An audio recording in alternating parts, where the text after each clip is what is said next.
Hello, everybody, and welcome back to the Games Done Quick Hotfix. Today, we are celebrating the 20th anniversary of Pokémon FireRed and LeafGreen. We're going to be showcasing some games from the third generation and just some of the Kanto region games.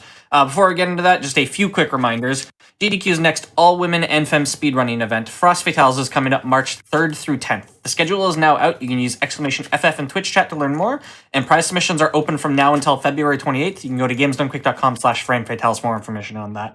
Also, if you missed out on any of our other shows, our past events, or anything like that, you can go to gamesdonequick.com. Sorry, you can go to youtube.com/gamesdonequick and check out all the VODs there. With all of that said, we have a Pokemon Emerald any percent race starting it off. We've got 3 runners here. I'll let them all introduce themselves. Hey, I'm Amoeba. Hi, I'm Caternies. Hello, I am Banksy. Well, I don't think we've got anything better to say. Are we all ready to go? Yeah. Yeah. I'll count us down. All right. 5, 4, 3, 2, 1, go. So yeah, this is Emerald any percent. Yeah, good luck. I'm going to need it. This is the glitched version of Emerald. And this speedrun's kind of cursed, although we won't spoil exactly how until we get to the curse bit. But there's some silliness in this. It's we're calling this a race, but realistically, there's 3 of us here in the hopes that one of us finishes. That's kind of the level we're going at here. Great start for me. I forgot to set options. Oh, If you hold B and then just mash A, I think the text will go full speed. I already reset. It's not too bad. Fair enough.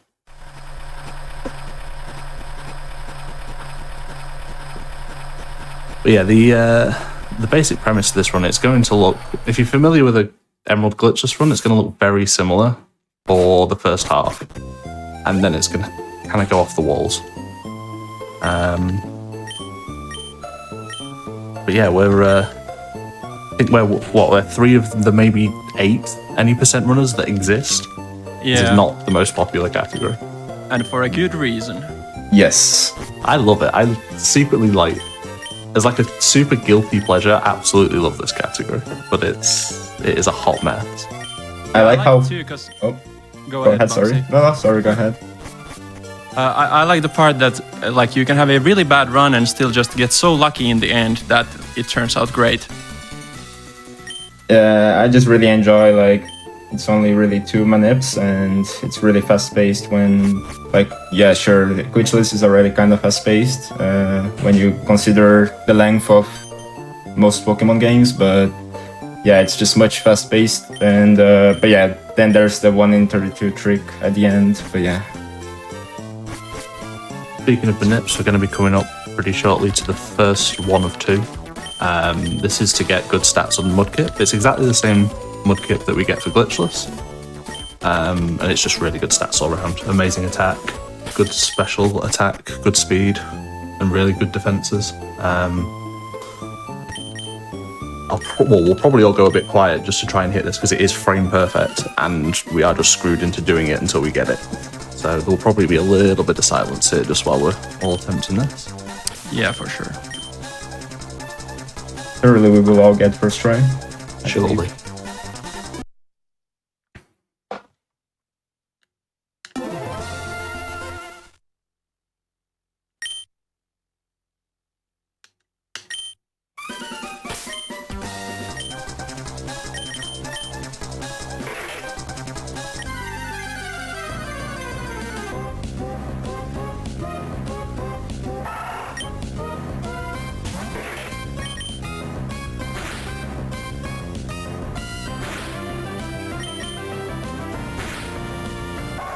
I got it. Congrats. I low rolled the first hit, which threw me off. 1 frame early. Lucky. I'll give these guys a silence to actually hit this before I start explaining how I knew that worked.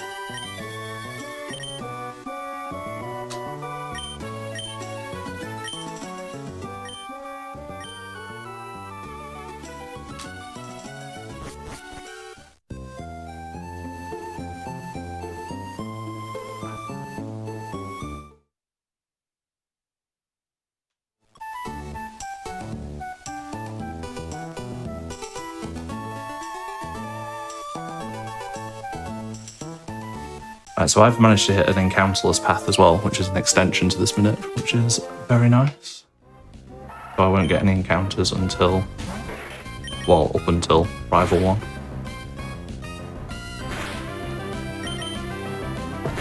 I've gotten it as well. I have been 1 frame late and 1 frame early. That's a classic.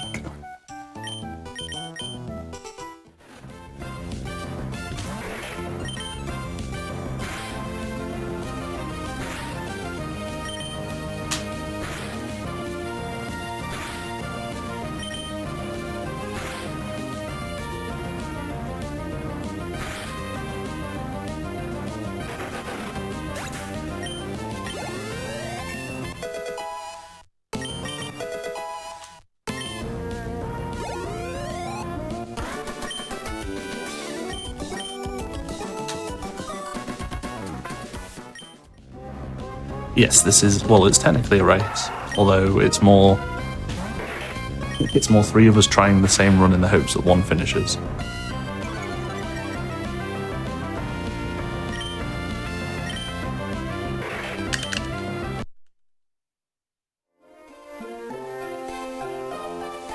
I'm just trying to give Katani some silence so that he can hit this.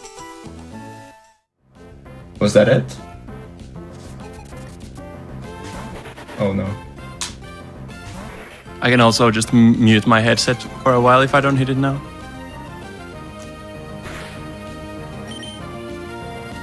Yeah. It be like that sometimes. It does, yeah.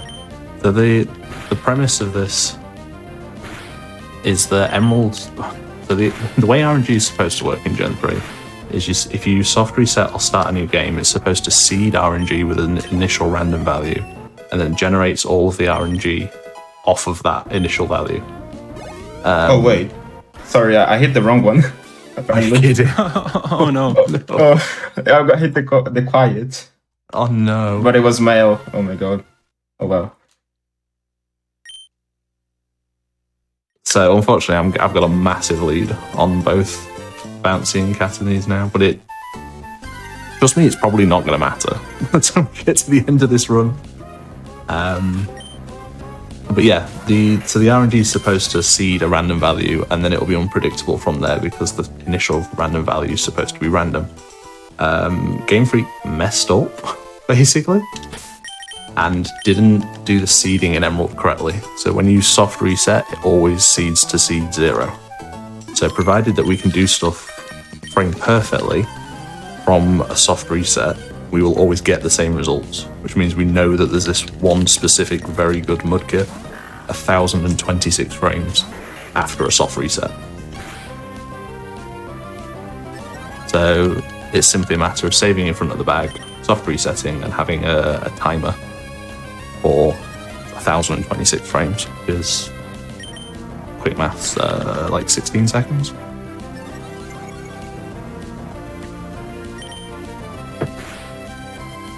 Ooh, I might be dead here. Nope. Okay. Are you on Calvin already? Yes. Imagine. Sorry. I say it's really not going to matter. This is going to look like an awful deficit for most of this race, and then it's just not going to matter at all. Yeah, exactly.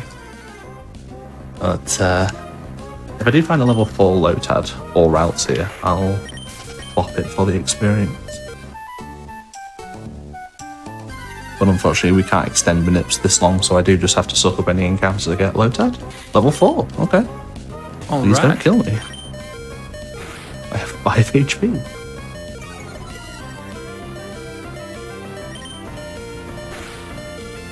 Yeah, that's correct. You could technically RNG Minip the entire game.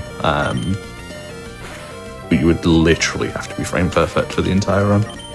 And that's not a reasonable thing to expect of humans. Yeah, that sounds like a nightmare.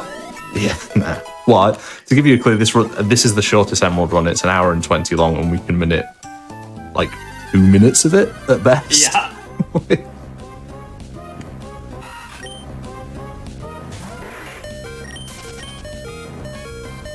Alright, this time I got the right one. Let's go. Same.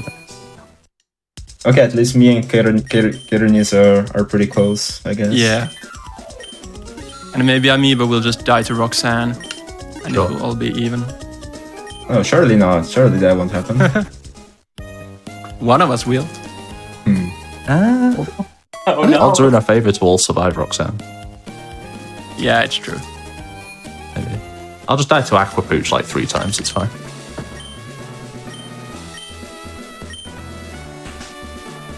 Every Gen 3 runner is contractually obliged to mention that you can A, kill this routes, and B, it can be shiny. Shiny odds of 1 in 8,192. Killing it odds are something like 1 in 200,000. That is something we are yet to see on a run. Yeah. I think as well because of the fact that we do the soft reset at the start and RNG minute, we're only ever going to get here within a small band of frames. Like, I mean, it's a fairly big band. It's probably something like 10,000 frames, but if there was a frame where you got the RNG where the routes could die, we probably would have seen it by now. The sad part of that is that if you did get the routes kill, it saves a lot of time. It boots you out of this tutorial, and then Wally just talks as if he caught the routes anyway.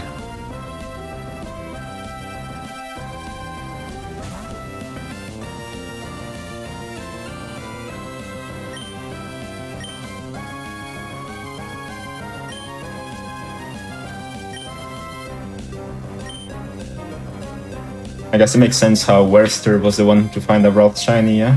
Because he didn't really manip the Mudkip, right?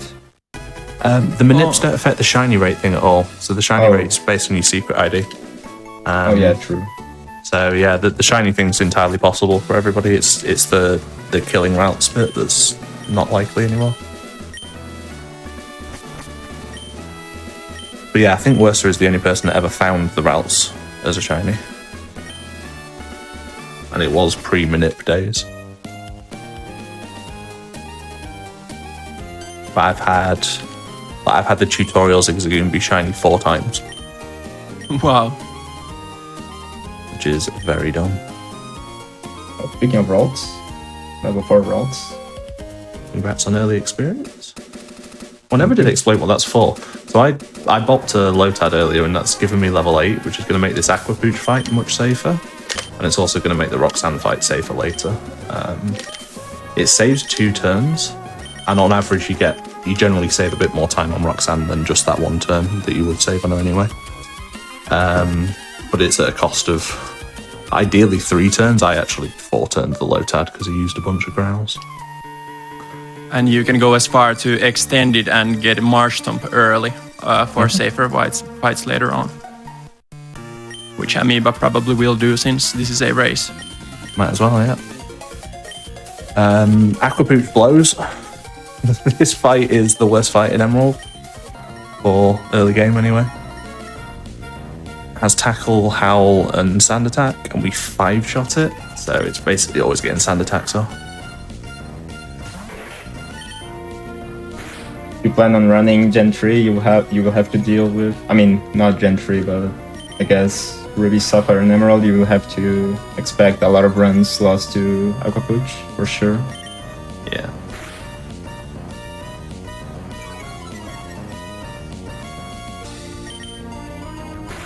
Alright, I got a clean 4 turn, that'll do. My health is really Nice. high, which is kind of a shame.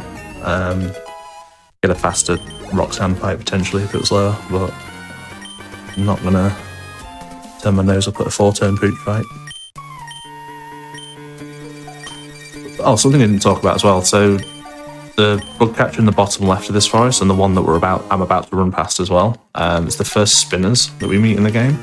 We do specific running movement to distract them. Because basically they'll look at you if you run to certain tiles. So by running to this tile, I made him look down, and that guaranteed passing him without getting caught.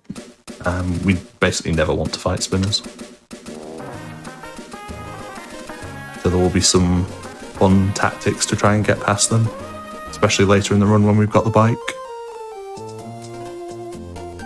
Yeah, there's a consistent way of passing spinners by opening the bag, and I think I will be doing that quite a bit in the mid game, just to make sure that I don't hit any optionals. since the execution for the running manips can be pretty hard. Yeah, bag manip definitely guarantees all the passes.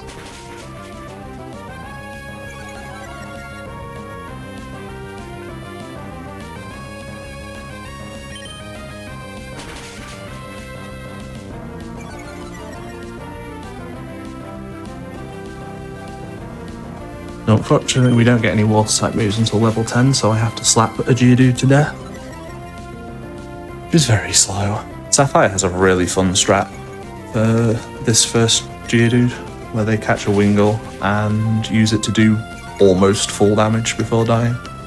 Unfortunately, it doesn't work for Emerald because there's a double fight on the bridge just before Rustboro, and in Emerald, if you've got 2 Pokemon, they will just fight you automatically. Whereas in Sapphire, it's optional regardless. So the only way to take a Wingull for this fight would be to go back, deposit it in Petalburg, and then withdraw it again in Rustboro, which would be really slow.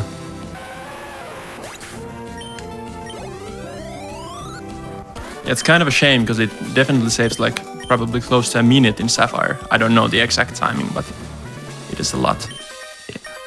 It's a shame that Emerald just works out the way it does because we don't have a need for a Wingull specifically. We'll get a Taillow later. So getting the Wingull early doesn't help in any way. Things just don't line up nicely for it to work out. I did get a fairly lucky Aqua Pooch as well.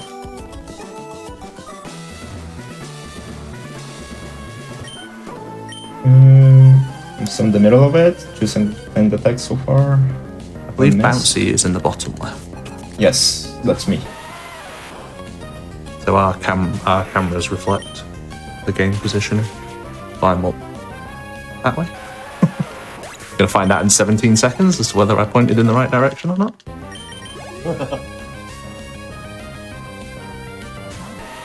Right, best Aqua Pooch.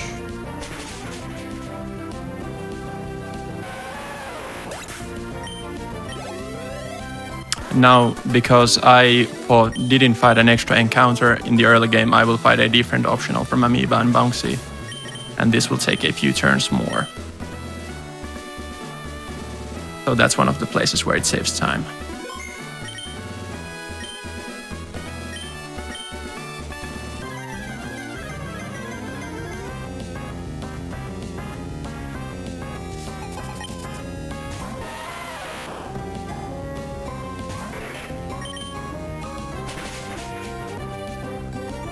Roxanne's fight is annoyingly slow because she's packing 2 potions and an Aurum Berry on Nosepath.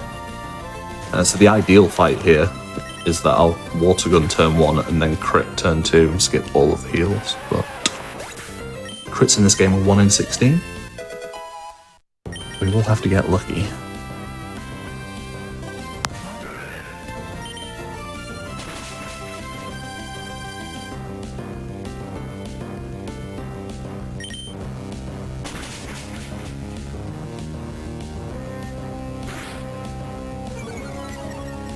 The Nosepass likes to Rock Tomb as its first attack because you outspeed it. And then it should stick to tackles until Rock Tomb can kill. Which is where we end up with some fun, some silly shenanigans with damage rolls in this game, because the way the game decides whether a move can kill or not is that it simulates a pretend damage roll. So it will go, how much does Rock Tomb do in this scenario? And if it rolls a 14, it won't use it. It'll prefer tackle because it's more accurate. And if it rolls a 15, it will use it because it thinks it kills. But the simulated damage roll isn't the same as the actual damage roll. So you can get scenarios where it goes, oh, I rolled that Rock Tomb's going to do 15, I will choose Rock Tomb. And then when it actually uses Rock Tomb, the damage rolls are 14 and you live on 1. And so knowledge of damage rolls is quite useful in this game for knowing when you can bait the smart AI into doing a dumb decision. Yeah, and we can like tactically growl some turns or do stuff like that, because ideally you will be leaving the Roxanne fight in Torrent, which I don't think we mentioned yet, but this is a meme in GDQ Pokemon runs. So, or did Amoeba talk about Torrent already? I haven't, no. I don't think so. Okay, yeah, so we want to keep Mudkip at below 1/3 health, because that gives a 1.5 boost to our water type moves, and that guarantees a lot of damage ranges. So for example, after Roxanne you fight a Poochyena, and if you are in Torrent you save a full turn there, and that Poochyena can use Sand Attack and might end up having you lose like a bunch of turns.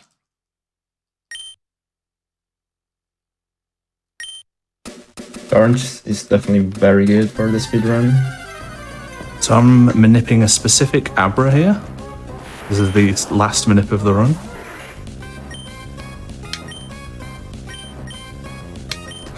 And we need a very a specific stat spread on the Abra, because it's going to be used for the glitch later.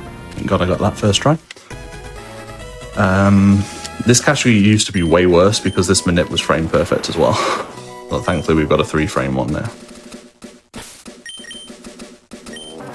Do I want to repel yet? This is kind of weird because I need to catch something. I also need to fight that hiker. But I managed to go through all the way encounterless, so this is all a bit weird now. But I need one more Pokemon just for something to fill out the party. Also shoutouts Amoeba, who made the manip we use in this run. Hey, that's me. Ooh, I got a great roll on Roxanne. I got a pretty much perfect Roxanne fight. Without crits. My manip for the Abra will be different because I am currently playing on the DS and I don't really have the wireless adapter. Maybe Amoeba can explain the difference, what the wireless adapter does. I don't know. Yeah. So the wireless adapter is a thing that came with FireRed and LeafGreen, ironically. Bringing up the theme of today's stream, and it's basically a replacement for the link cable and does it wirelessly. But for ridiculous reasons, it saves time to have a wireless adapter plugged in when you're running Emerald, because there's a piece of code in the game that checks every time you go into somewhere that can use the wireless adapter, so any center where you can trade, there's a piece of code in the game that checks to see if you've got the wireless adapter plugged in or not. And if you don't have it plugged in, it hangs for like a second.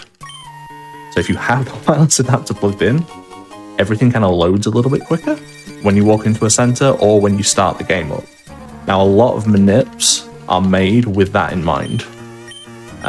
So the current 3-frame Abra any percent manip requires you to have the wireless adapter in so that you can get to the pressing continue quick enough. And if you don't have it in, you don't get there fast enough. So Bouncy's playing on the DS, which you can't plug a wireless adapter into. So I believe it was Icy that adapted the 3-frame Abra manip so that it's a 3-frame manip for people without wireless adapter and people on DS and emulator as well, I believe. Yes, correct. Yeah, it's speedrunning Emerald is like pay to win. Don't do it. Thankfully the wireless adapters are fairly cheap.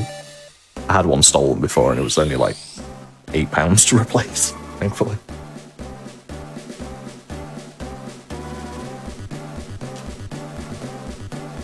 And it also applies to FireRed LeafGreen as well. So you may hear in Wave Warriors run coming up, you may hear him explain the wireless adapter thing.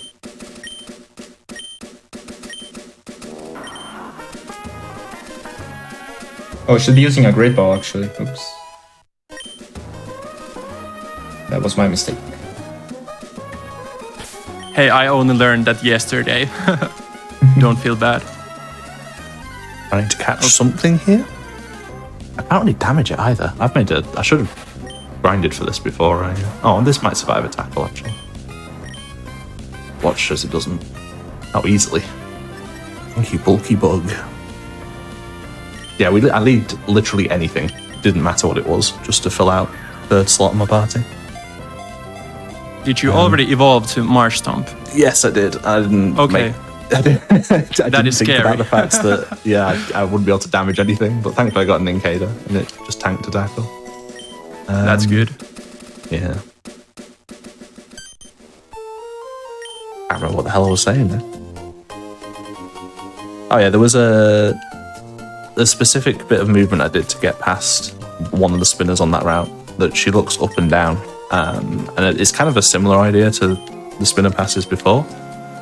Whereas beforehand we ran to a certain point and they would look away from us and we could just pass immediately. This spinner, we can't do that as well, but there's a way of doing it where we run to a certain point, walk 2 tiles and pause, and as long as she hasn't already spun up to look at us, we can pass without getting caught. And if she does spin, we can just redo the setup and check for a spin again.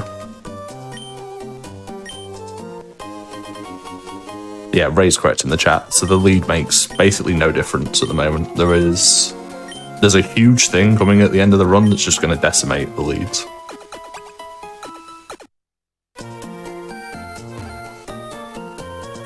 Potentially. Finally got my Abra. Took me some time, but I got it. Good.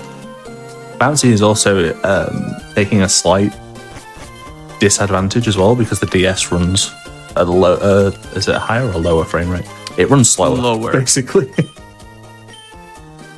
It's probably only a few seconds across the entire run, but it is a disadvantage.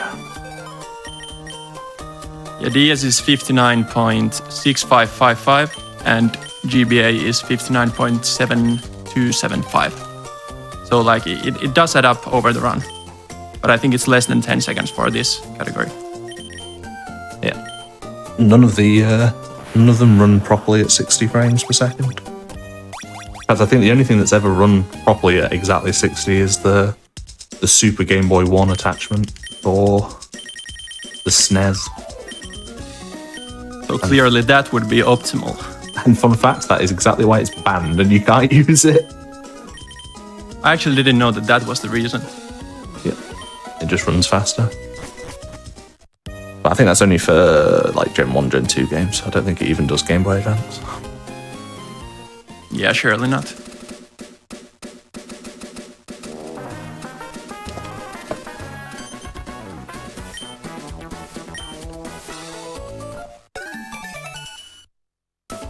Well, one difference from any percent and glitchless is that from now on we won't be doing any more manips. And on glitchless there would be 1 manip left. It would be Rayquaza. So this is also a good thing about this category. It's only really 2 manips. The first one being the hardest, so yeah. Yeah, and the Abra manip in this one is, in my opinion, easier than the one we do in glitchless, because the glitchless one also gets a Tailo. So it's a lot more execution in that. Yeah, it's technically a wider frame of windows on the glitchless one, but you have to do so much more. Whereas in this, it's just hit a 3-frame window and go.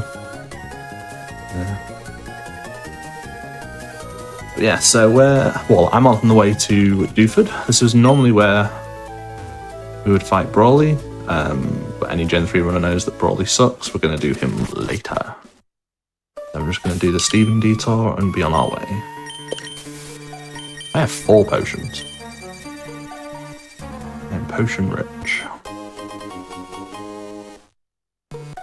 I almost accidentally bought more, having only used 1.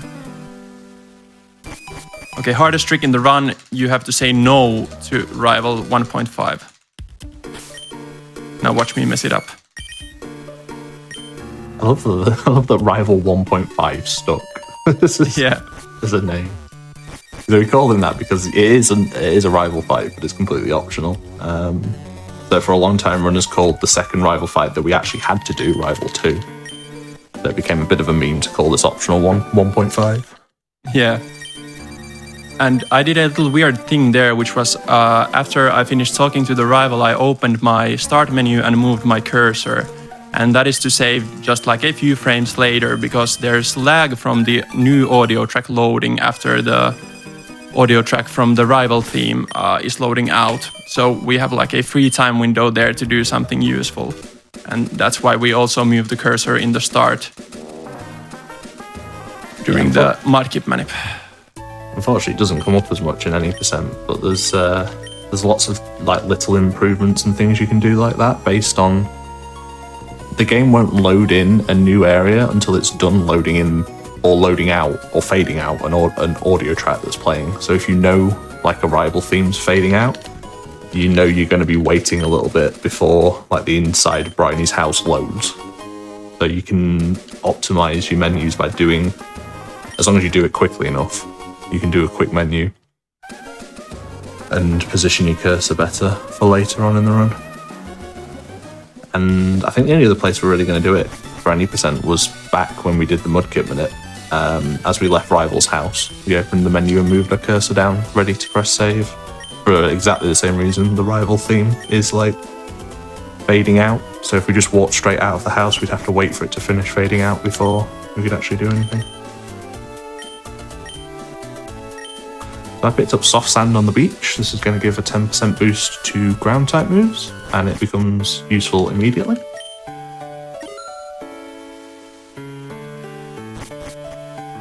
And we'll pretty much have it attached for the entire run. Rolly is very strong in this game, and there's also like no benefit to fighting him early. Like the current Sapphire route fights him early because they get a lot of benefit from the extra experience, and because it's a slightly easier fight, slightly, but it's still like one of the worst fights in the early game for Sapphire. But they get a lot of benefits and it's faster.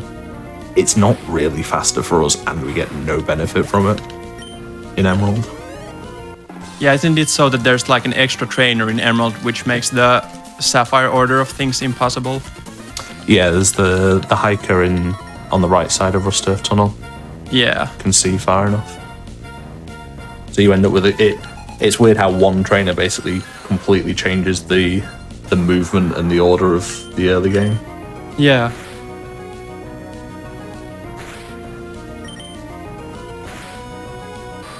That's different though. Like if you're running both games, it gives you something new, I guess. Yeah, Different for sure. route. There's some really cool movement sections in Sapphire because of that change. Like the whole section where you've got to get back to Petalburg, and you go all the way through Rustborough on the bike is just really cool.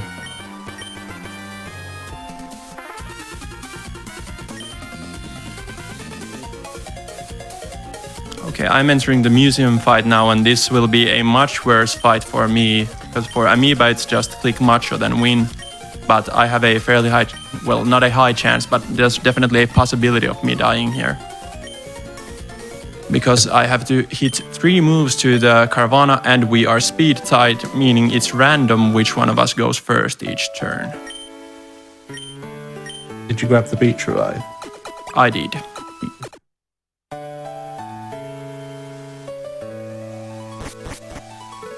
I'm not confident that Mudslap kills from here, so I'll tackle again.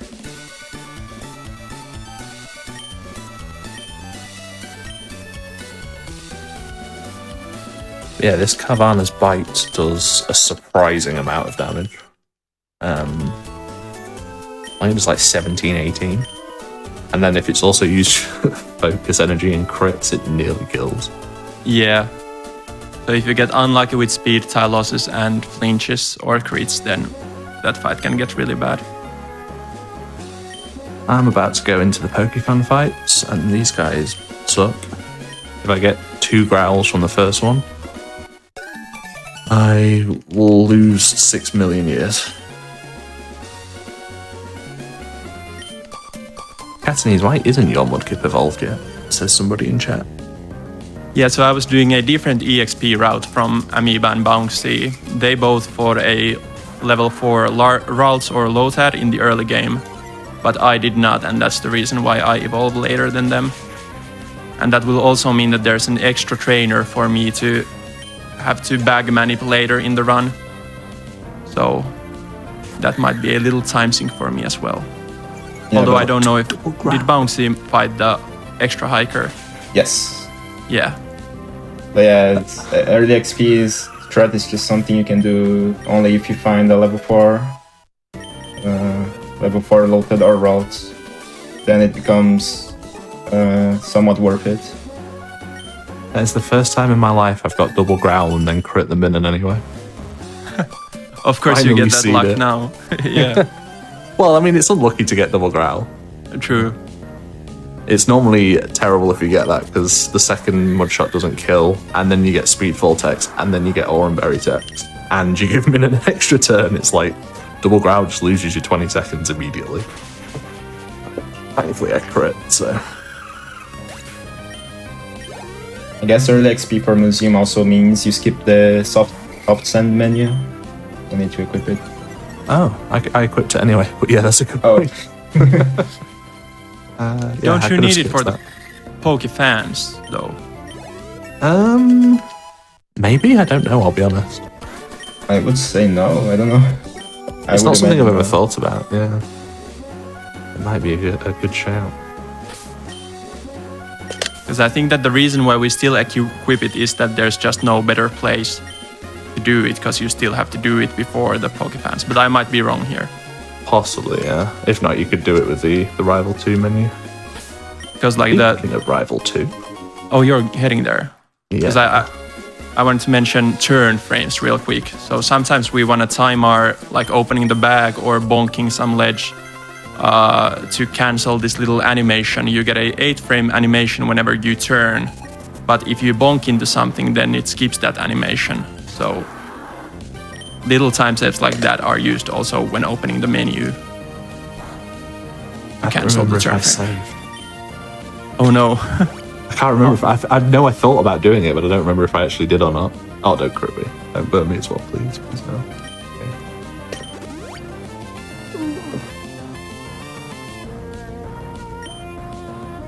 This fight can go terribly, and you just have to like reset if you die most of the time.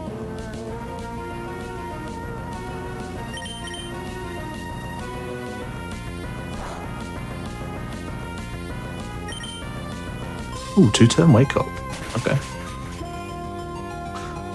So fun little strat with the Gravile. I outspeeded once, so he still outspeeds me at the moment, but that's intentional, so that because he's going to use Absorb here, and because he outspeeds me, he doesn't gain health back from this. If I hit him first and then he absorbed, he'd undo all the damage I do to him. But now that I've hit him with a mudshot, I outspeed him, and that means that as long as I don't miss, he dies. That's such a cool strat. Yeah. Like how everything lines up. Definitely shows the brain work that goes into routing these runs. Because Gravel's such a tank and we really don't have anything good for him. Okay, I missed on the Wingle. I'm going to take that. Like, whatever.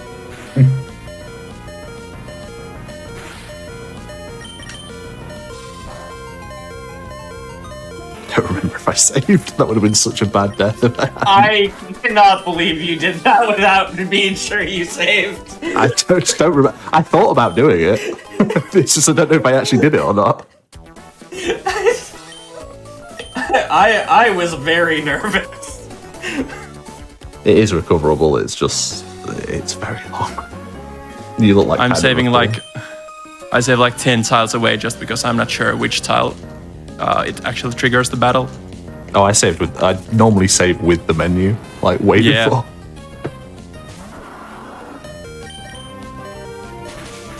Oh, I could potentially die to the Abra here. So it will always use hidden power. And it does 2 to 3, but the 3 roll is 1 in 16. So I just have to dodge the max roll on the crit. 2 people in chat. One says, I think you did save, and the other one says, 99% sure you didn't. I died to the Abra, we got the 1 in 16. That is so unlikely. What do I even do here? He's going to take forever to kill anything else. I don't have anything that dies quickly. And I don't have the safety revive now either. Abra, you suck. He just 1 damage to the Nincada? Okay. I might have to just bop something random. Save this a bit. Yeah, why couldn't you have done 2 damage before? I wonder if the early XP, extra EXP barely makes Oh, that is a even. point. Yeah, 117. Yeah, that should be fine, actually. Thank you, Catanese. Good point. Okay, so stupid death. the second plus hole is a range after 2 growls, apparently, with no top send. Ooh. Okay, well, now and I we missed found it. out. Yes. This man is routing live on GDQ.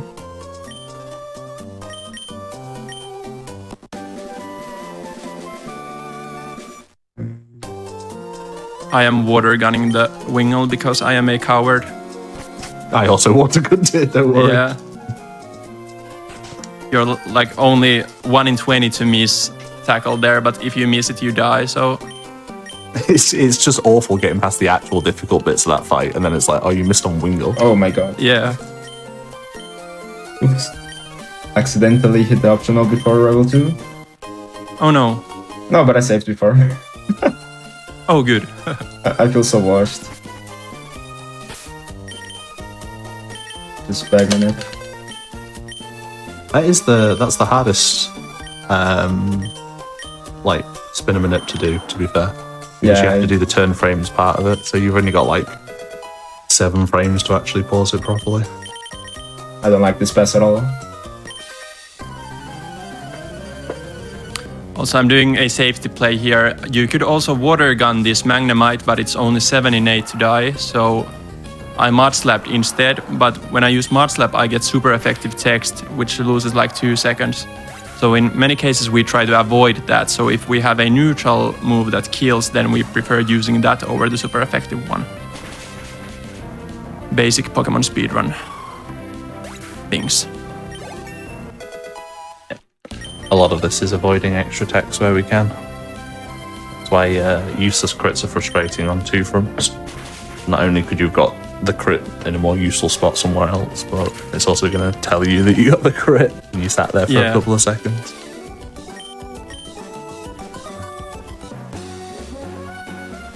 I'm going to have to say for Watson now that I don't have a revive. If I get Sonic self-destruct, it's going to blow.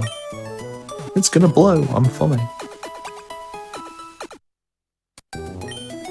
So turn 1, Ember Burn, into 5 turn sleep. Crazy. Really? Yes. Oh, no, dude.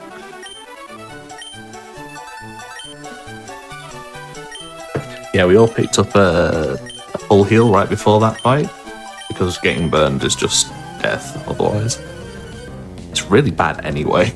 You really don't want to get burned, but without the full heal, you just lose. And there's a spot later on the Flannery fight there. If you use the full heal and then you get poisoned, then the run is pretty much just over. So you really don't want to use it there.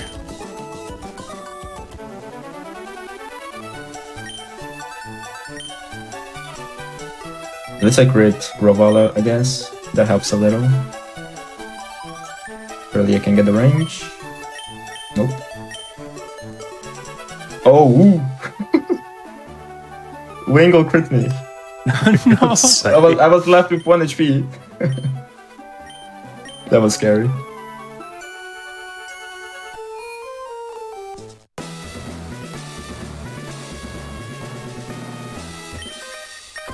The estimate's around 2 hours. It is feasible for one of us to finish in like an hour 25, but not likely.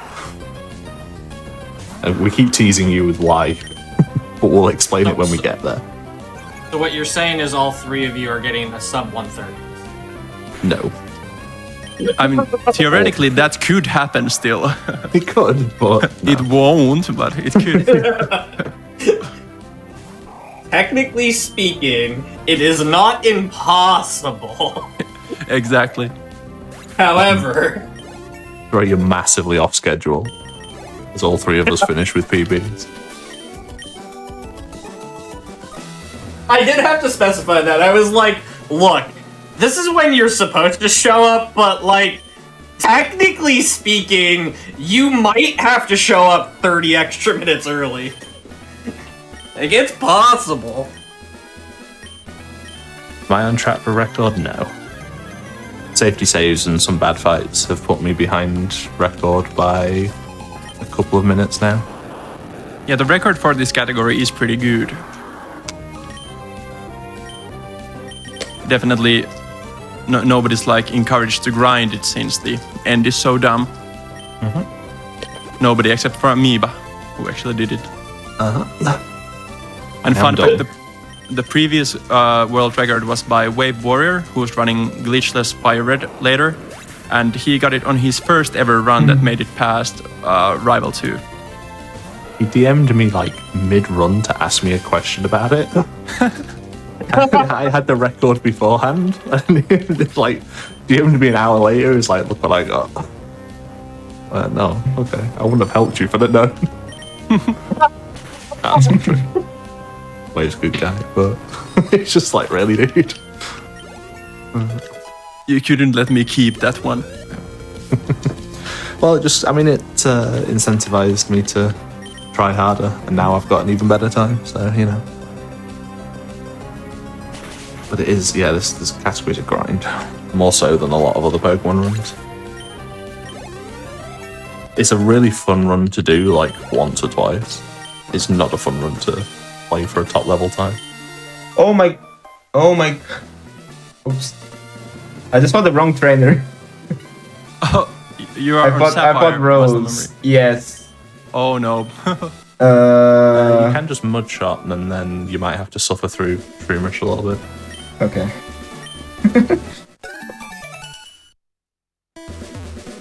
I guess I just fight then Jose later. You or not now as well, I think. Or not Jose, DeAndre. Oops. Okay. I'm into the first like nice movement section of the run now that we have the map back. The movement is like one of the big draws for this run, or just Emerald in general. It's how fast and fluid the map bike is. I got crit by Shroomish. I got a really niche situation on the Watson fight here, which is that I used X speed before X attack. We need to use one of each. And then the Voltorb missed rollout, so I had to use the X speed to outspeed the Voltorb and then to kill it before it manages to use self-destruct, which is possible for it to use if it misses the rollout first. So, oh lord. I got lucky there. No, we won't be doing the same thing in Sapphire where they faint after the 4th gym, although, funnily enough, they don't do that in Sapphire anymore now either. But the Death Warp is not a thing in Emerald. I mean, yeah, I got unlucky with the crit, but this was my mistake anyway, so didn't really blame RNG.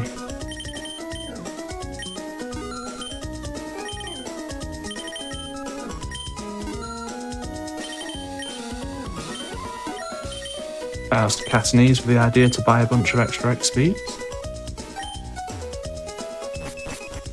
Yeah, later on we have to stall for damage sometimes, and it turns out it's faster to use X items tend to switch out. I don't think I've ever hit this trainer like this. You hit an optional. Yeah, in the dumbest way I've ever done one. Not supposed to fight this girl at all. That was horrific. Oh wait, I just noticed. Oh no, hold on. Got a Lombre.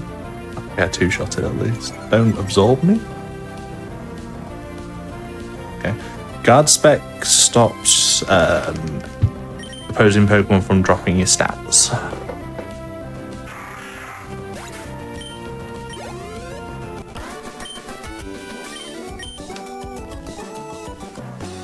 Okay, that was really dumb. So if I, like, Abra shared XP with me on Shroomish, so I just do one less HP EV later? Is Shroomish HP? Yes. Yes, I don't know how... Yeah, you'll just need to do 3 Wurmples. Okay. Don't the EVs on the Abra matter as well? Yeah, that's what he's saying. He shared EVs with Abra on true. Okay, I see. So he just needs to skip a Wurmple later as long as it's 1. I think that's how it works, but I'm not 100% sure. I think they both get 1. I don't think it's like a weird share or anything.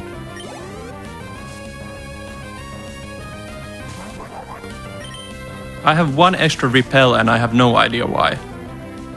I mean, it's a good thing, but... Did you pick one up on Route 116? I might have. I don't think I did, but that's possible.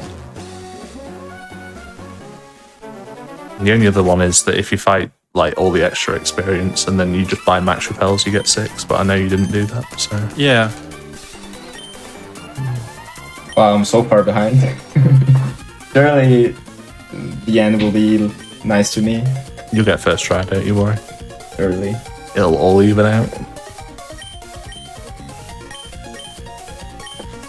I need to remember to pick up the XP share. I forgot to do that in the practice run earlier. Surely it's not that important. It is sort of cursed that we pick up an item that in every other PSR run we either avoid or switch off. Yeah.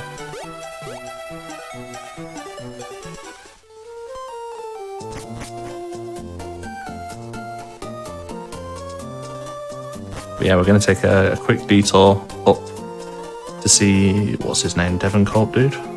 Mr. Stone? No, I think Isabel. Devon Corp Dude is his name. Yeah. Devon Corp guy, yeah. He's like Rock Smash guy.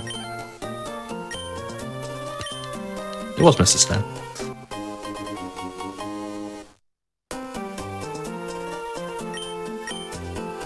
Chat has confirmed that every Pokemon should get the EVs as long as they got XP. So yeah, you should just be up 1. Yeah, 1 just HP. have to remember. Thank you, chat.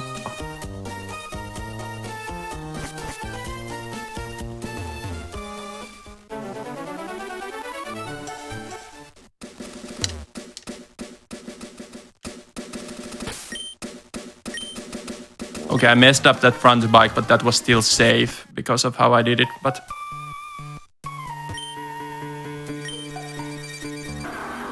dumb.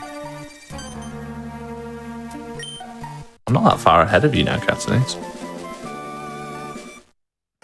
Where are you at the moment? Just got I don't- strength. Okay. So I'm like, I don't know, 45 seconds behind, something like that. You've had a very clean mid game.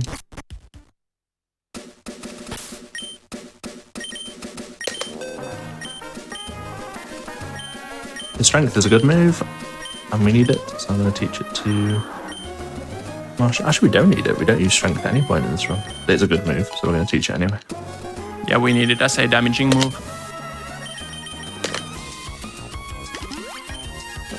And protein ups Marshtomp's attack. That is going to help with a couple of ranges coming up.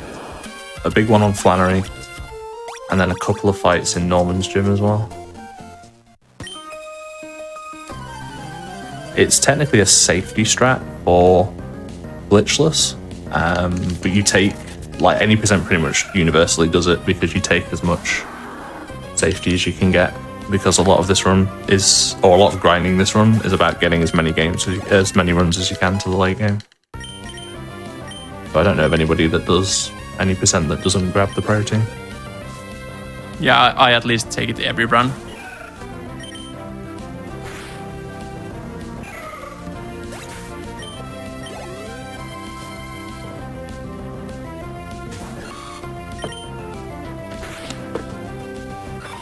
For these two trainers on the right side of Morville, we didn't have to fight now, but we will have to fight them later at some point, and the experience is more useful right now.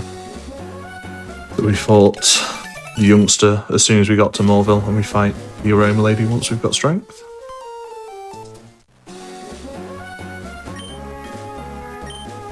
We haven't really mentioned, but the Abra teleporting around is really useful.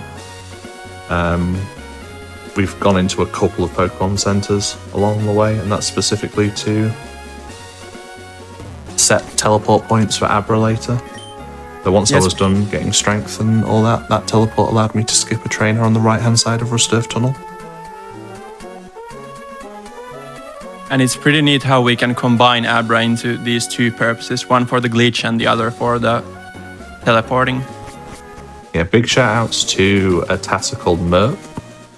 She figured out how to get this to work based on a Japanese glitched run that used a traded C-Dot to achieve the same glitch. combining the Abra into both the glitch Pokemon and the teleport Pokemon was a stroke of genius. Yeah, and it's nice that then the third Pokemon we get can be just like anything. So you never have to like hunt for something.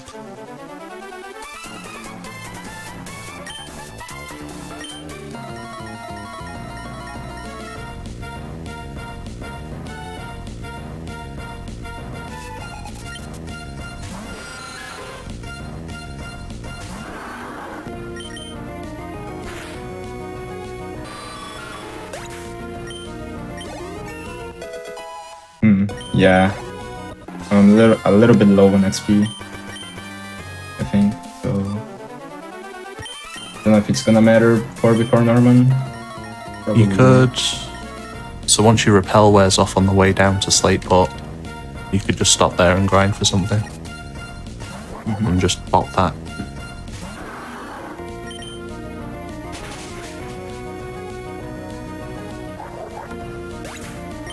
Yeah, I'll probably do that.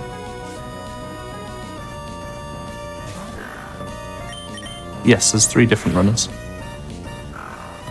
I'm Amoeba, I'm in the top left, Catanese is in the top right, and Bouncy's in the bottom left.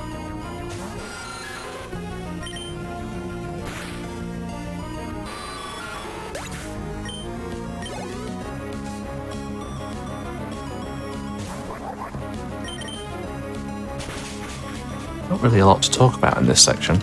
We've hit the point where we're like significantly over leveled, so we're just pressing good moves against weak Pokemon and winning. Yeah, the Maxi strat is kind of cool. Yes. Are you already on Maxi? Just about to start it. Yeah. I have to take loads of safety saves though with my revive being gone. It's kind of blows. But yeah, so I've swapped basically my dud Pokemon, whatever it is. In this case, it's a Nincada, to the front. And the idea here is that we want to set up X attacks, but the lead Pokemon is a Mightyena and it has Intimidate. And it also has Sand Attack. So in a single turn, we're going to send out Nincada and use a Guard Spec. The Guard Spec is going to stop Marshtomp from getting Sand Attack. Well, it doesn't stop it from getting Sand Attack, but it stops Sand Attack from working. And Nincada is going to absorb the Intimidate. And because Maxi's got Smart AI, it will always go for the kill on Nincada and it won't spam like Sand Attack here either. And so ideally you see only Sand Attack from the Mightyena on your Marshtomp, because that will let you skip healing before Flannery. Yep.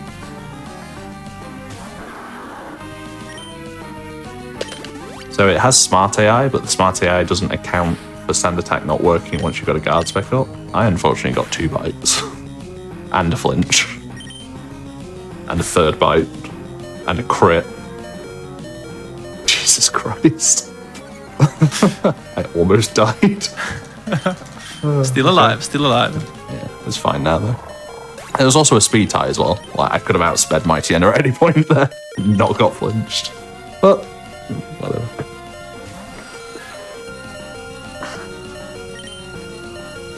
Does make my health interesting for Flannery, because I can't really super to really good health here.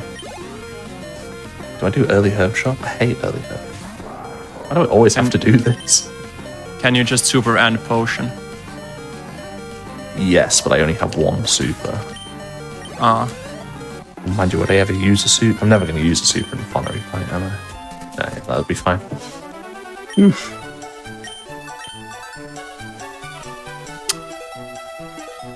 And yeah, I don't know if Amoeba mentioned, but this is a speed tie, this Mightyena, so that's why we match at turn 1.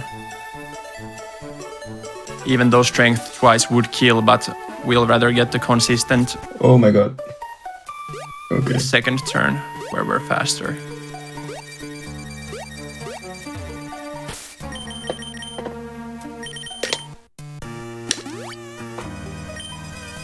I'm 1 off Torrent. We're going to have to elixir at some point, so we might as well do it here. And if we didn't need to do this menu, like if we didn't need to heal, we could delay the elixir until after Flannery. It doesn't matter too much where we do it, as long as we do it.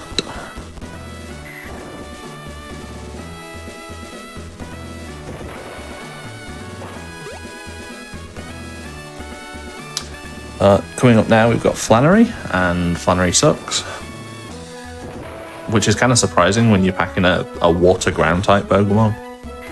But Flannery's Pokemon are just really, really defensive, but then they also all have Overheat, which does a ton of damage. It's a really bad combination.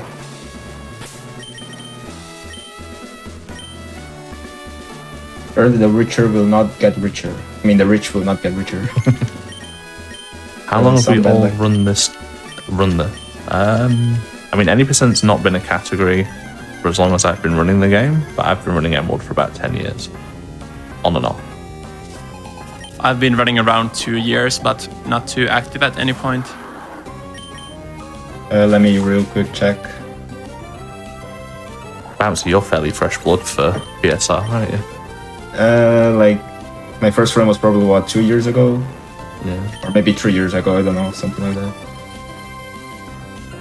But on Emerald, my first submitted run was like 1 year ago, yeah. That was on SRC. So I've been running Emerald for, I would say, 1 year and like, what, 3 months? Something like that.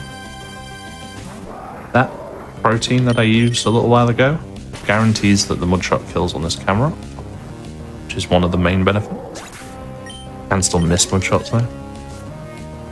And then Torkoal, Smile. This thing has terrible moves. Please use Sunny Day. That's like the only good move here. Did you get attract? I am in love with the turtle. Yeah, you can fall in love or you can get paralyzed. I am of which- both. I am Okay, both of these yeah. things. So now you have two Wow, I got 50% through. checks. Yeah, you have to go through two 50% checks to actually hit the move from there. That is normally just a death sentence. Oh my god. Attract and power it. Like, I had to get through on that turn. Overheat killed from there. So that was like the only the only way I was not resetting there was getting through on that exact turn. It has Sunny Day and Overheat as its other move. So if it's Sunny Day to turn 1, that's kind of ideal. And I will guaranteed get a bad move here because the Slugma used Sunny Day, so the Torkoal will never use it.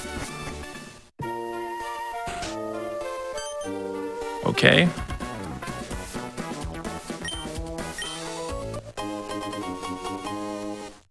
Okay, I hit through. That was a good fight. You've really caught up to me. Yeah, I've gotten really lucky here. And I even had like 2 super sketchy spinner passes, or like plain unsafe spinner passes, but didn't get punished, so I hope my luck won't run out before the end.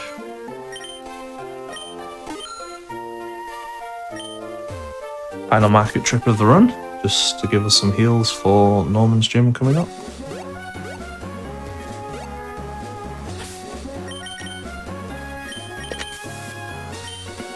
I have to heal stuff here, don't I?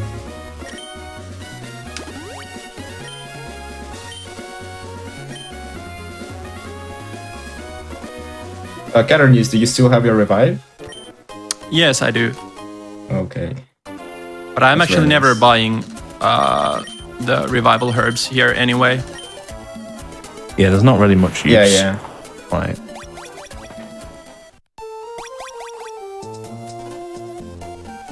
So now we've done with Flannery, we're off to go see Dad, but we're going to take a brief detour at Brawl. I got punished.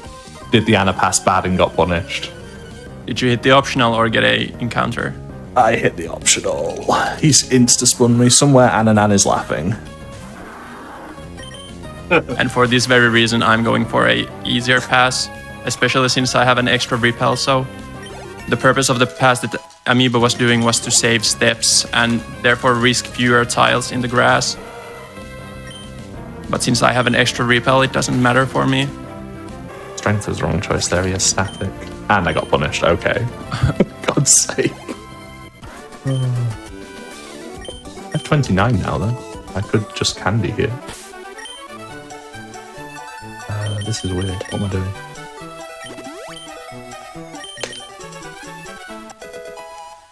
So much extra experience compared to what I should have.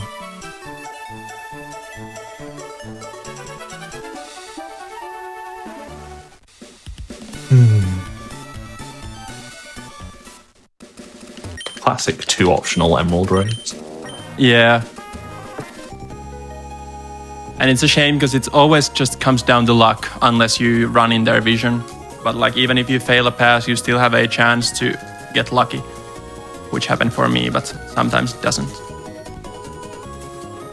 When Chats just said, I remember the slacking being the bane of my existence. I have good news. The bane of our existence too. I almost walked into an optional in Brawl's gym, I think.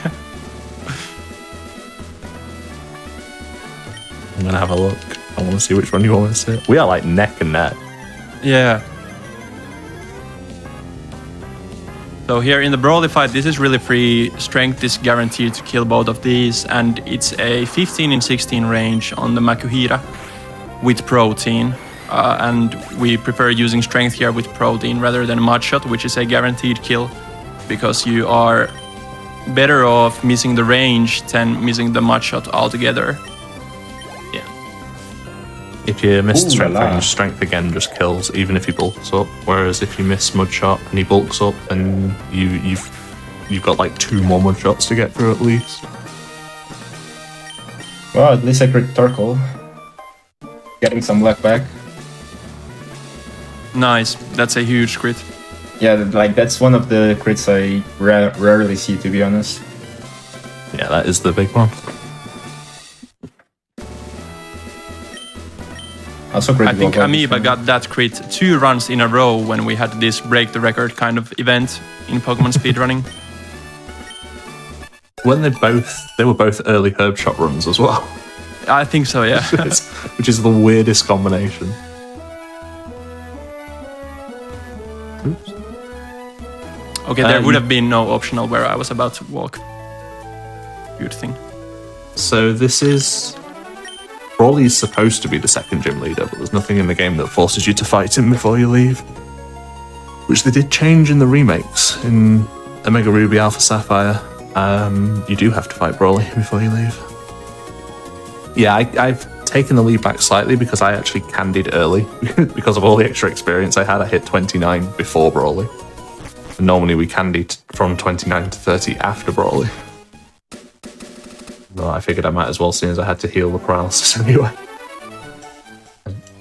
I'm massively over leveled. I don't know if it's going to... Well, not massively, but I'm at a way higher level than I would normally be. And I don't know if that's going to present any issues, potentially. Oops. Oh my god.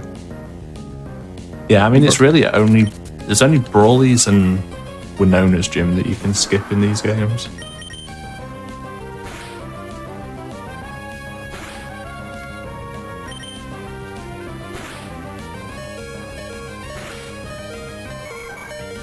And it's a shame that the Brawl's gym is required before fighting Norman, because otherwise we could just skip it altogether.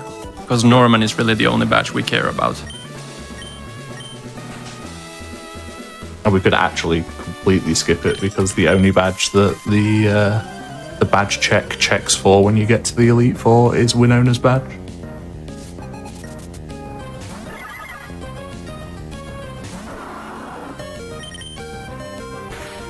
Oh, I'm dead. Oh. On the Swellow or... On the Spinder. I just completely messed up. I forgot that I'm just dead to Dizzy Punch. Oh no. Did you save? No, it's fine. I just have to make a trip back. So generally the play here would be not to heal, because Teeter Dance AI is broken. And it can just randomly spam it there. But I think actually this Spinder might be hard-coded to always go for a Focus Punch when you're confused, I don't know.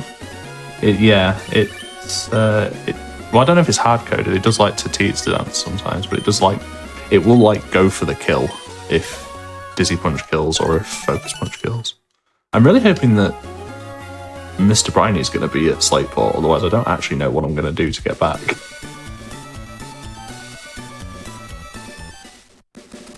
Okay, good. Well, congrats on the lead, Cassius. Imagine you found Emerald Softlock % by accident. Yeah. Oh no. Oh, that So was right here, dumb. this fight sucks. That's why I saved. This is the fight that Amoeba. Oh, actually, I just realized that only the Yeah. runners heard that conversation. Did you Okay, remember that's to bad. attach the XP share? I did. Good.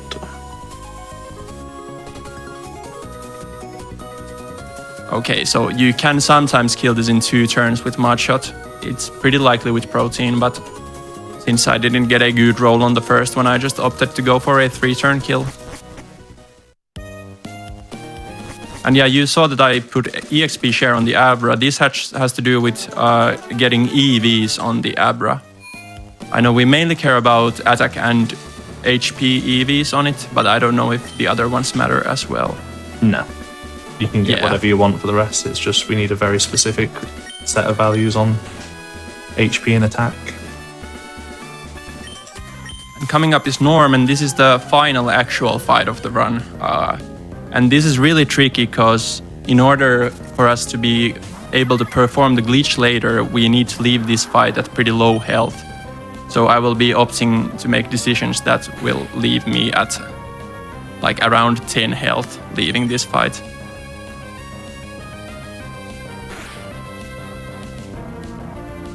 Just one question to Amoeba or Kirinius if you know it. So I fought another Mon with another HP EV, but only Marshtomp got it this time. So will that be an issue for later? No. Shouldn't matter, no. Yeah. Okay. Thank you. And that Spinda as well can spam Theater Dance. So, my healing crit range, no. But I got pretty lucky and got 2 facades. I get double crit and I have to reset. That happens. Welcome to Norman. Yeah. Okay, so I'm no longer hyped about the good Spinda. But yeah, Slash is a high crit rate move, so it can crit like 1/8 of the time. But the facade critting was just super unlucky, because that's 1 in 16. Imagine missing the Zangoose range with Protein. So silly. Yeah, we need to set up +3 attack and +1 speed, and the reason I start with attack is that if I manage to make it to +2 attack while not being confused, I can just finish off the Spinda and then finish the setup on the Vigoroth, which can't confuse me. So as you see here, it spams that even though I'm already confused. So this Spinda is done. And this is what we call the Amoeba special, where you heal the confusion but still get confused again. I have reset to Jody. I regret saying that this was my least favorite fight. Oh no. Okay, then a perfect second fight. Cool. Fine, whatever. So now for my HP setup to work, unless I get crit by the Vigoroth here, I have to go for a Mudshot range in order to leave this fight at low enough HP. I'm getting it a lot earlier than Catanese will because of all the extra experience, but we do deliberately teach takedown once we hit 31. Okay, I hit the Vigoroth range, so this HP is actually now pretty much perfect. As long as I get a decent slugging.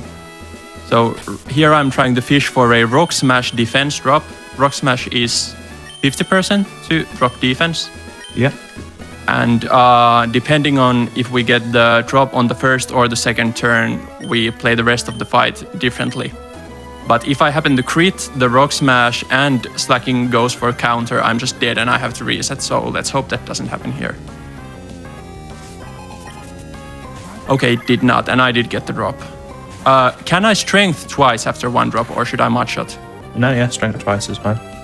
Okay, I used Mudshot. Just make sure to take down if you need the recoil. Yeah. Because my notes say Mudshot twice, which is just full on not correct. Okay, but I got pretty much a perfect Norman fight. Because now I have a guaranteed way of getting enough recoil to get to 1 HP, which is what I want. So I just have to kill 2 level 4 encounters with takedown, and I'm guaranteed to be at 1 HP, which is needed for the glitch. So that was a very good Norman. Don't forget you can't candy until after that Wormpool trainer. I do remember, so I'll fight that trainer after I've found 2 random Wurmples, because I want the guaranteed level 4s. But yeah, right now starts this portion where we have to calculate EVs on our Pokemon, which are like these values that each Pokemon gives you when you KO a Pokemon. And we are looking for 4 attack and 4 HP EVs to get both on our Marshtomp and our Abra, who gets them through the XP share. So I will be looking for 4 Wurmples and 4 Poochienas. Yeah. Yeah, the whole point of this entire section is to build up 14 HP EVs and 4. No, it's more than that. It's like 6 attack EVs, I think. Drum? No. I almost got the perfect setup for Norman, but I missed my shot. Oh no. Oh, yeah, belly drum. Oh, this may actually be bad because of my HP. Guess I can take down. I'll save just in case here, because if I mess up the EVs, then the run is over. So, doing a safety save there just to have a clean spot where the reset to if I end up messing something up. Got a clean slacking. Okay, so here is my first attack AV. Or IV. Or not IV either, EV. In Let's Go we have AVs.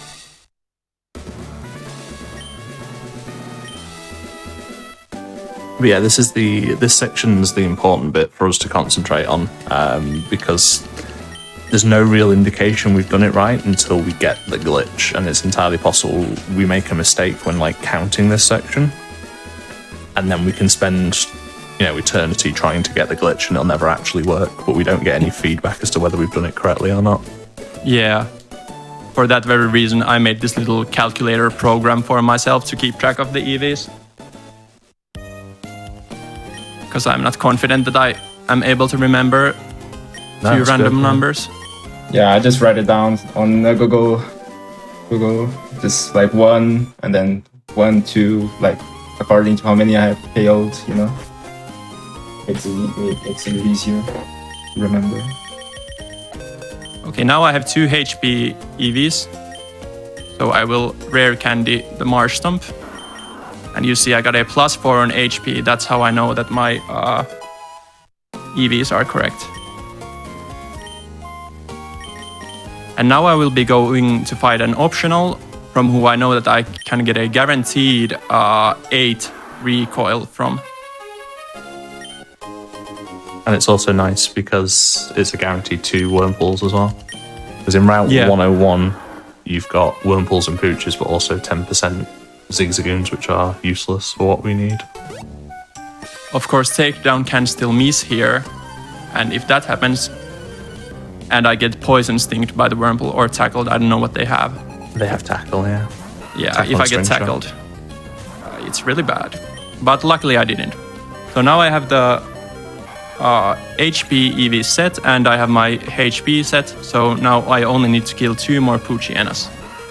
And just like a micro optimization here is to go to this top route here, because Poochiena is more likely here. I think I read that in the notes. Yeah, that's right. Oh Yeah. no, I got Meryl, but I cannot use it. Because I already have 1 EV. Oh, that's dumb. Yeah, Meryl gives 2 HP EVs, but you have to candy after exactly 2, so tough luck. I missed my first takedown, let's go. I missed my second takedown, let's go. Actually not that terrible because I took loads of damage. That worked out. Oh no, it didn't, because now I've got... what do I do here? Oh no, it's fine, I know. I got owned. Missed 2 takedowns. I've been horrifically unlucky so far.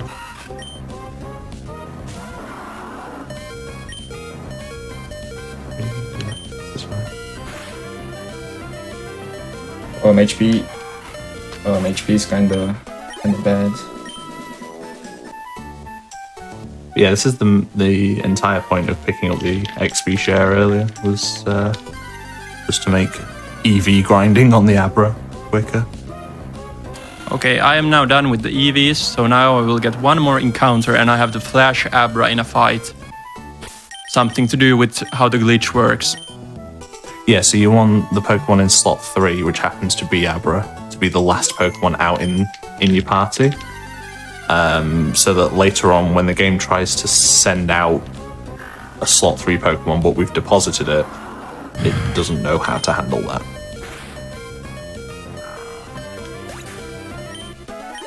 An important thing is to remove the EXP share from Abra now, because the glitch just doesn't work if you keep it held. Which is actually something we found out in a race.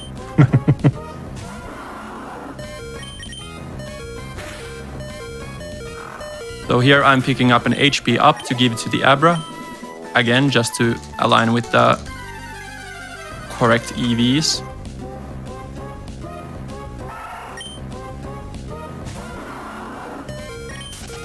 8-bit in this scenario, because I've got to burn a turn on a pooch to get a tackle for 2, but a crit or a high roll kills me. And I can't find any level 2 pooches. Actually, level 3 might work fine. Please don't crit me. I'm gonna be a coward and bag manip the last spinner pass of the run. Need one more pooch. Are you gonna just use HP up there? Oh, I could have. That's a good point. Yeah, that's what I do. Oh, I didn't actually think about that, but that's a good idea. We'll definitely start doing that. Or if this was a PB attempt, I would try the run to bike that, but... Need one more pooch, please. Thank you. So I'm now done with my EV grinding as well. And here I'm picking up the Pomeg berries, and these are the things that allow us to do the glitch, which you will see later in about 5 minutes. My now Abra's... I'm gonna go. Sorry, Go ahead. Yeah. No, just going to point out that my Abra's almost evolved. Yeah, that can happen. It's just kind of weird, yeah. So the big thing that we've been kind of tiptoeing around this entire time is that the glitch that I'll leave the nitty-gritty details for Catanese to explain once he's actually doing it. But the glitch that we're about to start doing is 1 in 32 to work each attempt. And it takes at least 45 seconds to set it up if it doesn't work each time, sometimes longer. So this race is a lot more about having as many people here as possible so that somebody actually hits the glitch. Because Castanese could be done in about 3 minutes time if he hits it first try. But obviously the estimate's like 2 hours. So I'm not sure I made the name correctly, so I'll double check. I'll rather write the box name twice than find out that I did it wrong when I actually finish doing the glitch.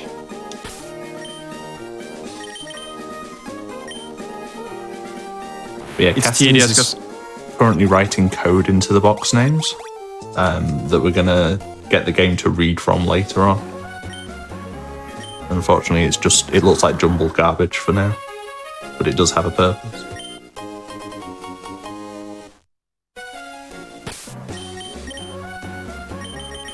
We're done with my EVs now. and there are spaces in the names which make them sometimes pretty awkward because you have like no visual confirmation whether you put the space there or not. Don't forget as well to save before you use the berry. I will.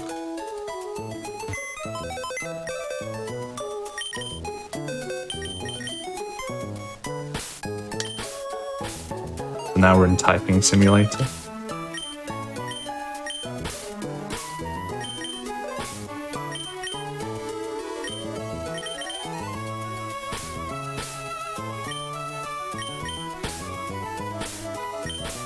Oh, wait, what? Oh no! I used the HP on March sample on accident. Oh no. Oh well. I gotta I saved before, yeah, it's fine. I'll just... Yeah. Well, I will have to do EV training again.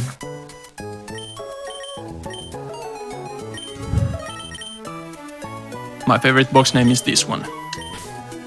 Which one's that? E. I'm an employ Leroy guy. Yeah, I love employ row as well. And now we will deposit Abra in this very specific box and very specific slot.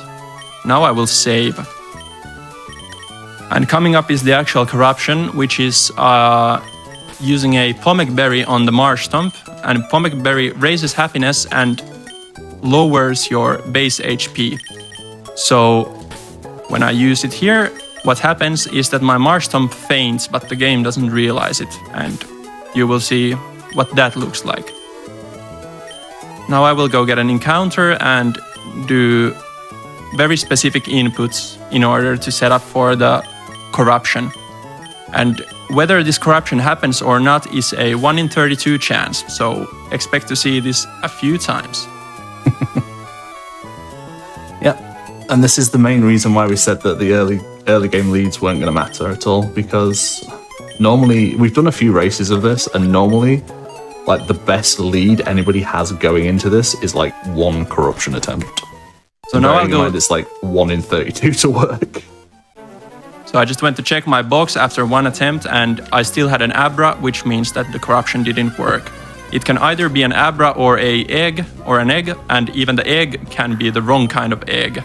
And if it's the wrong kind of egg, then you have to do the whole Pomek Berry setup again. So you really don't want to see the bad eggs. Yeah, you only have a 50% chance based on what your secret ID is as to whether you can get bad eggs or not. And for a race, it's better to not get that, because then you don't have to reset everything up. You just grind through this like 30-second setup every time. But realistically, for top level runs, I have an egg. Bad egg. Okay. So I get to suffer. So I'm going to hit this bad egg a lot. And I'm going to have to reset and redo the setup every time, which includes taking Abra out and flashing it in a fight again before.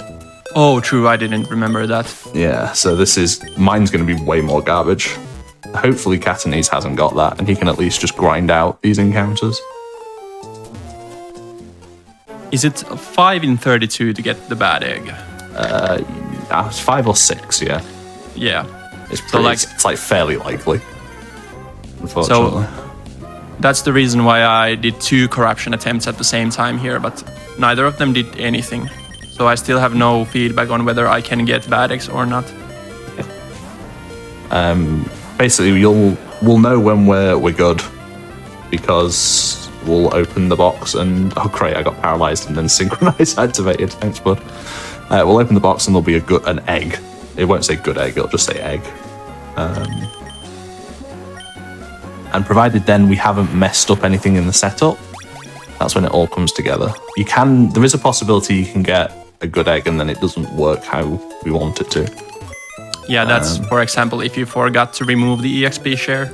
Yeah. But hopefully if we see a good egg, then we get excited and things happen. And like, the ideal run would have already ended, because the first corruption attempt would have just produced a good egg, and oh no, that would have finished the run in a very funny way, which you will see later. Oh, you're joking. What's happening, Bouncy? I got a level 35 tentacle and I died. I couldn't run away. Kidding me? That is so cursed. Oh no. Oh, that's ridiculous. Like, we specifically repel for that, but repels won't protect against higher level Pokemon. But there's like 1 encounter slot for high level tentacles, and they're so fast you can't run away.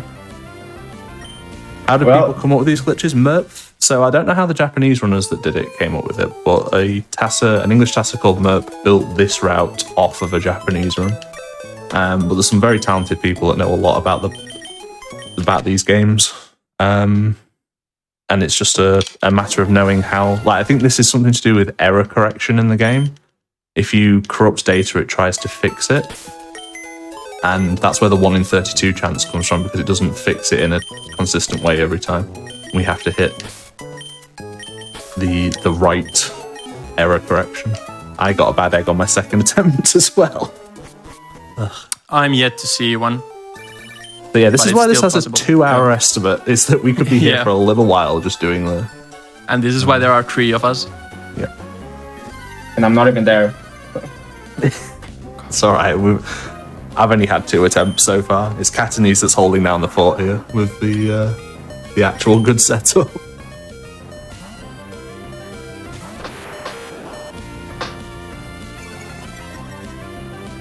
So if you're a fan of Mercy Kill, probably going to watch at least one of these get Mercy Kill.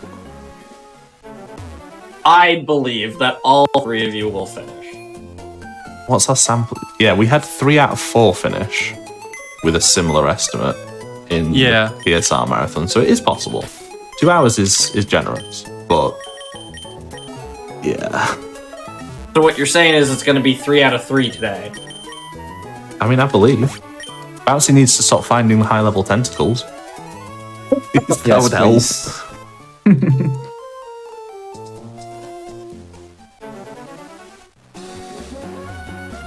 I'm just gonna save before, to be honest.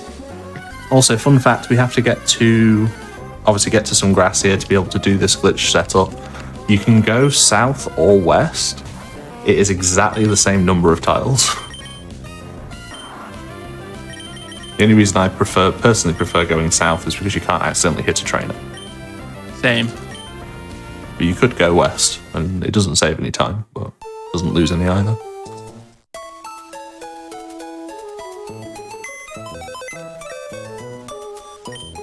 And that's also a movement you have muscle memory for. I'm 3 for 3 of the on run. bad eggs. That's so unlucky. dull.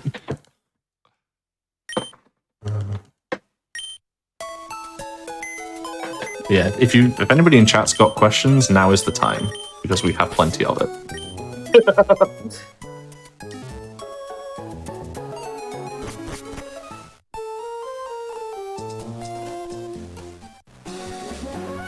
Alright, let's just save right after teleporting so nothing happens. I have a bad egg. Oh no. So I have a bad ID as well. But it took me that long to find it out. So that's why I have to reset. Or actually, yeah, Amoeba has, of course, done this already. Castanese doesn't check every time. You can do multiple corruptions. And I think the only way that can go badly is if you hit the good corruption twice in a row. I think it will undo the good corruption. But yeah, generally it's a decent option without having to go and check every time. On the presumption that you're not going to hit it that often. You can do 2 and just save a bit of time from having to check every loop. I like checking every loop because I'm hype. And I want it to happen first try. Well, unfortunately. Yeah, choosing the girl character does make a difference in this run. Your male rival talks less, and the rival 2 fights a lot easier when you play as the girl.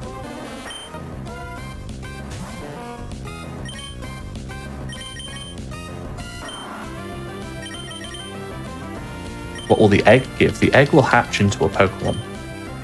And I'm kind of being facetious by saying that, but I'm also not. It will actually hatch. Yeah, it's a Pidgeotto. Why do you play in Japanese to speed up the text? It's just a historical thing for Pokemon speedruns. A 4th bad egg in a row. Wow. Wow, that's very unlucky. Yeah. I think the runners that were around way back in the heyday of speedrunning just decided that it would be better to play on English because the majority of the community at that point spoke English and they wanted to be able to read the text. So nowadays we haven't switched to the faster version because Japanese is generally faster, because the Japanese community that also existed at the same time has generally a slightly different set of rules for most speedruns. Things like they have allowed turbo for a long time in a lot of glitchless runs, whereas the English communities only really started picking that up in the later gens. They're more strict on things that count as glitches, and they saving end resets. timing. The end timing, that's a great point as well. They don't end on like a fade out. They end on the end text after the credits. There's just lots of differences, and so it's more interesting effectively now to have the 2 separate versions. Although rather confusingly, Gen 1 now has Japanese rule set, but on English version, and English rule set on the Japanese version as well. So you've got like 4 different combos. But yeah, it's just more interesting that way. Japanese is generally faster, although it's not faster in some gens. I can't remember which one. Gen 5, yeah, I think. Yeah, it might be. I believe. How do you pronounce bouncy? Bouncy. Unless you want me, and then it's Boon 12.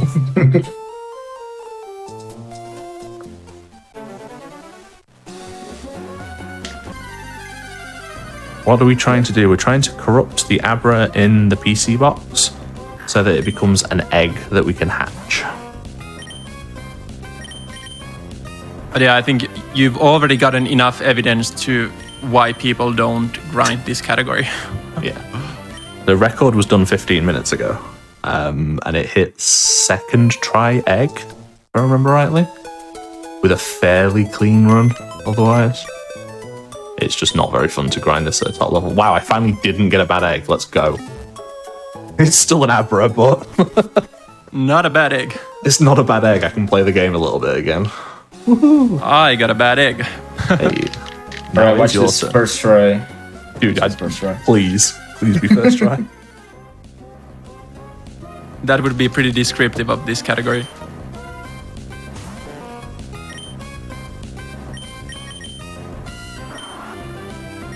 We do have to be slightly careful in this menu as well. We are doing specific inputs to overflow our party menu and go into like RAM. But it is possible if you do the wrong set of inputs or you go back into the party, the corruption will still happen, but then your party gets healed afterwards, so you only get one more shot at doing it. And then you have to reset and do the setup again. So we do have to be a little bit careful doing the menuing in the fight. Not first try. Oh no. Oh Unlucky. no. Just avoid the bad egg thing so that at least one of us can not have to set up every other time. And a cool thing about, like, this was the only English ace route or like arbitrary code execution route for a long time, but at the end of last year they finally found the ace for FireRed and LeafGreen as well. So now we have 2 categories that use ace in the English Generation 3 Pokemon speedrunning categories. And funnily enough, Sapphire any % was also found for the English category. I don't know if it was last year or towards the end of the year before, but that's a fairly recent discovery as well. Yeah. Because Emerald's had any % for 5 or 6 years now, whenever Worcester and Co. found Blitzer popping. But Sapphire and FireRed LeafGreen lagged behind by a fair bit. And it's weird as well, because FireRed LeafGreen actually uses the same principle, or same kind of like glitch concept as Emerald, but Sapphire's is completely different. Like, they do something wild with males and stuff that I don't even understand. Yeah, and surely they can do ace, because a wrong warp in the ace section would definitely be faster than what they do now. But I don't know what that is for, or why that is the case. We're in real comfy grind hours now. This is a true Pokemon stream.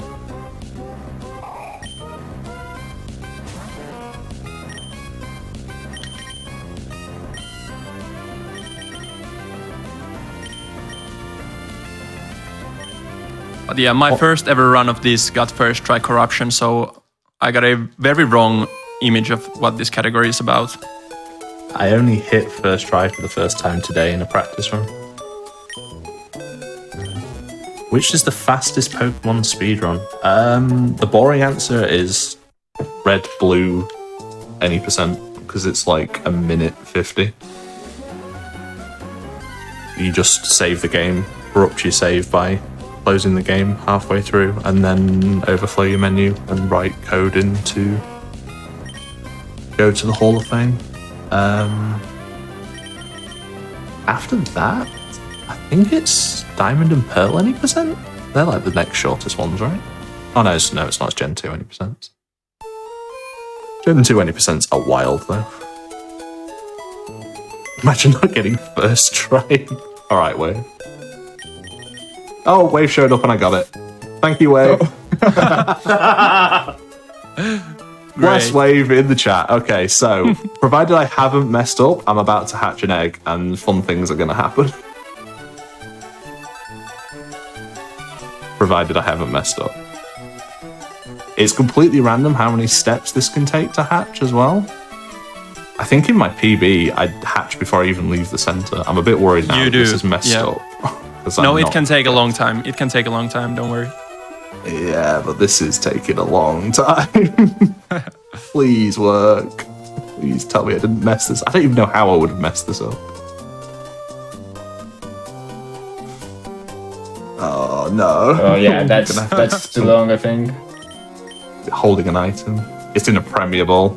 Yeah, that's not right. I don't know. I don't know if that's a mess up or if that's a possibility on bad SID. But that doesn't work. That's not the right egg. The right one will be in a nest ball. Unfortunately, that was a Premier. So I could just be dead in the water here. Having potentially messed the setup up. I don't think I did. I thought I accounted for all of it. Sometimes Are you sure about your? Hates you. Are you sure about your box names? That is a good point. I will check that the next time I get a bad egg. Because I remember getting Premier Ball with a missing space or something like that. I might redo the ones with the spaces in there. No, it's not that the... Well, it kind of is because it's got too slow a hatch rate. It's not that the hatch rate's too slow itself. It's that indicates that I didn't get the right egg in the first place. The correct egg will hatch pretty quickly. And it will be a nest ball, so that's already a tell. That's why I went in and checked the... checked what the summary was. I'm just going to redo the names. Actually, no, I won't because I can't save it. Do it on the next one. No pressure, but we only have 20 minutes left. 20 minutes is plenty. Someone's got to hit this. Have you After renaming Bouncer? No, that's why I'm wondering, like, did I mess it up as well? Did you also get a similar thing? No, but it's only Abra, so I'm not really getting anything yet. Maybe you just got a good ID. Yeah, if you've got a good idea, it'll do nothing on 31 of them. So it will just seem like you've got nothing. Well, let's see then. Keep going. I could have also messed it up since I reset too much. So I kind of lost count of how many I had at the save. It's a possibility for sure. Yeah, my only mess up was the extra, well, the two optionals, but Abra didn't get any experience in that at all, so that shouldn't have affected anything. And it's just whether I didn't count the right number of Wurmpools and Pooches, but... This is just the suffering that is this category, unfortunately. Looks At real least cool we've when you get it. We've shown it enough times that pretty much anyone in chat could perform this now. There's someone in chat that's already finished before us. We just need to get them on.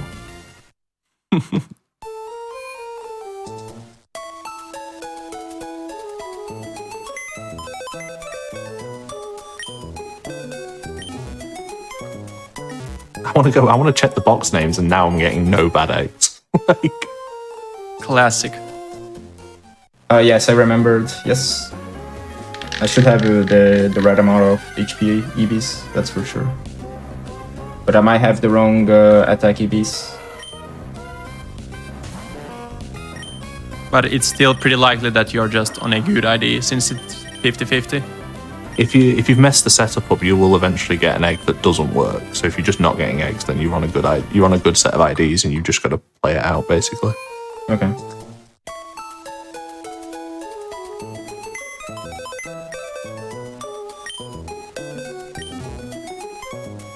But at least there's 15 minutes left and all of us are doing the corruption, so there's still a chance. I still believe in the 3-player finish. If that happens, it would be so hype. It would be kind of crazy to...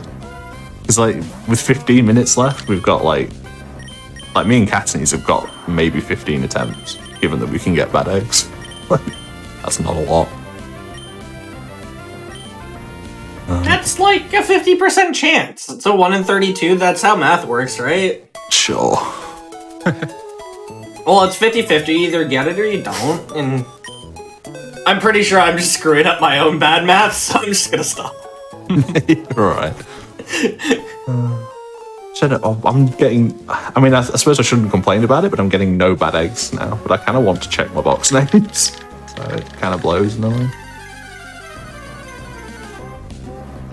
When they finish the glitch, there's like a minute until time after that happens.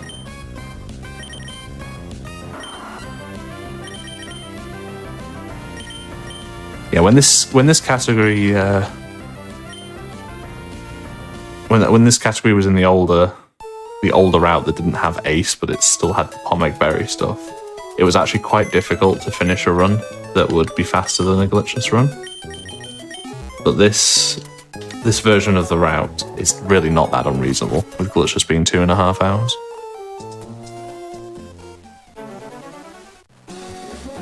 I did a practice run earlier today that didn't finish in 2.5 hours. I did a practice run earlier today that hit it literally first try. This category just hates. Yeah, I'm very worried. Like, nothing but ever. I don't know. That's generally a good sign. You've just got to sit there and grind it out. There's this one really good Gen 3 runner called Thunder who has like grinded this game and still hasn't finished a single run. So it can be brutal. He joined a race with like 3 or 4 of us and was the only person to not finish. He just gave up after like 3 hours. It was awful.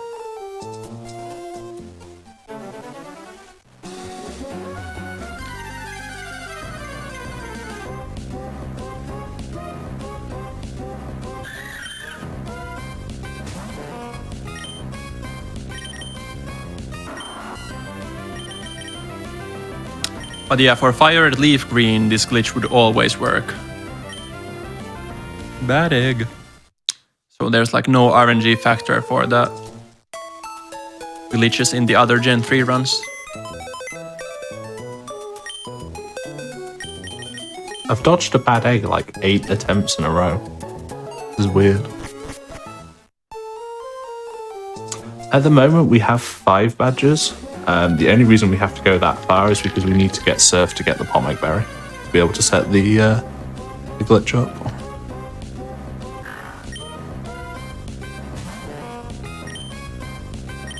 It's quite a unique route in a way because it really resembles the glitchless route for like half of the run, and then it completely goes off the rails the second you get access to Surf. Wait, will the level 16, Abra being level 16, not mess it up? Don't believe so. Oh, I finally got a bad egg again. Right, I'm going to redo my boxes with spaces in just to make sure.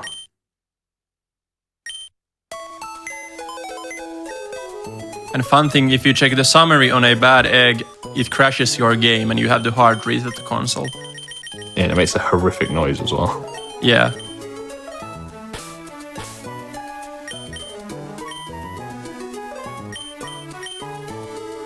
No, that's not right.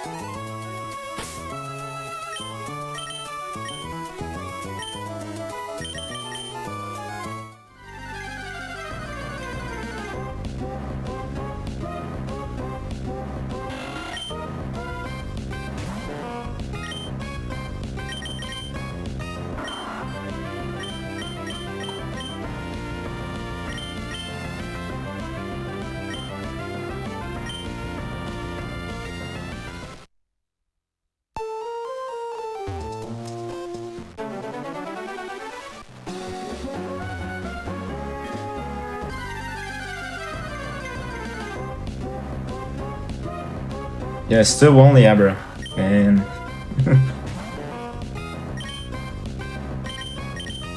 I may redo boxes, I don't know. No, honestly, it seems deceptive, but you'll definitely be fine. Yeah, You're you're not getting 50% to be fine. I didn't get a single bad egg ID in like my first 4 attempts, I think. Yeah, I just got like 8 in a row with no bad egg. And the only thing that corrupted was the markings. It's like the only thing that you can ever notice that corrupts other than getting the egg is that sometimes the markings will corrupt into just garbage.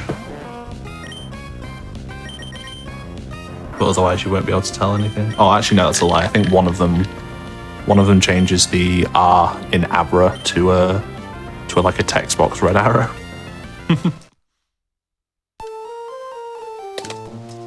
Did not know that.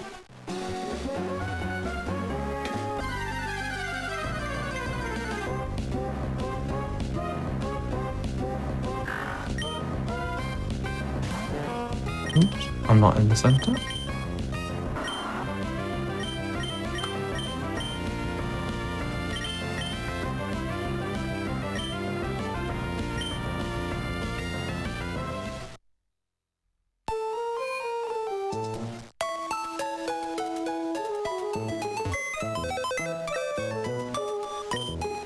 Yeah, I've redone my boxes. Please reward me, game, by giving me a first try. Maybe Wave Warrior has to say something in chat again. If that is the secret sauce. Say it's a skill issue, and then I'll get it. You know nothing about this glitch, what are we looking for? We're looking to go into, after we've done this bit of the battle that I'm in at the moment, we're looking to go into the box and find an egg. Not a bad egg, just an egg.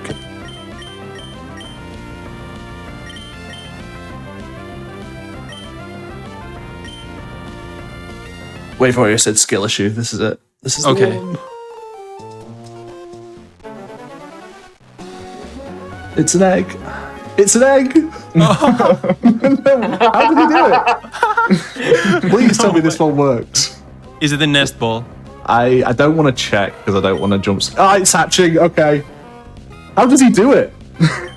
Wave Warrior, the man, the myth, the legend. And that's it, we're done. Or at least I am. Thank God one of us hit it. Yes, dude. Thank you, Wave Warrior. Everybody thank Wave Warrior in the chat.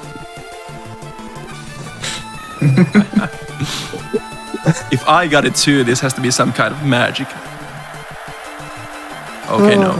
My boxes must have been messed up. I must have missed a space or something. Yeah, well, good thing you checked them. It's time for me. Round of 151.52. My own timer. That's really funny though. Both of the times Wave said I had a skill issue, I nailed it. Oh, very silly. But yeah, that's the whole thing. That is why we set that glitch up. That's why we do all the horrible EV grinding, and we have Marshtomp on low HP. That is all the payoff. Oh! Oh! Wait! Oh. Wait! Maybe? It's an egg. It could be it. Let's go.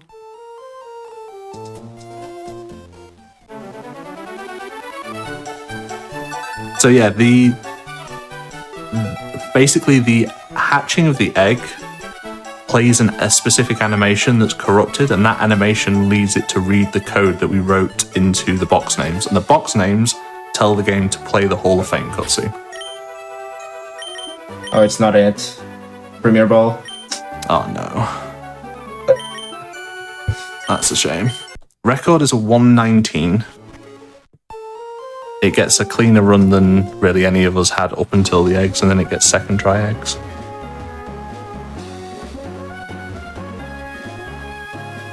I'm also gonna redo boxes. Quick. Yeah, Richard in chat's correct. So this is arbitrary code execution. So if you know how the game works and you know how to write the code into the box, you could theoretically make the game do anything. And we're just using it as quickly as possible to get to the end of the game. Don't know why it shows up as Pidgeotto in the Hall of Fame. That's the only thing I'm not too confident on.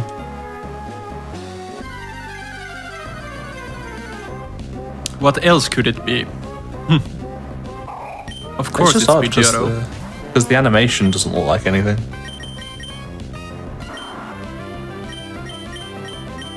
Yeah, the older route of this used to do the same corruption, the same 1 in 32 chance, but instead of like running code to play the Hall of Fame, it would corrupt a flag set in the game so that you could, also that the game thought that you'd been to Evergrande City before, which I think was shortened to Evergrande Fly Location. So then you would fly to Evergrande, skip the whole waterfall requirement, etc. And then you'd have to re-corrupt again to try and get a Pokemon with a move that either basically escaped you from battles or won battles immediately.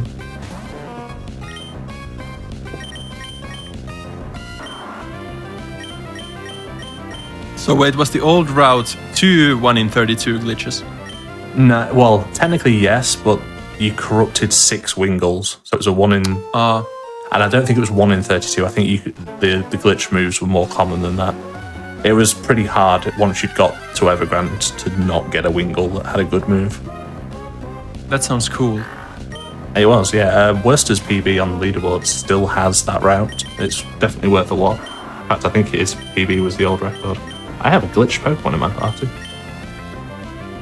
I'm not going to check its summary because I will probably jump scare everybody if the audio is playing. And the weird thing is that you don't get the Latios thing after you do that warp. I'm actually playing through what is effectively the post game for me at the moment. It's kind of weird. So like Altering Cave is open, but I didn't get the Latias event. The game doesn't really know where you are at the moment because half of the flags aren't set. Which is, I am going to try and do something that's at least slightly interesting with this. Yes, the Abra has to be specifically in box 2 and in slot 20, 25, something like that. 25, 26. If somebody actually wants to try this run, I'm sure all of us would be very willing to help a new runner learn this. Because it's a fun run to do for the first time. Yeah, it's a really fun run to give a couple of goes to, but trying to grind for a good time is awful because of this endgame.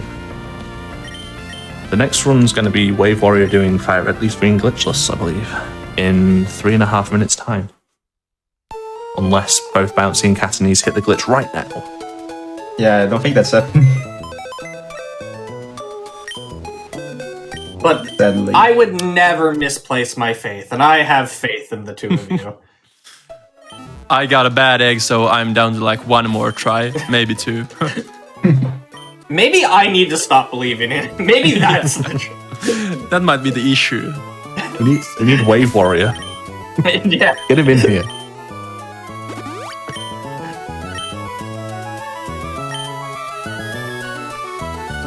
Yes, I think how it much is a do we psychic, have? right?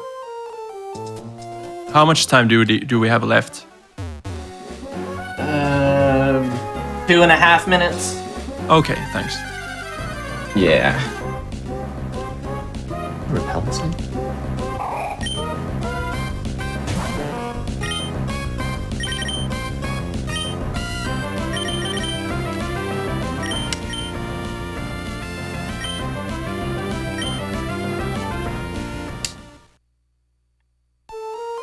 What causes a bad egg? So there's a 50% chance that your secret ID, which we can't control in any way, can create bad eggs.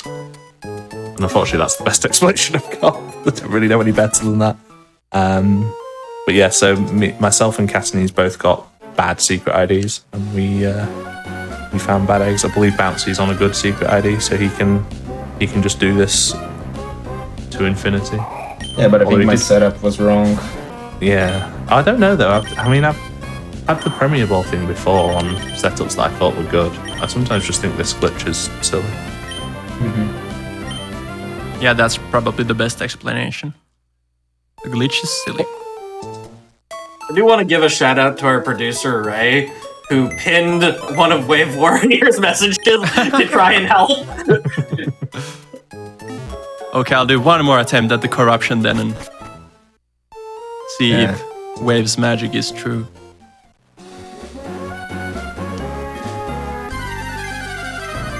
No, you're not running. So the 50% is just, it'll slow you down and you have to redo the setup to actually get the glitch regardless of your SID. It's 1 in 32. So it's probably a little bit unlucky, odds-wise, that only I have finished in 2 hours, presuming that these guys don't hit it on the very next attempt. It's not unreasonable. Okay, moment of truth. I am not too excited. Didn't get it. It is an Abra, so I didn't finish. That's a shame. But Unfortunate. yeah, as Amoeba said, it's all comes down to luck in the end. So nothing I could have done differently to not have this happen. But it's nice that we got to still showcase the glitch. Yeah, fortunately, one of you got it. Would have been. Yeah. It looks real sad if we don't. If we all get to the end and don't. Yeah. We swear it's a thing, everyone. Well, nice try, I guess. Not really. Oh, GG. GG. Yeah, GG to all three of you. Thank you all so much for showing this. It is unfortunate. I was really hopeful that y'all were gonna get it, but I mean, like you said, there's nothing that could be done. So, Right. Yeah. Thank you for having Thanks us. for on. having us. Yep, thank you. For yeah, having me. thank you all so much. Do you have any excuse me? Do any of you three have anything else you want to say before we go to break and get ready for the next run? No, Just that if you want to try this run, I really recommend it. It's fun. yeah, reach out to any of us. We'll all be happy to help. Yep. Definitely join the PSR Discord if you're interested. Yeah. Lots of people who are willing to help there. Awesome.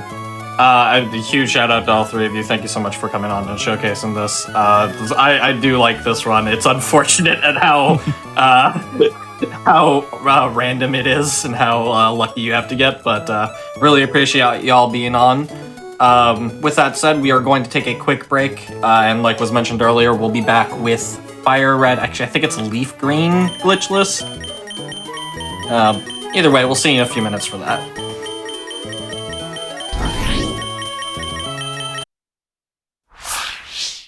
Hello, everybody, and welcome back to the Games Done Quick Hotfix. Today, we are celebrating the 20th anniversary of Pokémon FireRed and LeafGreen. We have a LeafGreen any percent glitchless one. I will hand it over to the runner, let him introduce himself. Hi, I'm Wave Warrior. I've been running this game for a while, but I do basically all Pokemon Gen 1 to 3 speedruns for the most part. This, like you said, we're doing any percent glitchless in this game, which means we don't use any glitches whatsoever to beat the game. Up until a couple months ago, this category was just called any percent because there were no glitches that saved any time. But then some very smart people found a way to beat the game with a very wild glitch. So now we call this glitchless. If you hear me call this run any percent at any point throughout the run, that's why. So we might as well get started. Before I get started, I will say we start off immediately with an RNG manipulation that I have to focus for, so I can't really commentate that until after. The RNG manipulation is both frame perfect and there's randomness that you can't account for, so it's only going to be like 10 to 20% that it'll work. I have a backup save because I also only get one attempt at it. So I'm going to give it my best shot, but no promises. Anyway, why don't we go ahead and get started? I'll count you down. So 3, 2, 1, go. So, like I said, I have a backup save prepared for this. In most games, we actually have to clear our save beforehand because it loses time to have a save on there. But in this game, it actually saves time to have a pre-existing save. So it works out. Interesting. So right there, I just started a timer. Right when I named myself is when RNG started ticking. So I start a timer right there, and I'm going to be tracking how much time passes, basically, until I select my starter, which is going to be Squirtle. Right here, I check my trainer ID, 2250. And that tells me the seed, which gives me all of the Squirtles that exist. So now that I see a Squirtle that I'm going for, I plug that into a program, and it tells me all the Squirtles that exist.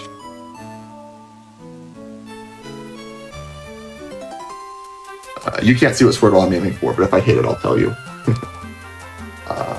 The reason I'm opening and closing my bag there is because it freezes NPC movements. Every time an NPC moves, it advances RNG, and that includes if they're off screen or if they move into a wall they're already looking at. So it's possible to get RNG movements that you just have no idea that they happened, which is why this RNG manipulation is random, that you can't control for everything.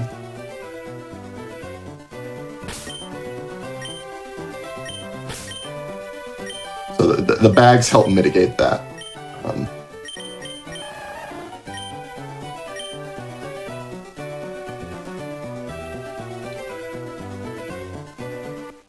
Alright, we'll see if we hit it.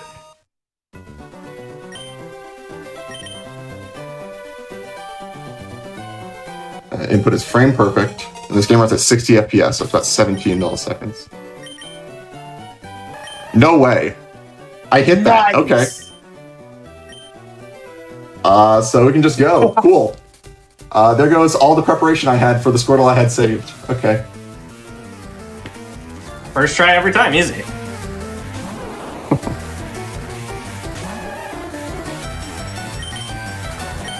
So, basically the way the RNG works in this game is it advances every frame. So every single frame there's an entirely new Squirtle that gets generated. And we need extremely specific stats. Okay. I got confused there because Tackle is supposed to do 2 and not 3 on this stat line. It did 3 there. So I got worried. It just max rolled. It did 3 again. The moves can do a random amount of damage. Anyway, so every single... Yeah, okay, just check. Every single frame gets a new Squirtle, and we need extremely high stats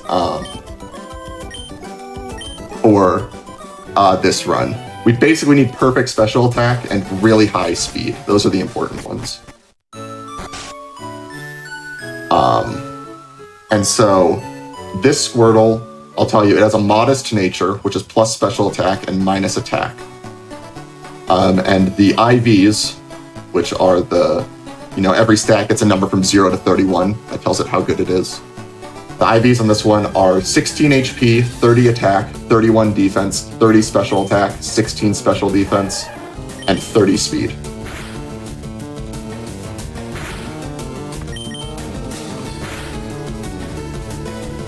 So, okay. I hate Pidgeys. Oh, I forgot to get the... I can get the potion on the next round.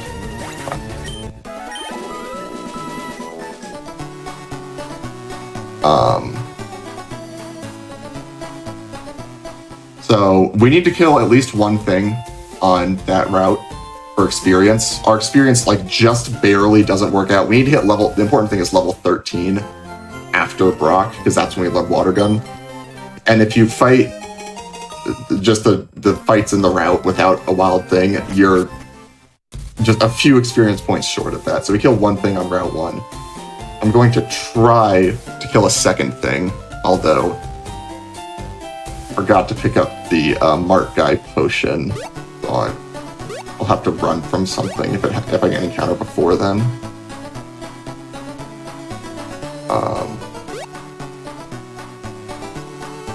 What other important things I would explain? Yeah, our Squirtle, we needed to have basically perfect special attack for this route. Even 29 special attack with a plus special attack nature is not good enough for our purposes. You can run that, but it's not a fun time.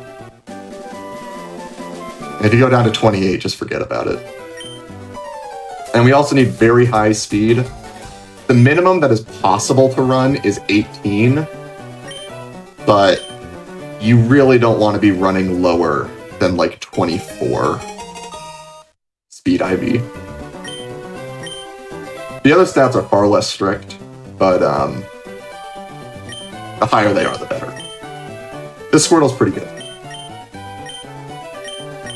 With perfect defense, got great speed, HP is solid,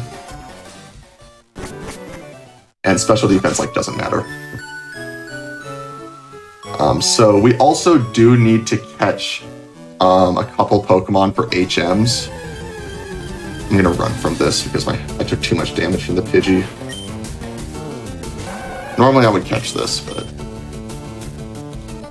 I really need to potion.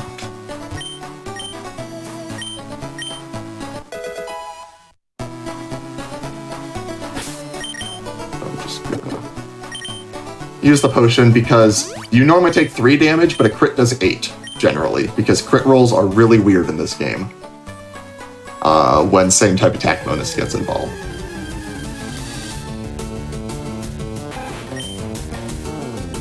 Right here, I'm going to swap Tackle to slot 2 because I want to teach Water Gun in slot 1 over Tail Whip when I get it. And then I'm going to catch a rat. We need to catch 1 thing for Cut and 1 thing for Fly.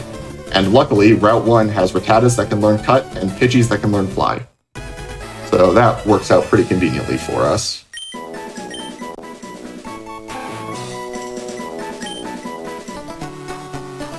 If we don't get both on Route 1, which I did not, we can catch birds on Route 3, and we can catch cutters on Route 4 as a backup.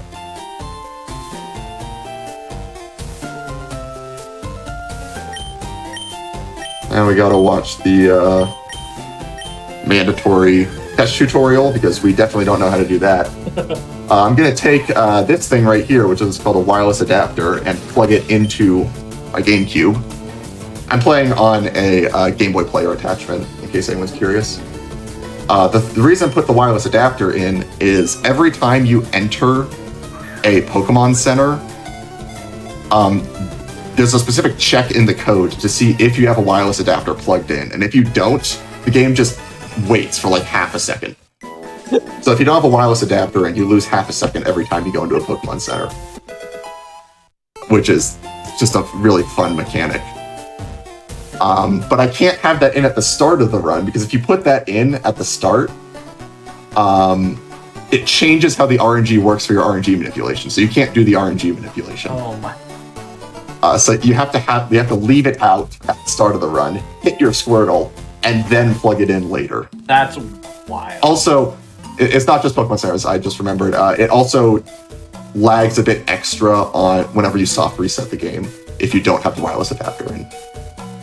And that matters for Surge Cans, which is the best designed puzzle in any Pokemon game ever.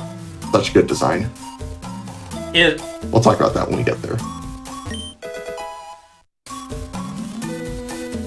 So, we're in Forest now. I should talk about the way that random encounters work in this game. Most Pokemon games, when you get an encounter, you'll get a certain number of immunity tiles after that tile where you cannot get another encounter. And then you get a flat rate after that. This game's a bit different. After an encounter, you get anywhere from 6 to 8 1% tiles, where you are 1% to get an encounter. I should actually get the extra potion here.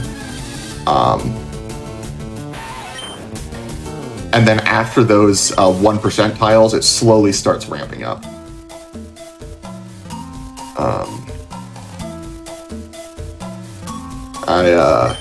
Because you have so few options in the early game, I'm picking up a lot of potions here that you don't normally get.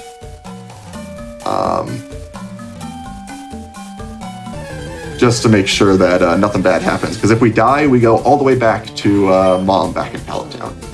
And that sounds like not a fun time. So I'm going to pick up another potion right here. And then I'm going to save because this fight sucks. There's going to be a lot of saves in this run. We do get some revives eventually. But especially in the early game here, we just do not have options. And that's going to become especially evident in Brock's gym. So right here, normally with Modest, I would have really liked to kill 2 things on Route 1. So I would learn Bubble at level 7, and this would be either a 4 or a 5 shot. I didn't really get that opportunity, so instead this is a 7 shot. Ooh. This thing has Poison Sting and Spring Shot. Spring Shot does nothing. Poison Sting is 30% to poison you. And we actually want to get poisoned at some point in this fight, which is not happening because I'm only getting String Shots.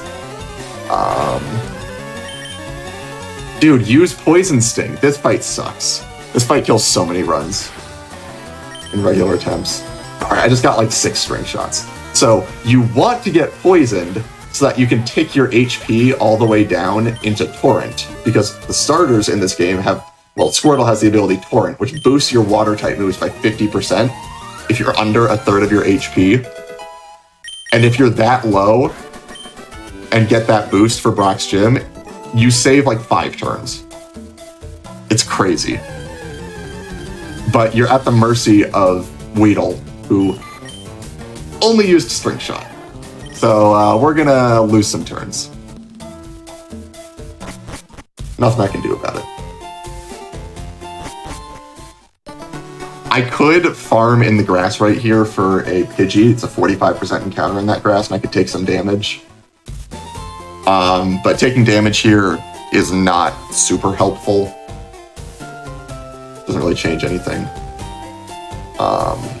So I'm just gonna eat the time loss, so to speak. I have to save again. I probably could skip save with such high health here. But you can just get crit on the wrong turn and you go all the way back. So you kind of just have to save. As long as crits exist in the game, you have to assume that you're going to get crit. And unfortunately, the only reasonable strategy I have to play around crit right now is safety saving. So this thing dies in 1 hit if you're in Torrent. Defense Curl, we wanted Tackle to take damage. All the Pokemon are just going to use no offensive moves. Critical hit on like the only turn on this fight where it doesn't help me. Critical hits in this game are 1 in 16 and do quote-unquote double damage. As we saw, grounding is a bit weird in this game. This thing dies in 2 hits with Torrent, 3 hits without, and their ranges in both those cases. It's not a great roll. This is a range from here. Hey, that's damage. Okay, died in 3. The way damage ranges work in this game is every time you use a move, the game picks a random number from 85% to 100% and just multiplies your maximum damage by that.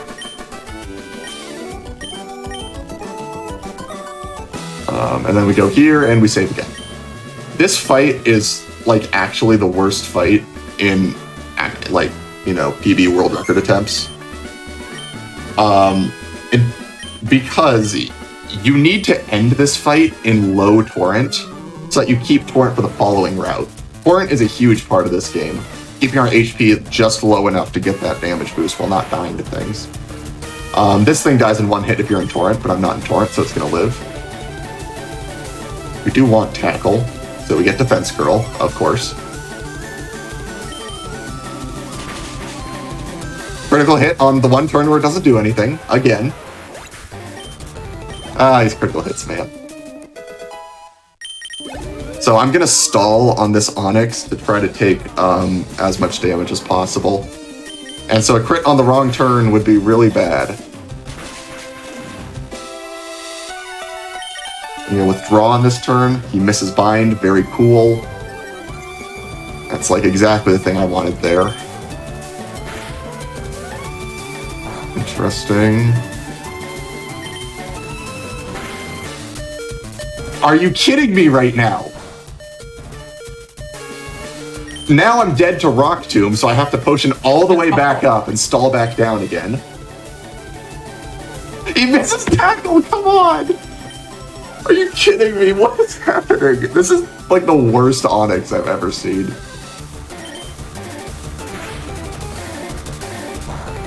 At this point, it would have been better just for me to like kill him and move on. But I don't want to not have Torrent for this next section because it's such a huge part. 11.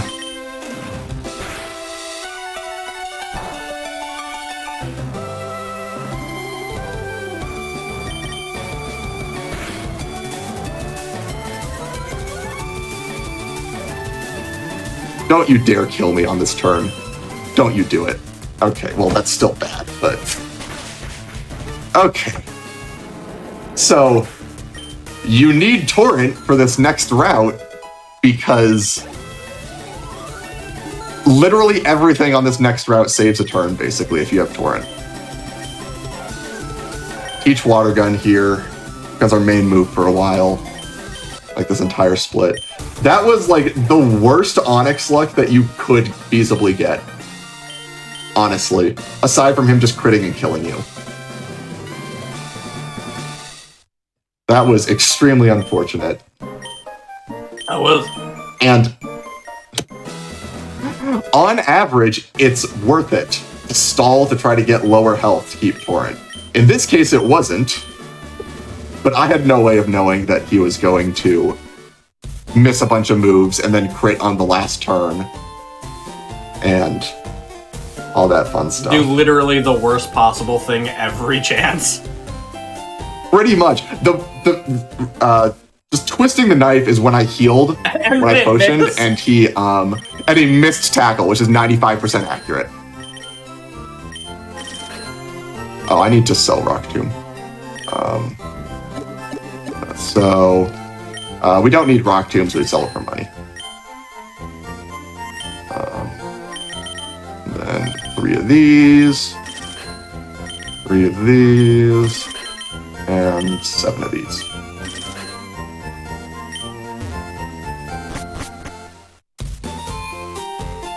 So that's going to be like all of our shopping for quite a while. That's all we need. And now, if you haven't noticed, I've been walking this whole time. In this game, you don't get running shoes until after Brock, which is interesting. So now we can finally run. The reason I stalled for damage is for Torrent for this route. Because this route has 9 Pokemon, and like 7 of them save a turn if you have Torrent. Plus, you need, good HP going into Moon to keep Torrent. Torrent is so important in this run. You spend almost this entire game below a 3rd HP. Or, that's not entire HP, but like half the game below a 3rd HP. Because it's that important to get a boost on your water moves. Now, I am going to level out of Torrent right here at level 14. So I am going to stall on this Caterpie to get a 50% chance for Tackle to keep Torrent for the rest of the route. And String Shot. Okay, we get another chance. Okay. You would not believe how many times I've gotten Tackle missed there. When I just need like a tiny bit of damage to keep full Torrent.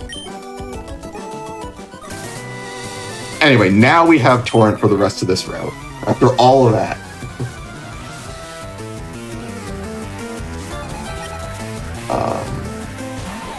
So now we're just going to spam Water Gun. And everything dies.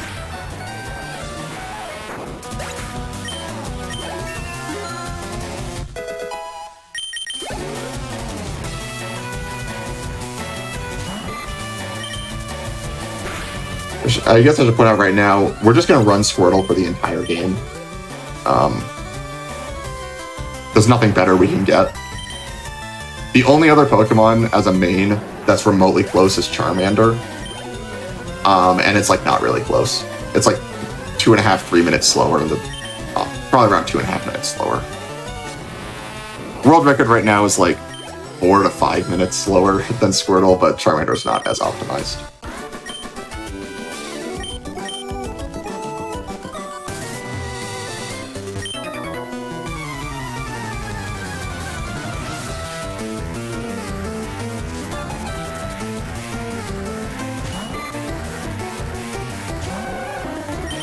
Like, yeah. Having Torrent right here, like I said, we would one-shot everything here. Which is why I stalled. And got just that Onyx. Most of the time you have Torrent going into that gym, and so you don't really need to stall. You just hope to kill it. But then you run into a different problem, where that Onyx is only a 59% range to die to Torrent Bubble. And if you miss the range, it's really unfortunate. I need a flyer still, so I'm farming in this grass. Something to catch. Okay.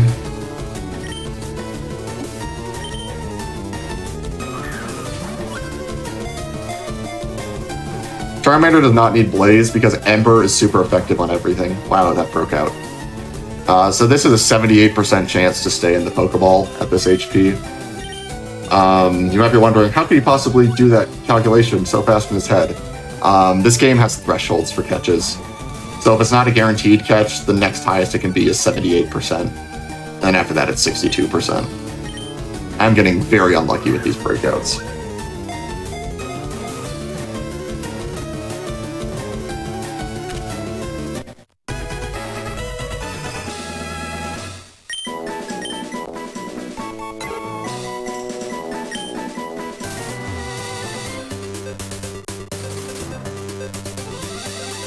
So I'm going to pick up the Berry here. That is for Misty, because Water Pulse loves to confuse you.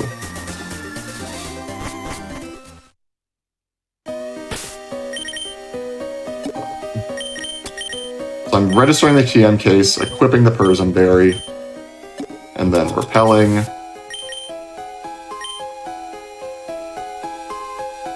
We do need to fight one more optional in here for our experience route to work out, because we need to get level 18 by the end of this this Mount Moon. So I am, because of the HP I'm at, the best play is actually the riskiest option. So I'm gonna save for him. I could skip with Revive, but it is still technically possible to die, so not dealing with that. So I need to repel.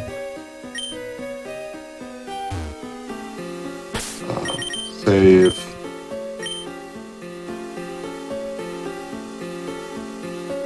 And the reason I'm fighting this guy is because I need to take more damage to stay in Torrent. Because I'm going to evolve right here and get a bunch of HP, and so just like Onyx, I need my HP to be a lot lower so that I keep Torrent. And this Rattata is very likely to damage me, like that. The problem is, this is only a 10 and 16 range, which I got, so we're good.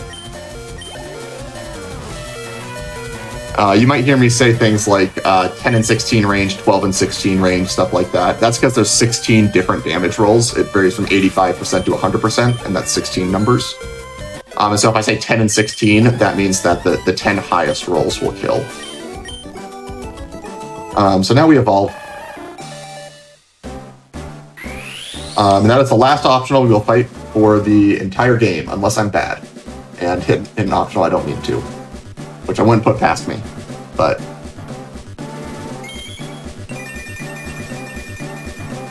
Now we've got Wartortle. Water moves are powered up even more.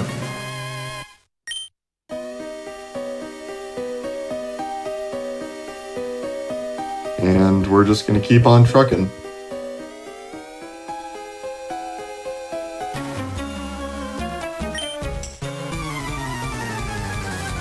And yeah, just like Brock's Gym, just like Route 3, everything here dies in one hit if you're in Torrent, and it doesn't if you're not in Torrent. So Torrent just saves so much time. Do I get... Okay, I do get a +2 here, so... At level 17, I get 2 HP as a level up instead of 3. If I got 3, I would have leveled out of Torrent, but because I only get 2, I get to keep Torrent.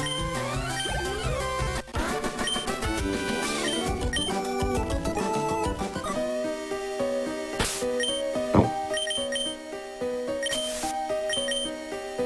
So now that I have the Revive in my back pocket, I can afford to not safety save for things. I will still be safety saving for a lot of things. But this is one fight where I no longer have to safety save. Because if I get, like, the worst outcome, I do have the Revive in my back pocket to bail me out. This Grammar sucks. Its moveset is Pound and Harden, which are the good moves. Disable, which is really annoying, and Poison Gas, which is really annoying. Luckily, Disable and Poison Gas miss a lot.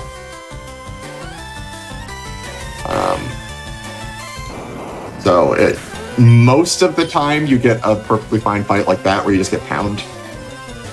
But you can get some really unfortunate fights. This Coughing, the Voltorb was a 9 and 16 range, and this Coughing was a 14 and 16 range. And I got both of them. So now, because we fought the extra optional, we got level 18 there. And before I fight Misty, I'm going to use 2 rare candies to get to level 20. And at level 19, we learn Bite, which is kind of the MVP for Squirtle's moveset. It provides the necessary coverage that Squirtle needs for some specific fights. The other coverage move that Squirtle gets is this one right here, which is the worst thing ever. I hate this move. It's so bad. But we have to get it. So Mega Kick. That's 120 base power physical move with no effect. But it's only 75% accurate. And it just loves to miss when you need it to hit. Unfortunately, there are certain grass types in this run that there's no other move that Squirtle can learn that can kill them. And it's too slow to two-shot every single one of them. It's faster to use Mega Kick. And you also need Mega Kick for certain things, because they, like, Bulbasaur and Ivysaur just do too much damage to you. So you need Mega Kick to take them out quickly.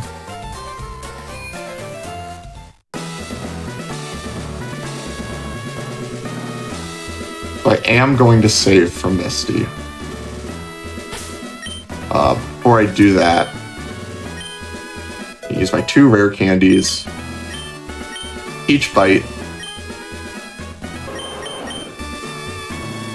Which Bite 60 base power and it's 30% to flinch, and that flinch is huge. Like every time you get a flinch, it's crazy good. And then I'm gonna heal to full health. Because Torrent does not help against the Water-type Gym Leader. Don't worry, we'll get it soon. We'll get it back soon.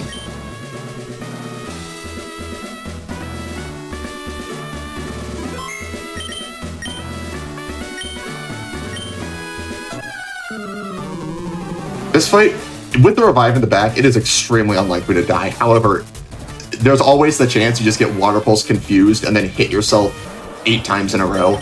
Oh, God. So, I have to play around that. Water Pulse is only 20% to confuse per turn. It's the only move. Star you can use Harden and Water Pulse. Please kill. That is so unfortunate. That Staryu is like 94% to die in 2 hits or something like that. If I got that roll before, it would have killed. Okay. 3 Water Pulses and not confused. That's something. And this Starmie is a very unlikely 2-shot. This thing can also use Swift. It doesn't have to use Water Pulse. Okay, so the Super Potion has already been used, so I can just go for this range. Okay. That was not very likely to kill, and normally you wouldn't go for that, because you don't want Starmie to heal back to full HP with a Super Potion. But because I got such bad rolls on the Staryu, Misty's Super Potion was already gone, so I didn't have to worry about that anymore.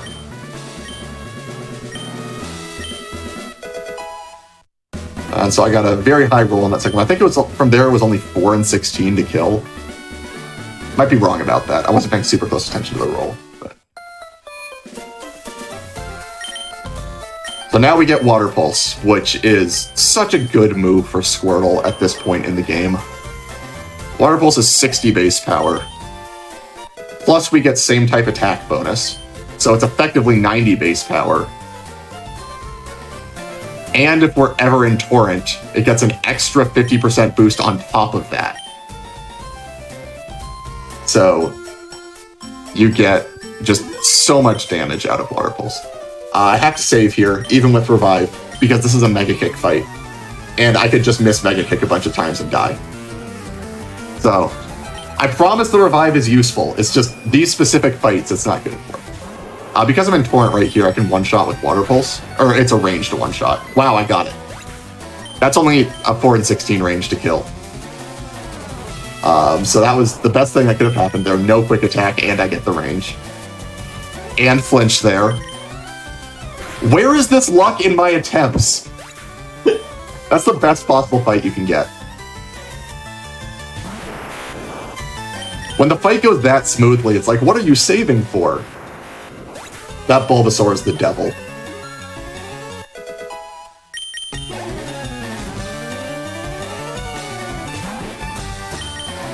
I actually got the fastest possible fight. That's so funny.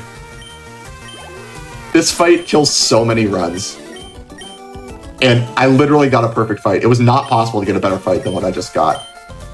That's wild. I know. You know how hard it is to get a perfect fight in any fight with any amount of variance? After watching that Onyx fight with Brock, yeah, I can guess.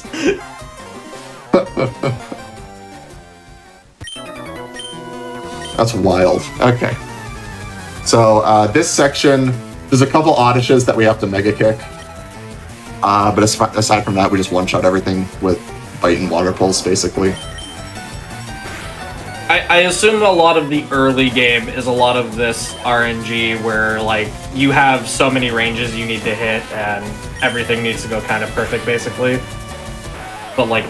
The early game is rough, yeah, because of that. In early game, you're, like, at level or under leveled for a lot of fights, and you just don't have options at that point. Brock's Gym, in actual attempts where you're not safety saving, kills over half of your runs. Because you go in Torrent, and then Sandshrew and Onyx are just a 1-2 punch to the gut that just kills all your runs. Mm-hmm. Because Sandshrew is a 2-shot if you're in Torrent, and it can just choose to use Scratch. And when you're that low health, Scratch, 1, it can just kill you sometimes. And 2, even if it doesn't kill you, it puts you in kill range for Onyx, and Onyx is faster than you, so it just kills you. So even if you survive Scratch from Sandshrew, 80% of the time you just die to Onyx because it'll just kill you with Rock Tomb. And then, you know, maybe like, I'm not going to die to Rock Tomb this run. I have a potion in my back pocket. I'm going to use the potion and heal for 20, and then he misses Rock Tomb, and you have to stall 8 turns to get back into Torrent. Which effectively kills you anyway. So, and then even if that doesn't happen, even if you have good HP going into Onyx, and it's like, all right, I have great HP leaving this fight. He hit me down to exactly what I want. At that point, you're only a 59% chance to kill the Onyx. And if you don't kill the Onyx, he Rock Tombs and kills you. So, yeah, you lose a million runs to Brock's Gym. And if you finally get past Brock's Gym, I mean, you're not really in the clear. Because, you know, the rocket fight I did at Mount Moon can kill you. The Super Nerd fight at the end of Mount Moon can kill you. Most of the time in actual runs, you don't, like, actually pick up the Person Berry. You just hope that you don't get confused on Misty. And so she just loves to confuse you. And then you lose a minute. Or just die. Yeah, or just die because you're slapping yourself in the face. Yeah. And, like, you only have potions at that point. So, like, if you ever hit yourself once, you need to burn, like, 2 or 3 potions just to out-heal the damage you're taking. So it's rough, man. I swapped Water Pulse to slot 1 here because I'm just going to be spamming Water Pulse for a while. And so every single fight, it'll save a few frames. I'm going to swap it back eventually, but...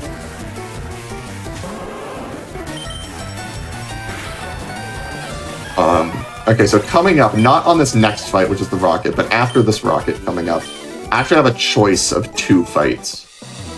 I have to fight one of them to advance, but I can choose which one I want. And so there's a guy with just an Onyx, and there's a guy with a Machop and a Geodude. And so naively, you would think, well, fight the Onyx. That's only 1 Pokemon. 1 is less than 2. That's faster. But for EXP reasons, there's another choice later in the run. And if you choose the faster one here, you have to choose the slower one later, and vice versa, so it kind of evens out. I'm going to fight the one with the Machop and Geodude here, because that gives me more experience right now, and that'll help me for a fight coming up. Well, it'll help me for a fight in, like, 20 minutes. To have that extra little bit of experience early rather than later.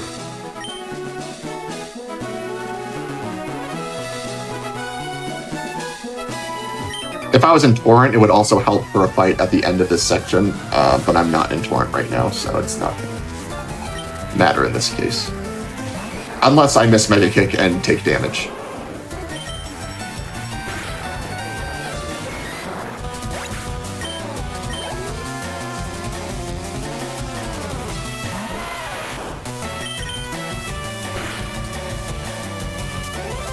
Okay. That Geodude was technically a range, so the crit might have mattered.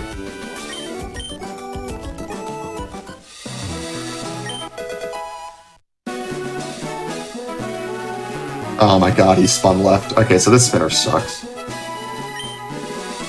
Okay, well, I messed that up, but I didn't get punished. That's different movement than I normally do in a run, because I normally fight the Onyx guy. So I did it wrong, but I didn't get punished for it.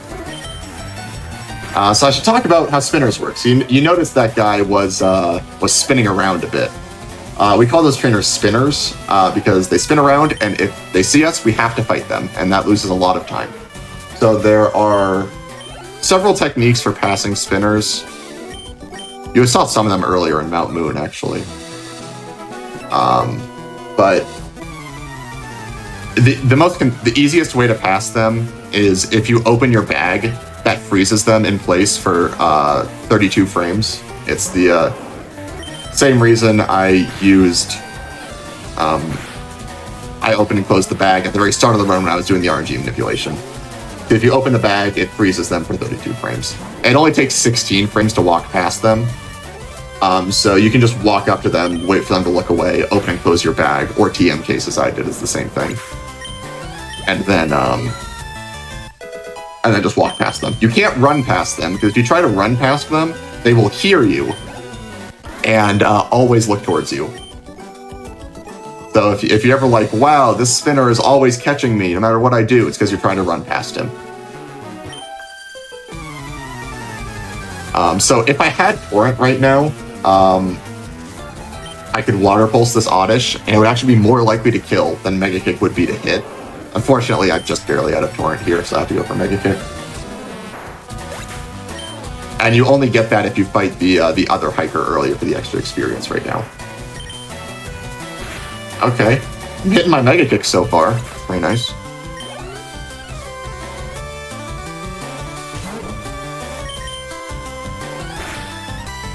And that's Torrent, wow.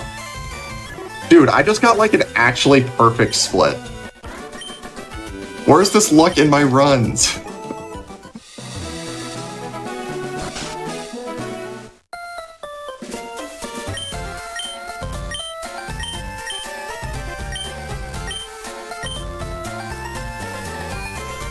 So we talked to Bill here, get the SS ticket. There's an ether that you can pick up to the right of this house, and a lot of the time you pick that up, but I actually don't need it right now because I still have a kick left and I have Torrent.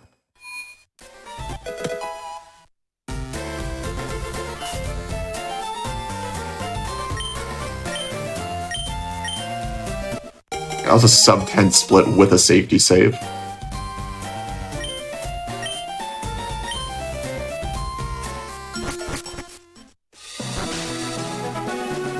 So now we got the SS ticket. We're gonna run down to Vermilion. You might think that we're gonna fight Surge. However, Surge, if you fight him around now, is the single most likely fight in the entire run to kill you. But the thing is, you don't actually need to fight Surge right now. The only thing that he blocks off is the ability to use Fly outside of battle. So if we just don't use Fly outside of battle, we don't need to kill him right now. And so I'm not going to fight Surge yet. And instead, I'm going to put him off until after I evolve the Blastoise. And then he's a 100% free fight. You cannot lose to him.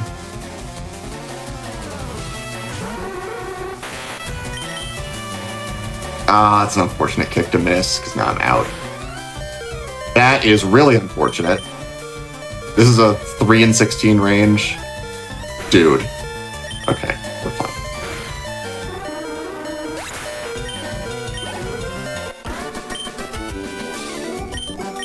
Oh, this is a really unfortunate health. I'm dead to Quick Attack from Raticate, but if I Potion, I'm 1 HP out of Torrent. Oh, that's the worst. I think this is the situation the Revive exists for, so I'm just going to risk it. If I die, I have the Revive. I would prefer not to burn the Revive on a Quick Attack here, but...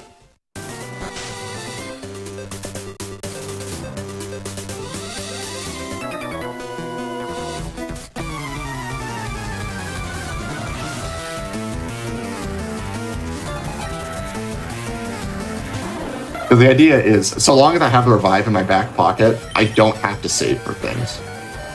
Like, that's the idea.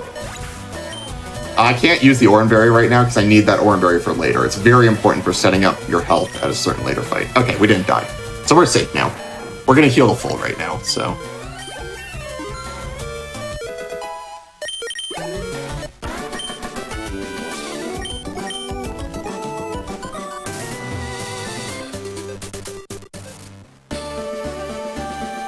I skip that mart on this route.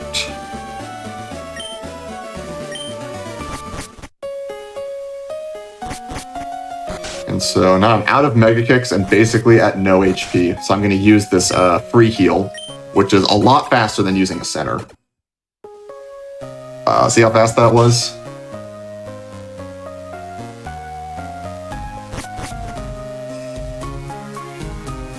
And then... going to... I forgot to save. Okay. That was one I really wanted to save for. It's probably fine, I have the revive. But... I could miss a million Mega Kicks, and bad things happen. I want to flinch this because Sand Attack exists. Okay, we're fine. Can't one-shot that Pidgeotto, unfortunately. And now I need to hit 2 Mega Kicks on this Ivysaur because I'm minus attack nature. So Bite plus Mega Kick won't kill. It's not guaranteed to kill, but it should kill from there, actually. Yeah, okay, we're fine. That was an extremely lucky fight. Oh, I meant to water gun that.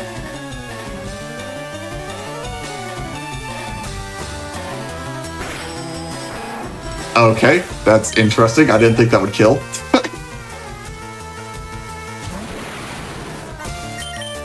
Mega Kick does kill that Raticate, but one, I wanted to take a bit of damage from it, and two, my Mega Kick count is kind of important right here, so I didn't want to burn it on the Raticate. And Raticate can't do any significant damage. So ideally, you get hit down to Torrent here, because having Torrent for this upcoming section is really nice. That did not happen. So we're not going to have any Torrent, most likely, for a while. Also, when the fight goes that well, you're like, why did you need to save? That fight looked easy. That fight can go so bad.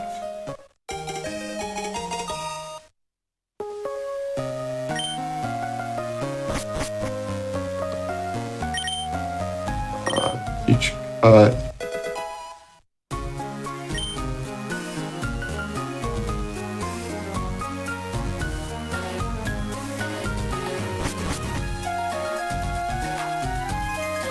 Already took the boat heal, so I can just leave.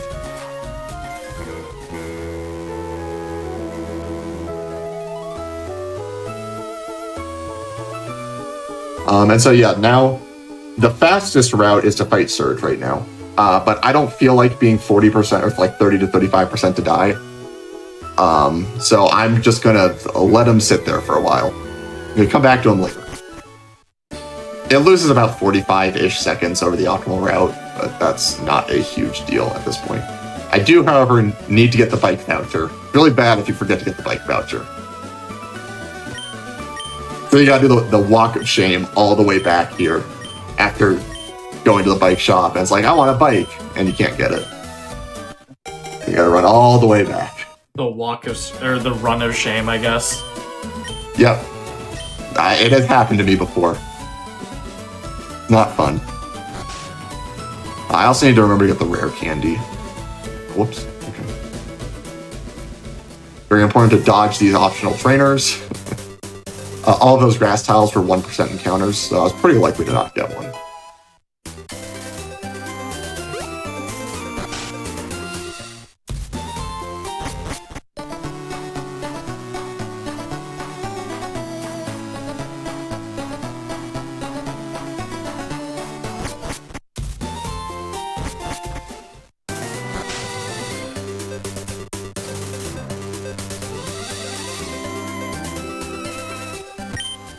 But right now we're kind of in the Mega Kick section of the run.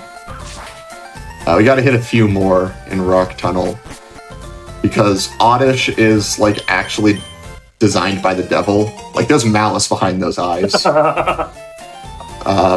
Oddish is super bulky, and so it doesn't die to bite. So we have to use Mega Kick on it. And there's an Oddish coming up that's so bulky we can't even kill it with Mega Kick. So we just have to two-shot it. And sometimes we don't even two-shot it. Oh my with god. bite. So yeah. So right here, there's 2 Oddishes, so we gotta hit 2 Mega Kicks. You also might have seen me get off my bike right there. After this fight, I'm gonna do something called a run to bike, where there's a spinner coming up. I'm going to run to force him to look in a certain direction, then very quickly get on my bike and try to pass him before he can spin and see me. Every time you miss a Mega Kick, you just lose a million turns because these Oddishes love to status you. This thing's moveset is Sweet Scent, which is the good move, Poison Powder, Sleep Powder, Stun Spore. So basically every time you miss kick, you have to burn an extra turn just to heal off the status. That Bellsprout was a range to kill with bite. But it's not worth it to Mega Kick it. Okay, that's good.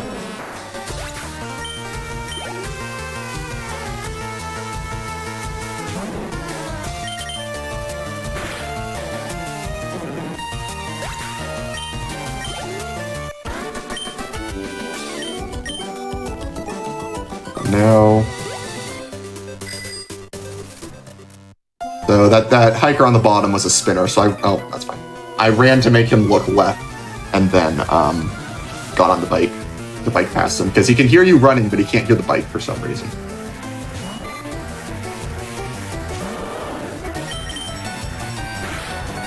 That's that one. You have like what's the math on that? Like a 6-frame window to stop moving, get on the bike, and start moving again. What, 4 tiles at 6 frames per tile? Might be a 7-frame window.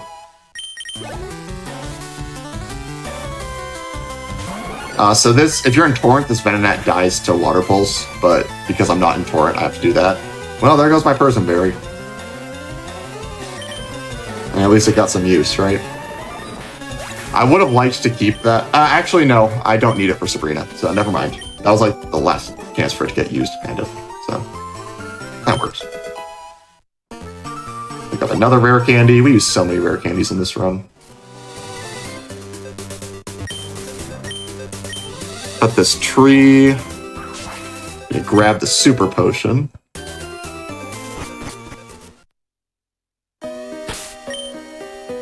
Use repel. I'm gonna need to use elixir at some point to refresh. I have to go one file further to the right. I need to refresh my Mega Kicks at some point, but I have 1 left, and I only need 1 at this point. And if I miss it, I can just elixir in fight to take extra damage. Oh, I need to switch Water Pulse back to the right. Forgot to do that. I'm just gonna do that right now. I don't forget.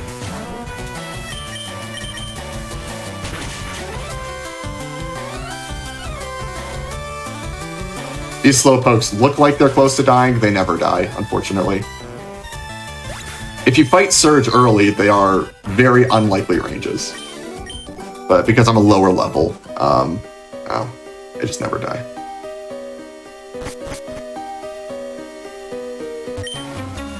You might be thinking, how does he know where he's going? He doesn't have Flash. How does he know everything? I have done this very many times, so I have the entire layout memorized. So many times.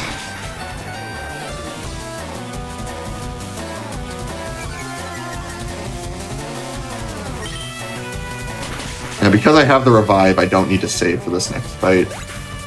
Or sorry, because I do have the revive, I don't need to save. I think I messed up my wording.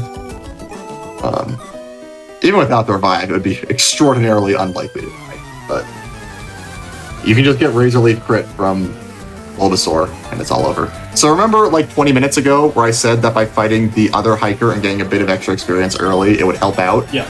This Bulbasaur is what I was talking about. That was a terrible roll. I have to do this. That thing's a range to die to 2 bites, but it was not going to die from there. So now I'm out of Mega Kick, so I have to Elixir now. I'm hoping he uses a damaging move so I take some damage.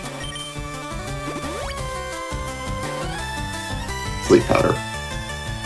This thing has like basically random AI, but he won't use a status move if you're already status, so he's guaranteed to attack on this turn. I wanted Razor Leaf because Razor Leaf does more damage, but it's fine. I don't think I'm getting Torrent, boys.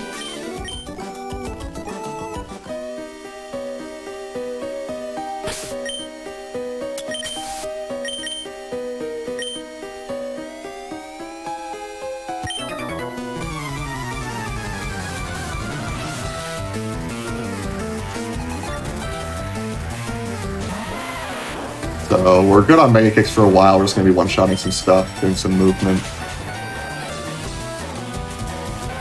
And so this next fight right here is, again, a choice. I can choose one of two different fights to do.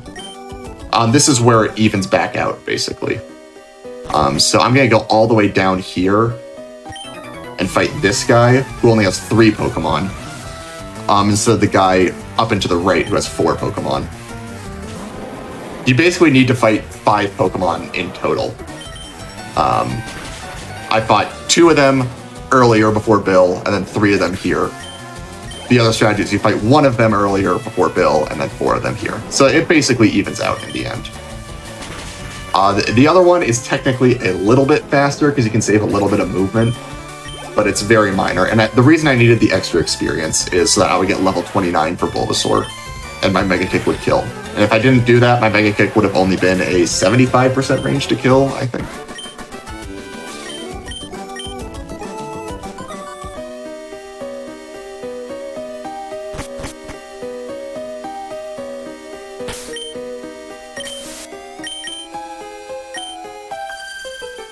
Few trainers left. Not after this trainer, but after the next trainer, there's going to be another run to bike. The only other run to bike in this game, actually. There's only 2 of them. I do not have world record in this game. I think I'm currently 6th place, but that's a little misleading because 2nd through 6th place are all within 30 seconds of each other. And then world record is like nearly a minute and a half ahead of 2nd place because Pokeguy is too good at this game.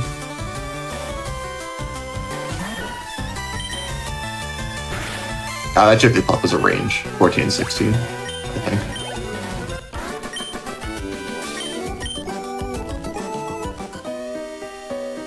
I'm gonna get off my bike again to set up for the run to bike.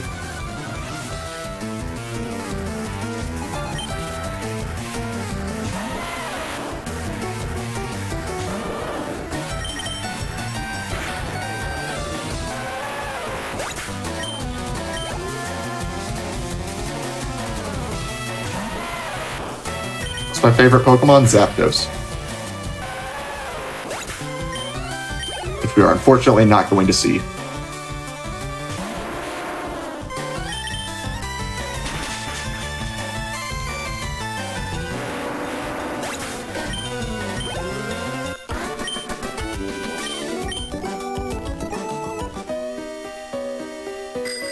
Nice.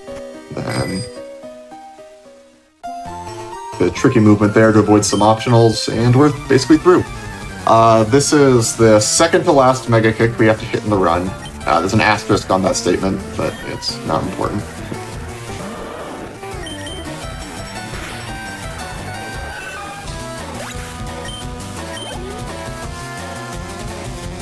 So this Oddish right here. Oh, this monster. Alright, we hit it.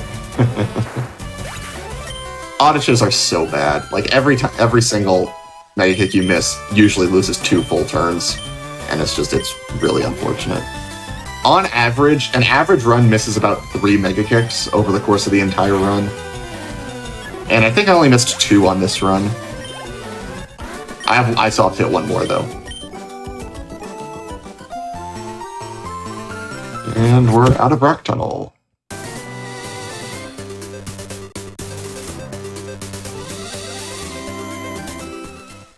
I'm gonna do some quick shopping right here.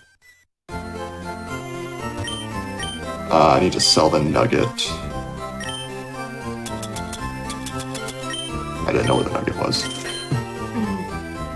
The shopping route I'm doing is a bit different than the shopping route I'm used to, because I added some, well, I didn't add it. I'm basically doing a marathon safe route, which requires changing around some of the shopping. Since if you're not doing marathon safety,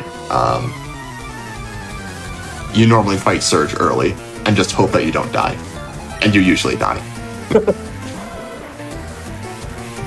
It's a rough fight, man. Just to give you an idea, a standard fight in that has you hit a Mega Kick through double team. Oh, what? And if you miss it, you usually just die. You get one chance most of the time. That's a standard fight. Oh, I need to water pulse that. Okay, we got that. That is incredibly rough. Yeah. If you have certain HP values, you maybe only have to hit 2 water pulses through double team. If you get torrent. But a lot of the time you have to hit a water pulse through double team and a mega kick through double team. And if you miss your water pulse, you usually have to hit them through 2 double teams. It is a rough fight to do early. But we're going to go back there and do it as Blastoise. So it's going to be trivial. Alright, so I'm entering the Rocket Hideout here, because we need the Silph Scope. Can't use the Pokédoll in this game like in Gen 1. This is the last Mega Kick of the run.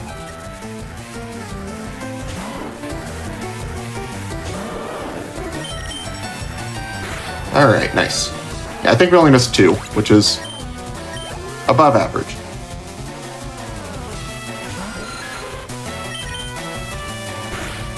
Unfortunately, because I'm low experience on this route, you like really want Torrent for this section, because it gets rid of a bunch of ranges.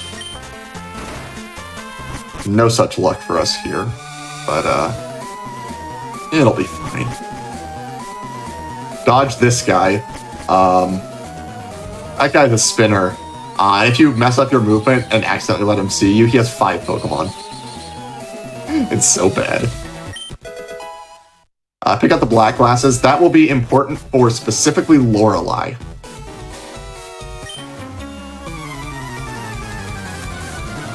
We need black glasses to boost our damage of bite just a little bit extra for Lorelei. Otherwise, Lorelei's... It's like actually really awkward to try to kill Lorelei if you don't have black glasses.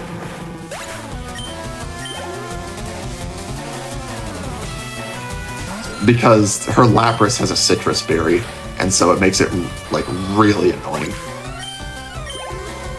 to try to kill that Lapras. But with the black glasses, we get a pretty consistent fight.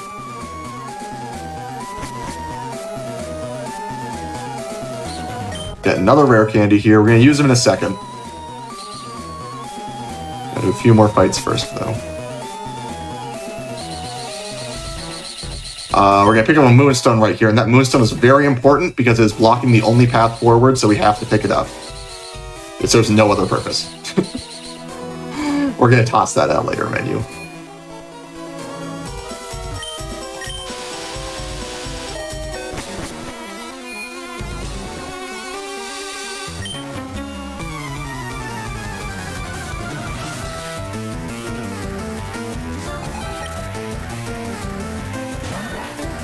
So the reason why Torrent is so good here, well, 1, if you have Torrent, you can Water Pulse Eradicate, and you don't have to hit a Mega Kick, so that's very nice.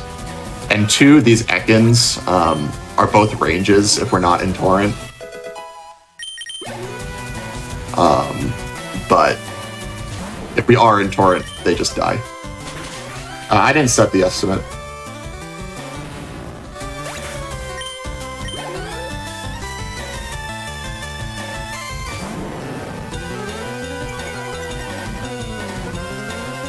Assuming nothing goes catastrophically wrong, this run will probably get somewhere around a high 2-0x.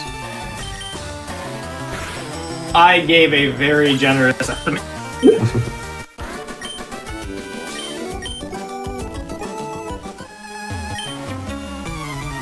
Well, now you got... You can get Care Needs and Bouncy back in them and have them keep doing some attempts at the Emerald glitch. With that extra time. Anyway.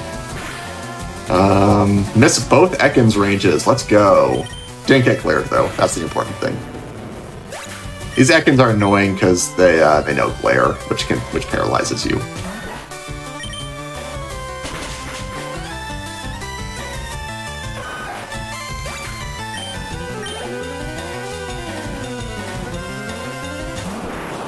Then this Arbok, we cannot one-shot, unfortunately. If we were level 33, which we get by fighting Surge early, we can get a range to one-shot it, but not on this route, unfortunately. Yeah, I put on that turn. It's good that he hit himself, though. These things have, like the Ekans and the Arbok both have Glare and Poison Sting, which poisons you, and they can be really annoying. The really annoying thing on that Arbok is if you get glared, and then you're slower than it, and it uses Bite. And then it flinches you. So the first Ekans is a 6 and 16 range, which is about 41% when you factor in crit chance. And the second one is an 11 and 16 range, which is about 70%.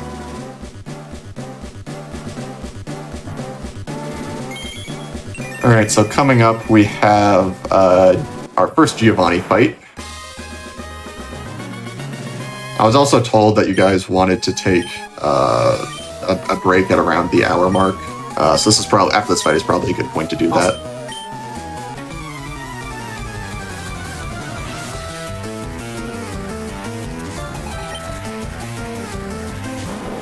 So this fight, the Kangaskhan is unfortunately really inconsistent.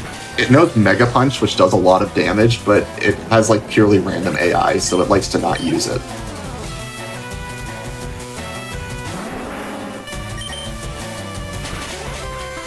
And so we want to see some Mega Punches here, because our HP is really, really high right now. We need that to come down. Because Torrent for an upcoming section is like really important. Tail Whip. I really needed to use Mega Punch. Okay, well... we're gonna have to do some shenanigans to get our HP down. But I'm gonna pause the timer in 3, 2, 1, now. Awesome. So, yep, we'll be right back. I'll pass it over to GDQ people. Yeah, so during these longer runs, we like to take a break so everybody can get up, stretch, get some water, anything you might need to do. Just a quick reminder, your subs, Prime Gaming subs, gift subs, and Bitch Cheered on the GDQ Twitch channel do help support the games on a quick hotfix, so if you enjoy watching any of these these anniversary specials, anything like that, it really does help us. With that said, we'll take a quick break. We'll be back with the rest of the run.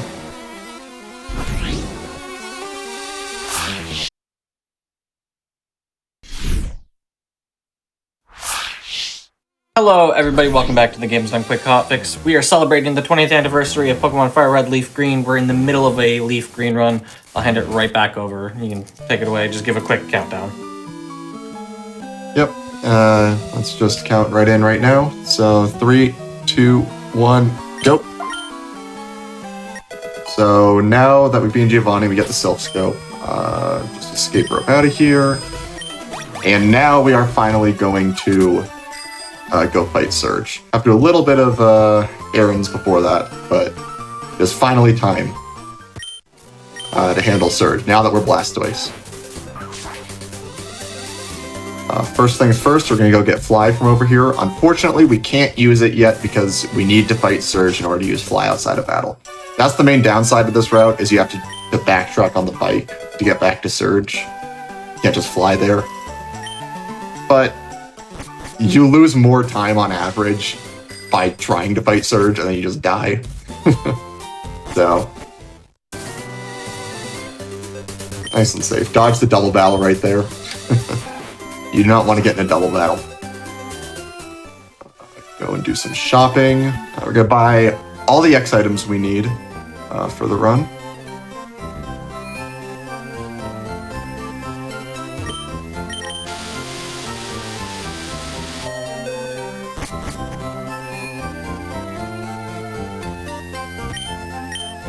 by... That's fine. I meant by 6, but 5 is fine.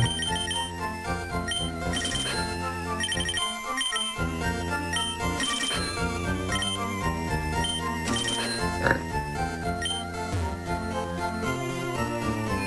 6 would have just been an extra 1 in case I mess something up, but I'm not going to mess anything up. I'm good. In reality, I only need 4. But those X specials, we're going to be using a lot of X specials in this run. Because as it turns out, Squirtle's a special attacker.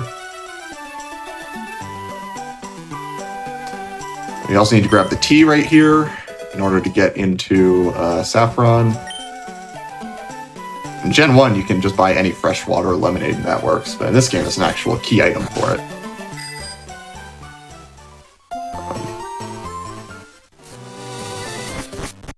So now we're going to go bike back to search. Now, ideally, you have Torrent for this fight, because you do need Torrent to one-shot Raichu. However, I can just use an X special, and that gives the same effect as Torrent, so it's fine.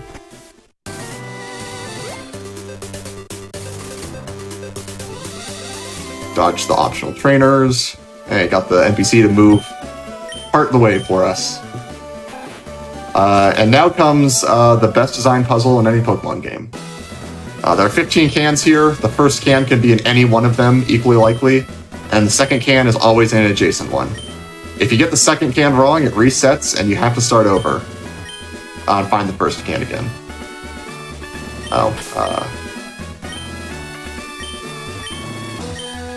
There it is. However, luckily, we can cheat by time traveling. We can just save and check a can, and if it's not it, we just reset the game and try another one. Is this the strat in an attempt, or is this marathon? Okay. Yes. There's no better strat. Okay, well, I got lucky. The only other strat is you don't save and you hope for the best. Yeah, I just wasn't sure if this was and if you miss it, you reset. It's just over. Yeah, I mean, it's pretty bad if you're resetting a bunch of times, but it's better than having to search all the cans again for second one.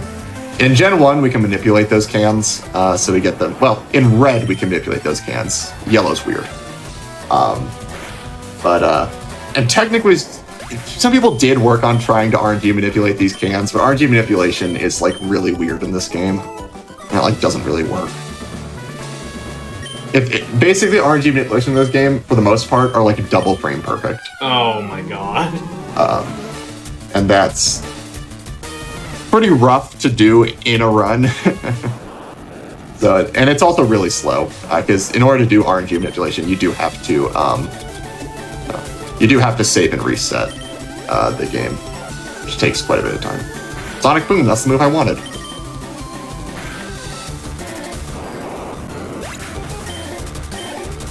The reason it's different in this game is because in most, in Ruby, Sapphire, and Emerald, you can do RNG manipulations by just saving and resetting, and then you just have to time a single A press on when you enter the game, basically. So it's just one frame perfect input, and a lot of them are not actually frame perfect. They have windows that you can work with. But in this game, you can't do that because on the title screen, there are leaves that flow across the screen, and those scramble RNG. So you have to be frame perfect on clearing that screen to keep it consistent. And in FireRed, it's the fire effects that do the same thing. Keep forgetting. I don't have TM case registered to select anymore. Teach Fly there.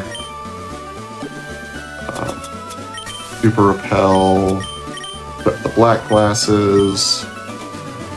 Toss the very important Moonstone. And then we fly to Lavender.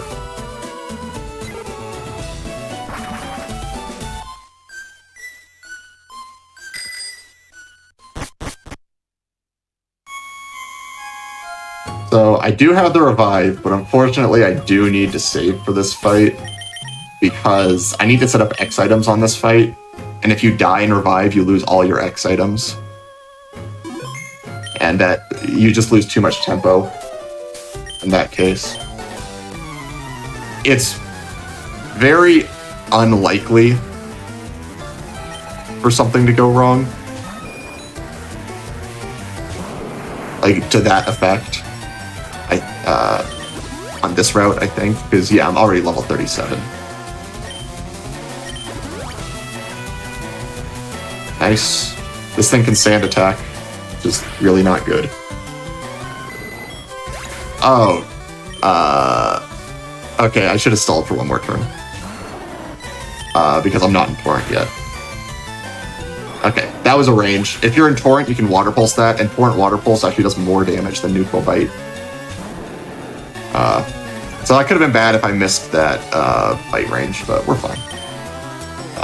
I need to take a hit from this Gyarados, so I'm going to lead Water Gun instead of Bite, because I don't want to flinch the Gyarados.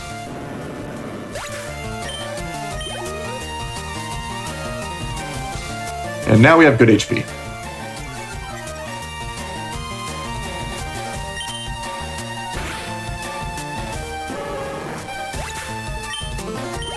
And so this HP is very important because we need Torrent for Koga. Koga is... So the three awful fights in this run are Brock, Surge, and Koga. There's nothing I can do to make Brock better because it's so early in the run that we have no options. Surge we made better by just delaying him until later. However, for Koga, we can make him a bit better, but he's just in a really awkward spot in the game. The main problem is we have to fight Koga as early as possible, basically. Because we can't use Surf outside of battle until we beat Koga. We would love to fight Blaine first, because Blaine's a free fight. You know, Fire-type Gym Leader, we just spam Surf, we're good. But we can't fight him until we beat Koga, so we have to do Koga early. And Koga just sucks. The main thing, you don't one-shot his Muck, you two-shot it, and the Muck can really troll you with Minimize.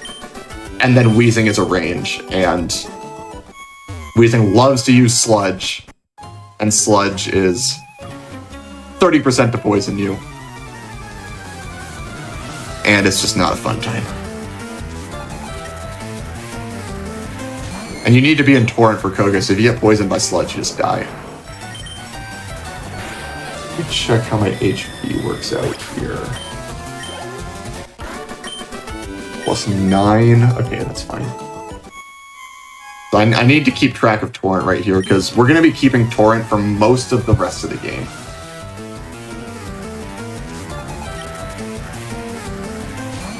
So it's really important I keep track of my HP.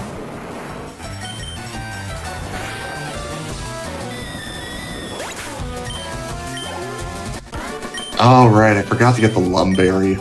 That's the main strat that I use to make Koga better. But I forgot to do it on this run. So I'm just gonna have to save for Koga. Oh well.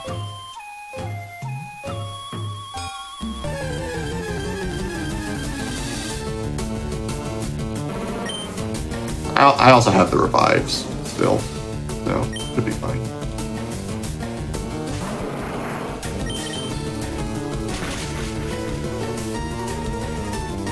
Yeah, the problem is Koga's things are super bulky, and so you have to go in Torrent. And then they still don't die, even in Torrent. So they just kill you right back.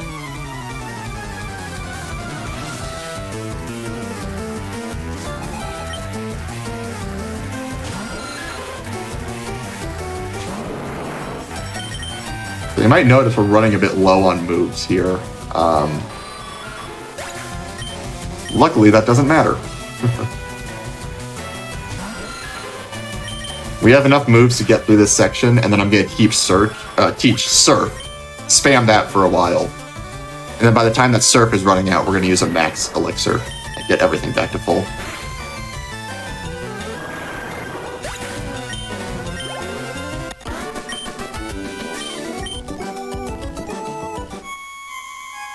Listen, Cubone's mom is a ghost. We can't actually hurt her.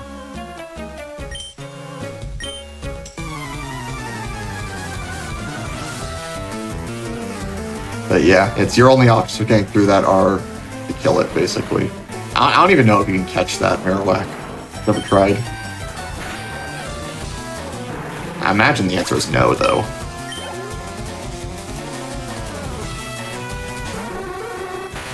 I think the answer is no. It'd be weird, because there's text after it about it moving on to the afterlife. I don't remember trying in like the remakes, but in the originals, I'm pretty sure it says something about like it won't get in the ball or the ball misses or something. Well, it's saying the ball missing can also just happen if its catch rate is low enough. Yeah, true. Because the way random Gen 1 fact, the way shake checks work in Gen 1 is it either gets in or it shakes the same amount every time. So like a full health Pidgey will always shake exactly once if it breaks out or something like that with a Pokeball. Oh, that's really interesting. And so some things like you know, legendaries that have super low catch rates, if you try to throw a Pokeball at them and it doesn't get in, it'll just say the Pokeball missed. You get 0 shakes essentially. Okay.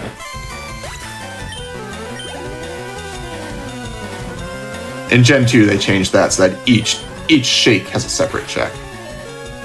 Okay, quick attack there.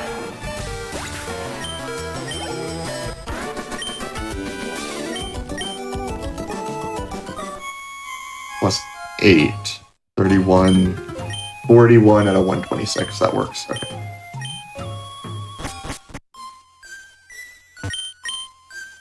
Now we got the Poke-Flute.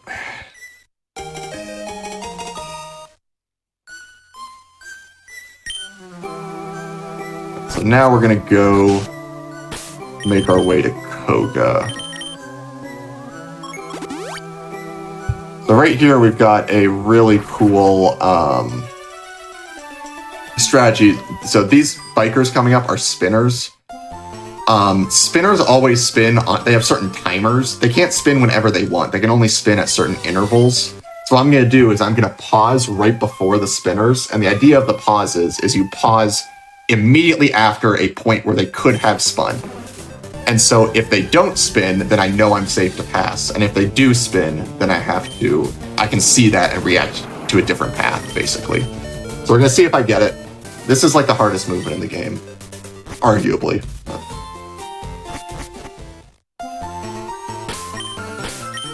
Nice, okay.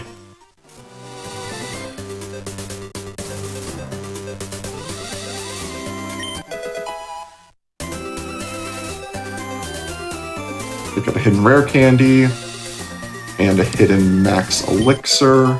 Use that a bit later.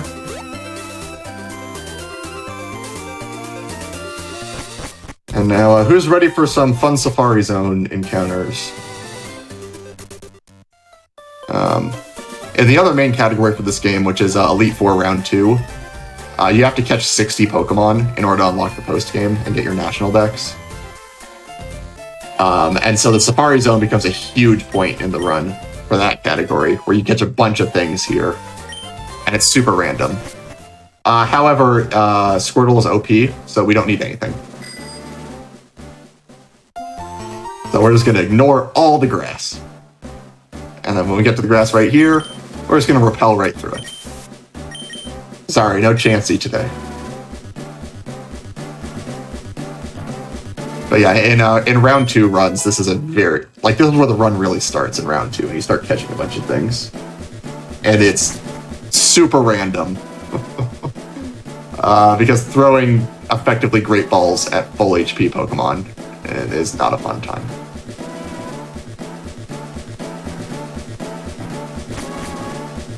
I get the gold teeth. I'm going to pick up a second revive here for safety. I hope I picked up the full restore. I can't imagine that I didn't. But it's not actually a huge deal if I didn't. But, like, I can make it work.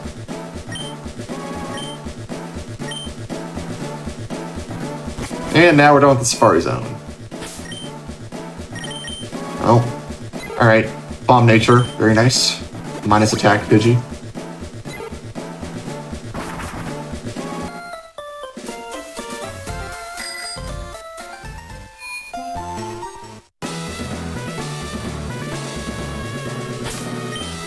Now we're going to teach Surf to our Blastoise.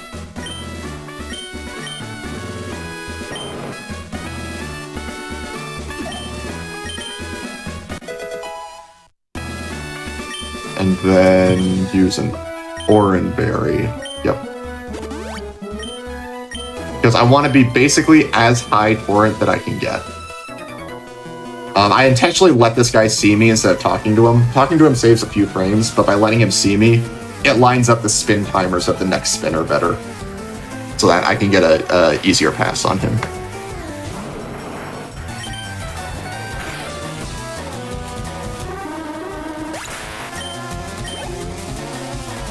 So yeah, that's why the Oran Berry is important, by the way. You need very granular control of your health here, because it's actually pretty hard to get, to be in Torrent, but also not dead to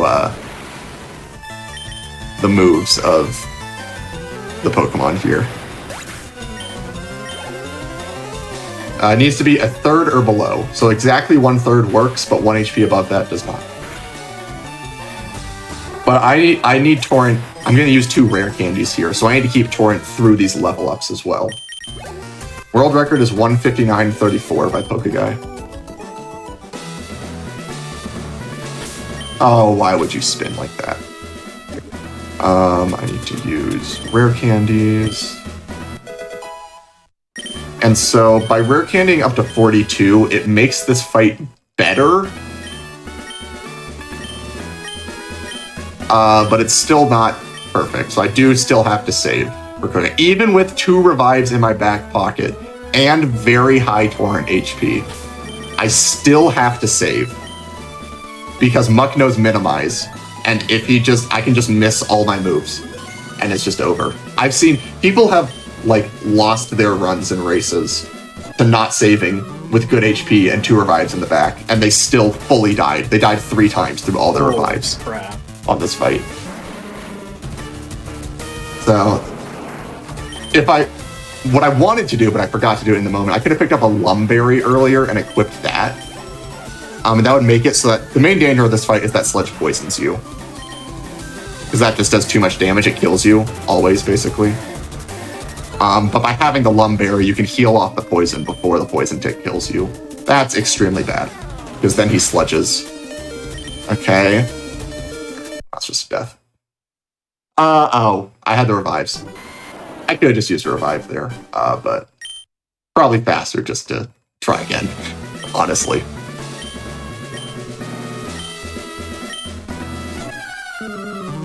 So, yeah, this fight, Surge, and Brock are the 3 extraordinarily bad fights in this run. All 3 of them are just super likely to kill you. It's unfortunate how it works out. And you need Torrent for this. Otherwise, like, Muck is a 3-shot, and Weezing is a 2-shot, and you don't want to give these things turns, man. Acid Armor, that's the good move, because it does literally nothing. So now we're good, through Muck at least. Unfortunately, Weezing is only about a 70% range, and if we miss the range, he uses Sludge, and if Sludge poisons, he kills us. So we're about 9% to die right here. However, if we die, I can just revive and we'll be fine.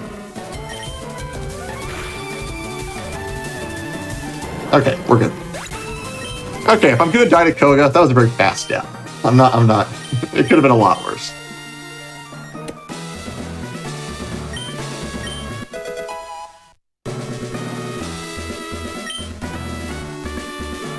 Alright, so now that we can surf outside of battle, we're going to take advantage of that and go fight Blaine.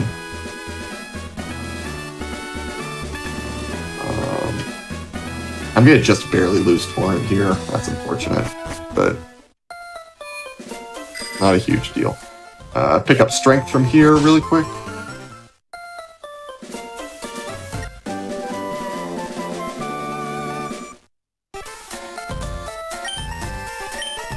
There is a rare candy over to the right there, but we don't need it. We don't need any more rare candies at this point.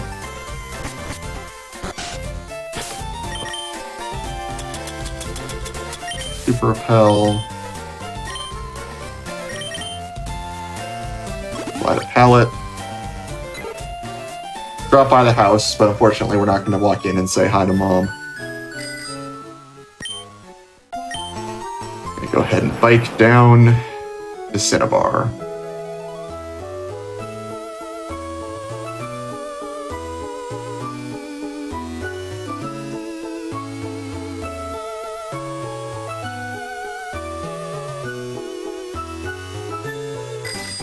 You saw me get on and off the bike there. That's an audio manipulation trick. The game can't load new areas if the audio is in the process of changing. But by getting on and off the bike, that instantly switches the audio to the island theme. So we don't have to wait for the audio to fully fade out when we enter the door. Stays a few frames. There are other places you can take advantage of that in the run. I forgot to do one in... Oh, wait. I want Carbos. That Carbos is important for outspeeding Sabrina.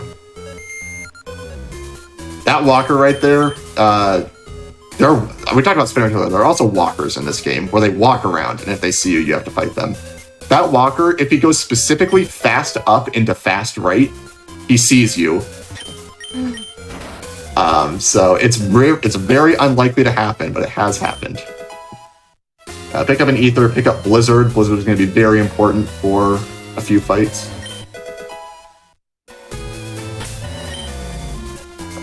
Escape rope.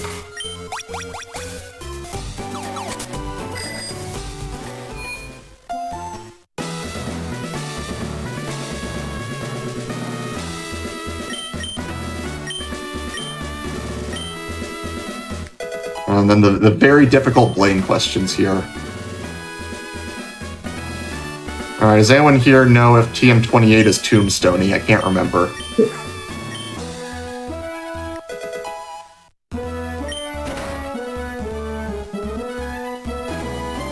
You know, that sounds about We joke about these questions, but basically everyone has lost a run to messing up these questions. It's really easy to just not pay attention and just mash through everything, because the fastest way to mash is both A and B alternating. So if you're not paying attention, you can just hit the wrong thing by accident.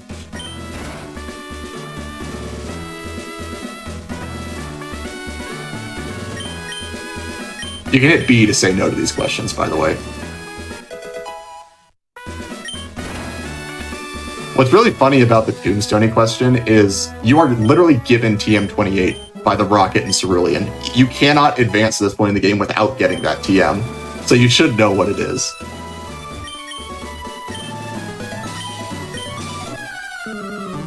"41 out of 126. Yeah, 44 out of 129.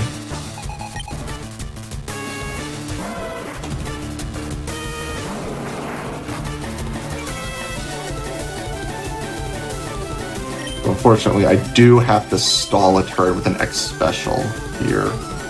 Don't do it. Alright. I had Torrent at this point, but at this level right there, I would have lost Torrent. So, I need to X special, because you need Torrent to one-shot the Arcanine.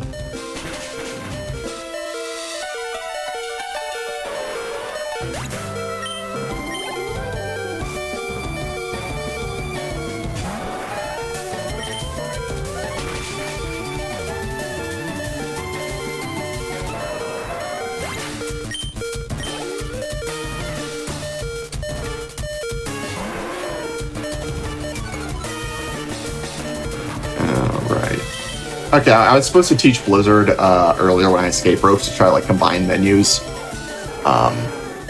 Forgot to do that. Normally I do it in Erica's gym, because you in like non-marathon routes you menu there, but I just have to do an extra menu basically. I can do it right now when I fly. So next up on the docket is Erica. This is kind of where we just gym rush. through the entire game. We get everything out of the way after Misty. Do everything that's not gyms, and then we just gym rush, basically. We do have a break for Sylph, but...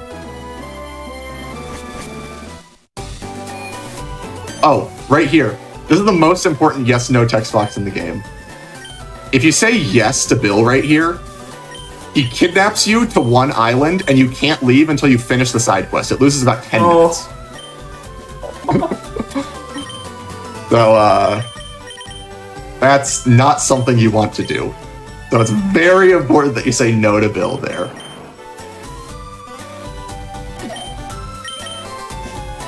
Anyway, we got rid of Mega Kick, and now we're using an even less accurate move in Blizzard.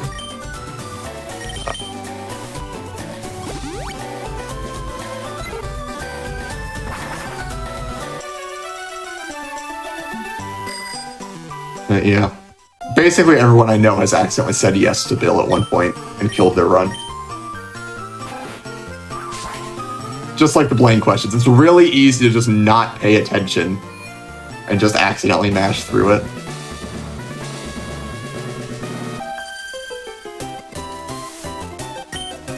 But luckily, we didn't lose 10 minutes, so we're good.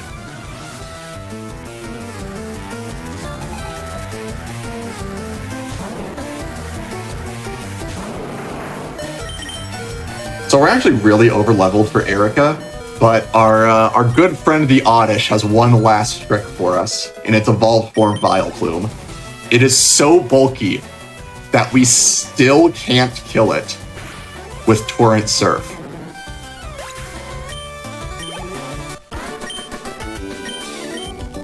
It's not guaranteed at least. Alright, I think it's just not possible on this route, you know.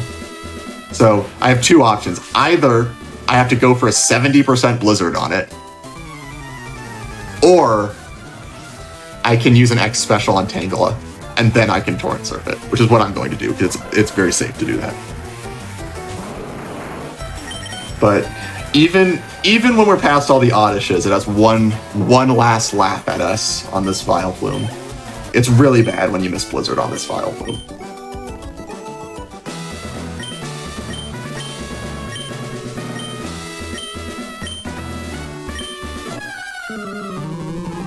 Just a straight 70%. For every other time we use Blizzard, we're going to have an X accuracy up. So it's going to be 93% for our Blizzards to hit, and we'll talk about that when we get there.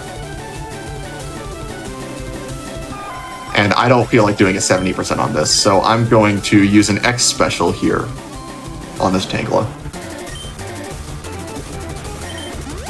And it should use Ingrain. Yep, does nothing. And now Torrent Surf kills Vileplume, so I don't have to worry about the 70% Blizzard.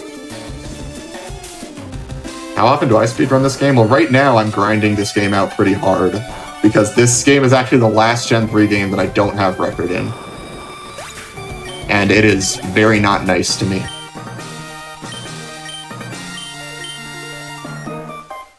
But yeah, I probably have nearly 10,000 attempts in this game. That's slightly misleading, though, because 90% of attempts will just fail Squirtle Minute, since it's so random. So you ramp up attempts in this game very fast.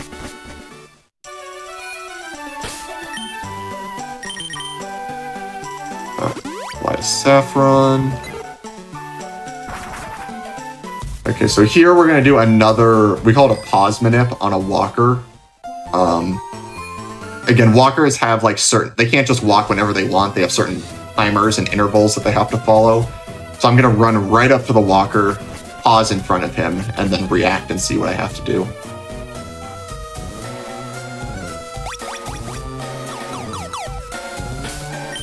I got the worst outcome. Okay, not punished.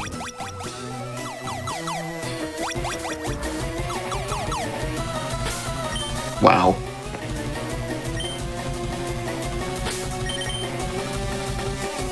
Max Elixir to get all of our moves back. Use the Carbos. Super Potion. And that should be good HP. I'm gonna save for Sylph Rival, because if you miss Blizzard and die, you lose all your X items that you set up. So your revives don't really help you in that case. I know everyone's thinking, like, what's the point of even picking up the revives if you have to save for all these fights anyway? But the main benefit of revives is they let you don't have to play around, like, just the random fights that are 1% to kill you if you get a bad move. Like a bad crit.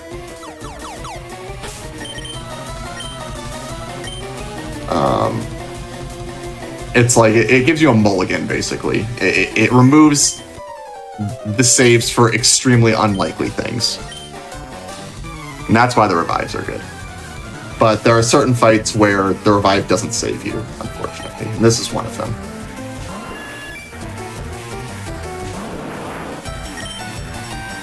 So I'm going to use a spec. I have perfect defense, actually, so this thing is not going to be doing a lot of damage. Use a second spec. And then an X accuracy. This makes my blizzards 93% accurate. That's good HP. I need it to be decently low torrent, but not too low. There's a lot of that in this game. You need a good window in torrent. Alright, that's a really important blizzard. You die if you miss that. I had a run recently that was within... It was like within 20 seconds of record, which is crazy because record is an insane run. And then I died because I missed that blizzard through X accuracy. Really feels bad. Alright, that was also an important one, but it's possible to live. Gyarados can always kill you with Dragon Rage, but Dragon Rage AI is weird because it's a fixed damage move, so it doesn't always use it. Sometimes uses Bite. Most boss trainers, I should mention in this game, have what we call kill AI. If they see a kill with a move, they will always use it.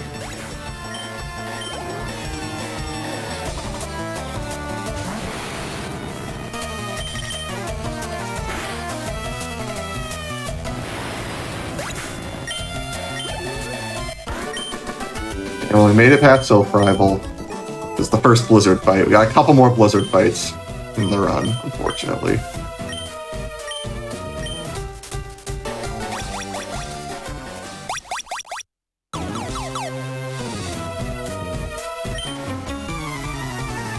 This guy, Water Pulse, is guaranteed to kill Cubone, but I'm going to use Bite instead in order to avoid the super effective text. Each super effective text box takes about 2 seconds to print out. This Bite is an 82% range to kill, and I miss it, so I ended up losing time. The Cubone's not really scary. It can do a bit of damage with Bone Meringue, but I really was in no danger of dying from there.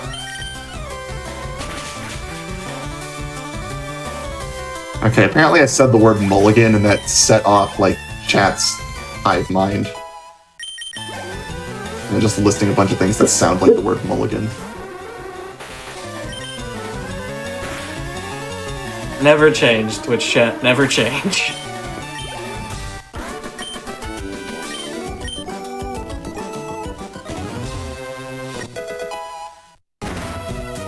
Okay, this right here is a fight where the revive helps you. It is possible to die to this fight because the Kangaskhan is not guaranteed to die to Surf, and it knows Fake Out.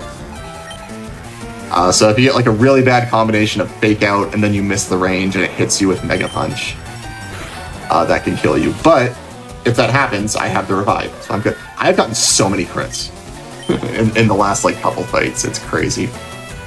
Each crit loses about 2 seconds if it doesn't, you know, save you a turn.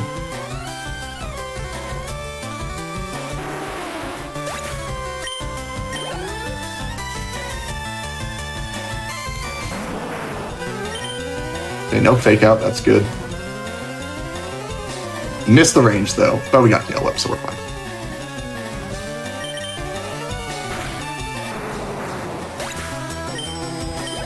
I missed a bunch of ranges here recently.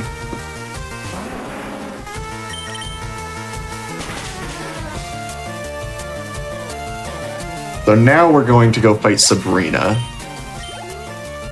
And luckily, because I have really good speed. I have really good speed and I used a Carbos. So I just barely outspeed Alakazam without having to use an X speed. Fun teleporter optimization here. You always leave the teleporter in the same direction that you were facing. So I'm actually walking on these teleporters in a specific direction so as to not get any turn frames when I start walking. A turn frame happens if you're not moving and then you try to start moving in a direction that you're not facing. There'll be a little 8-frame long animation that plays. So I do movement to avoid that. Because I'm fast enough to just outspeed Alakazam straight up, I do not need to set up the X speed on Venomoth, so I can just spam Surf and I'm good. This fight is free. If you need to set up an X speed, you do it on Venomoth. Venomoth will always use Psybeam, and Psybeam only does about 12 damage generally. The danger is that Psybeam is 10% to confuse you. So that's no fun with that.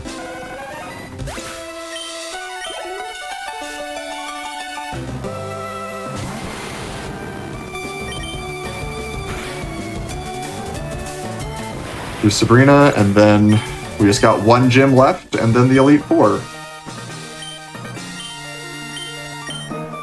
You know, they say that the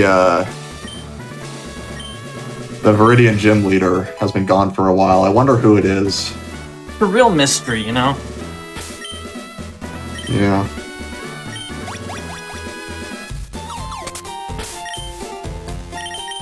Okay, well, still a calm nature. Good to check. When I'm menuing fast like that, sometimes I hit down a bit too early and it doesn't take it. There's certain lag frames, or I might have been hitting it too late, I don't know. Anyway, there are a lot of trainers in this gym, so I'm taking the fastest path, which involves going up and fighting this guy early so that he doesn't see me and walk down and block the path forward.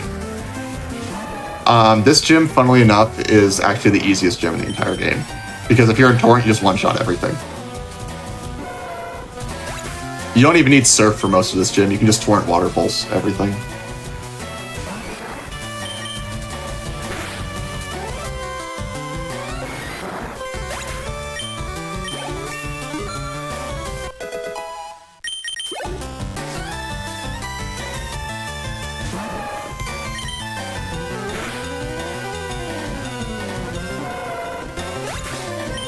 This trainer in red, by the way, is one of the worst trainers in the run.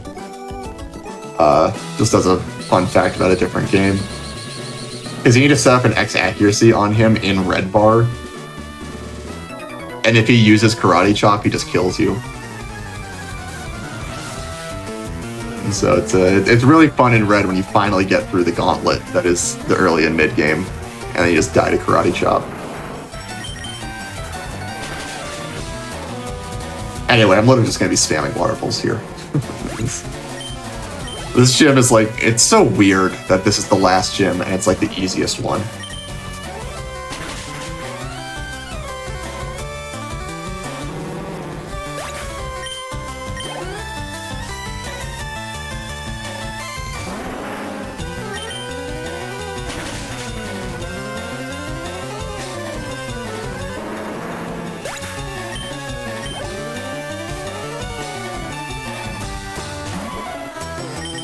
You do need Torrent in order to one-shot this Nidorina and Nidoqueen, but if you didn't have Torrent, you could just use Surf. That's like...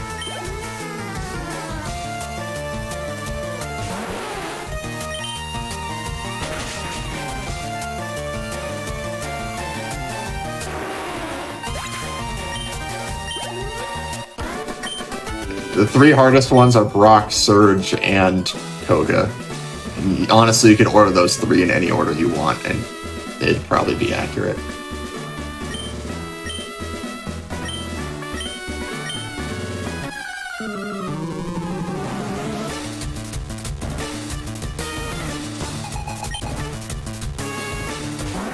Oh my god, it's the Team Rocket guy.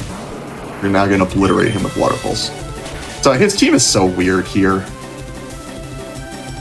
Like, He has 2 Rhyhorns. He doesn't have Rhydon. And, like, he doesn't have Persian. Like, how you... They got it right in yellow. They gave him a Persian. Why would they not give him one here?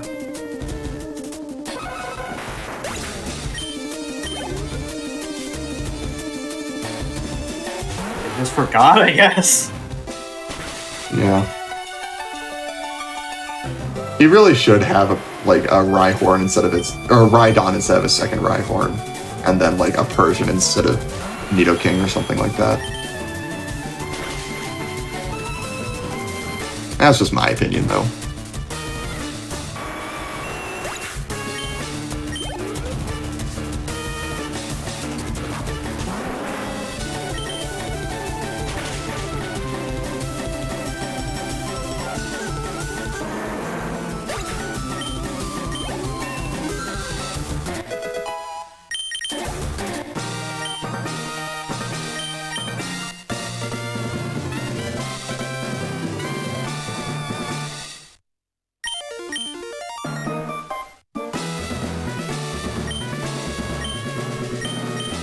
Alright, so now we just got 6 fights left. We have 1 more rival fight and the Elite Four.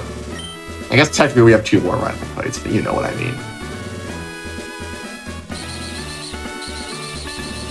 Spoilers, the champ in this game is your rival. Yes.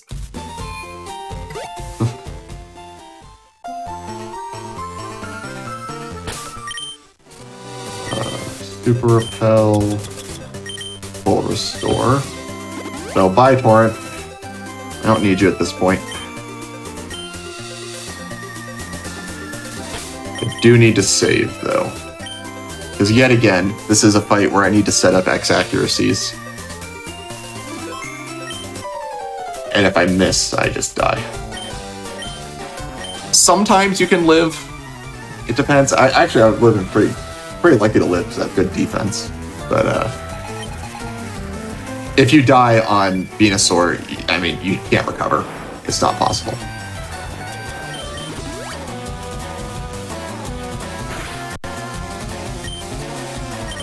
Luckily, his Pidgeot does not output a lot of damage, so it's very easy to set up on.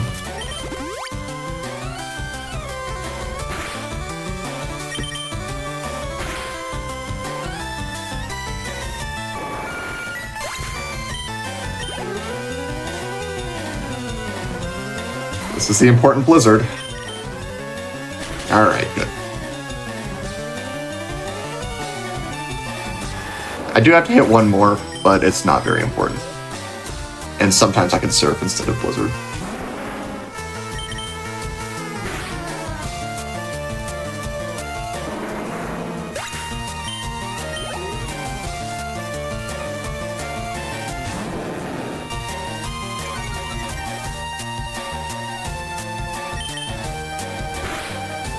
Can't one-shot the Gyarados, unfortunately, but got the flinch. Very nice.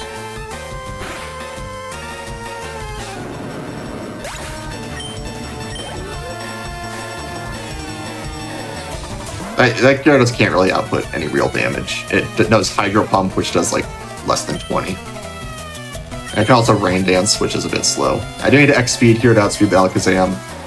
Growlithe almost always just agilities. And then you're still faster.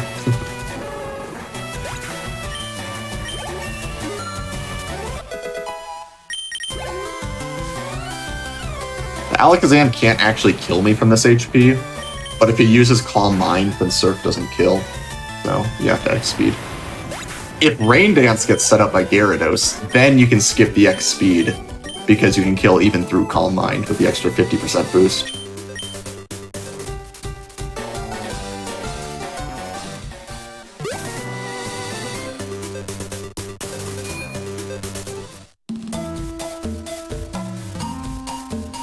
Got some badge checks here. This game's interesting that it has 8 separate badge checks. Fun fact about Ruby, Sapphire, Emerald, the badge check literally only checks for the 6th badge. Because it's not possible to get to that point in the game without any of the others.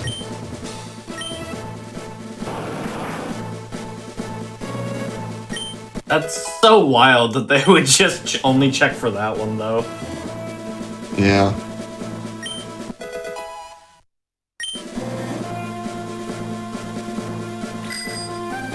Oh, this is... That was some interesting movement, but we made it through there. I have to risk a few 1% encounter tiles here because your repels just barely don't make it through this entire victory road. All right, good. So now I super repel, and we're teaching our last move to Blastoise. Spoiler alert, it's never going to get used. We just don't have anything else that can learn Strength. And we don't need the 4th move slot. Surf is just a very good move, and Blizzard covers almost everything that Surf doesn't. And then for the one problem fight that those two don't cover, which is Lapras, or Lorelei rather, we have Bite. Whoops.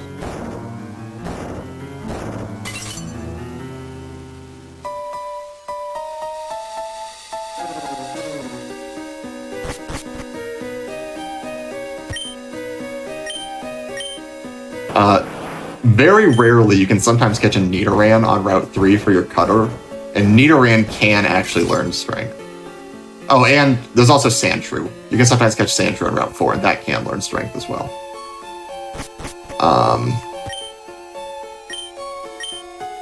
Saves a little bit of time because you don't have to teach over a move, it just immediately learns it. By the way, Sandshrew is literally the only reason that LeafGreen gets run instead of FireRed in this.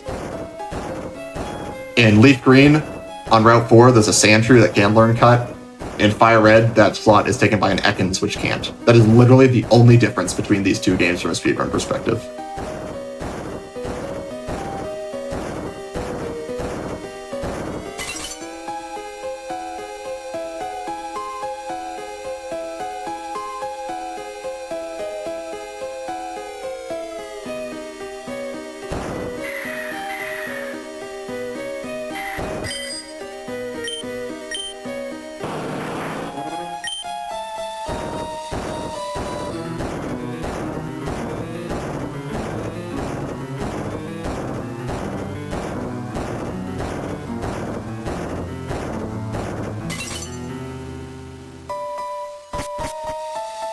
So there's still 2 tiles here that I can get an encounter on, which I did not.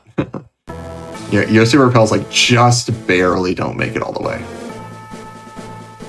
Okay, so fun fact about the Elite Four, the revive does not help me for literally any of these fights. So it's actually faster just to deposit your things here. But I deposit and take out Blastoise. That is faster than taking the center, because that fully heals you. A lot faster than centering. And then I'm going to buy just way more full restores than we're going to need.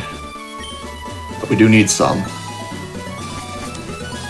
And then the Elite Four. So all 5 of these fights are just the worst things ever. They are so bad. Any single one of these fights can kill a run. First off, we have Lorelei. You have to set up 4x specials. You give Dugong 5 turns, basically. If you go through all 5 of those turns without it using Hail, you save nearly a minute. But it's so unlikely to happen. It's not nearly a minute. It's not nearly a minute. That's too much time, but it's a lot of time. And it's only like 10% to happen or something like that. So of course World Record gets it. When he was already on like the best run anyone has ever had, you got this amazing thing. There's Hail, turn 4.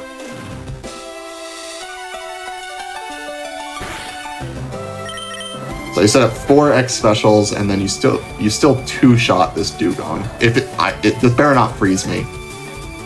Okay. I've had fights here where I got frozen 3 times by Ice Beam. It's only 10% to freeze you. Anyway, I got Hail. You know, you get Hail, that's the standard fight. Like that was a very standard Dugong. It's actually bad that Hail got used so late because Hail is still going to be up when Slowbro comes out right here. And Slowbro is not an ice type, so I lose the time because Slowbro takes some damage from this. World record is 159.34 by Pokeguy.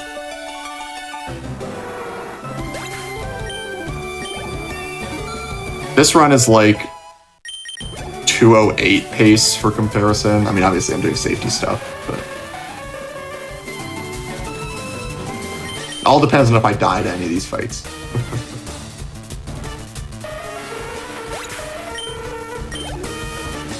And then Lapras right here is actually a 3-shot.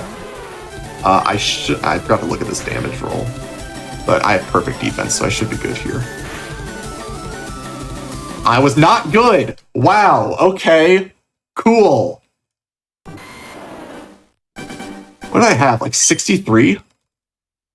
I think max roll crit was 64. That's crazy. Oh my. This happened last time I did a marathon run too. I got crit on there when I thought I was safe. Well, that's really lame. These crits are out to get you. Yeah.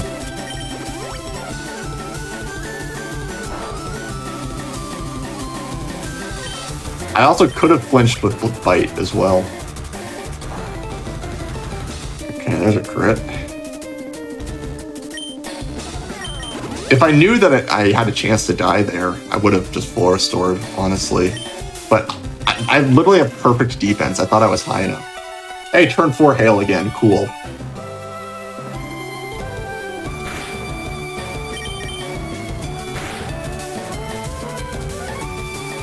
Yeah, that was a flinch.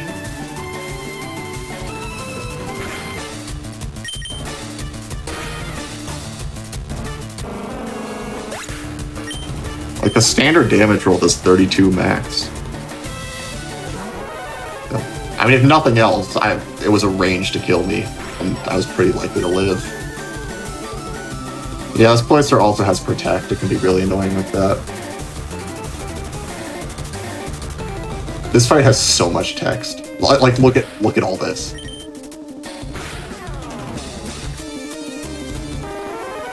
Yeah, like Hail every turn just really adds to the text boxes. Alright, well, I'm definitely dead to Body Slam crit this time, so I'm gonna full restore. Oh, it's like actually optimal to full restore on Slowbro or something like that. I don't know, it's a weird strat. Most of the time, you don't full restore on Lapras immediately. Usually you do it after the first turn when you get Body Slammed.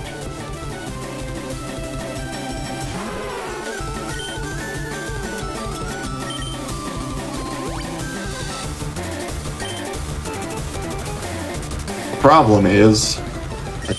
problem is Body Slam is 30% to paralyze you. This is a 3-shot also. Flinch is very good. Flinch or crit again. Yeah, there's the paralysis. Yeah, the black glasses are necessary to 3-shot this through the Citrus Berry. Alright.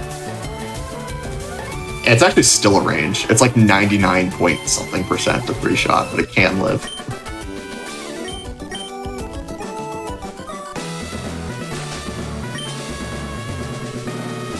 Okay, so now Bruno, the way this fight works is I need to be +2 special attack, neutral speed, and in Torrent by the end of this Onix.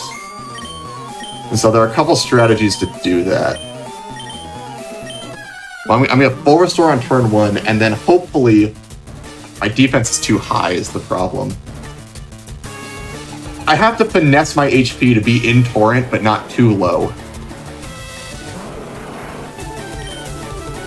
So start with full restore. He usually uses Rock Tomb. Earthquake, interesting. Spec. Earthquake again, interesting. Back. There's the rock tomb. It misses. Okay. Back again.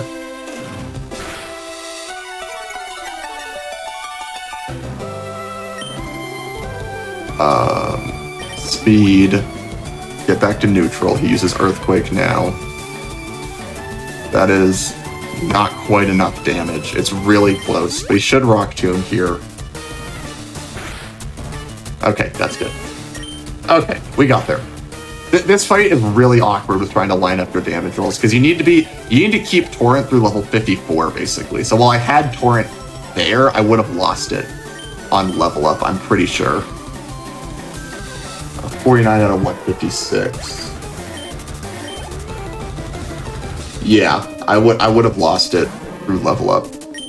But you also can't be too low because then Hitmonchan uses Mach Punch, which kills you because it's priority.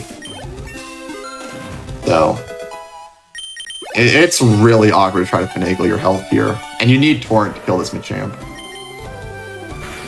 Oh, I think you need like 5x specials to kill it without Torrent or something like that.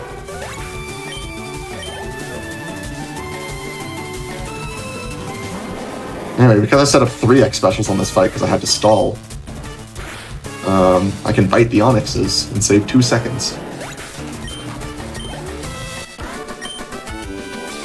Okay, so Agatha is the simplest of the Elite Four fights, but it doesn't mean it's any less dangerous. You need to set up an X Special and X Speed, and you need to be in Torrent for it, which is why we set up Torrent there. And usually she will set up 2 double teams. So you just gotta hit Surf through 2 double teams, and if you do that, you win the fight.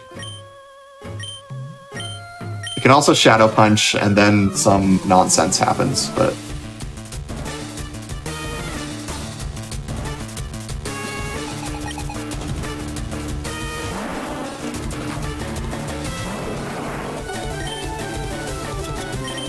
Back.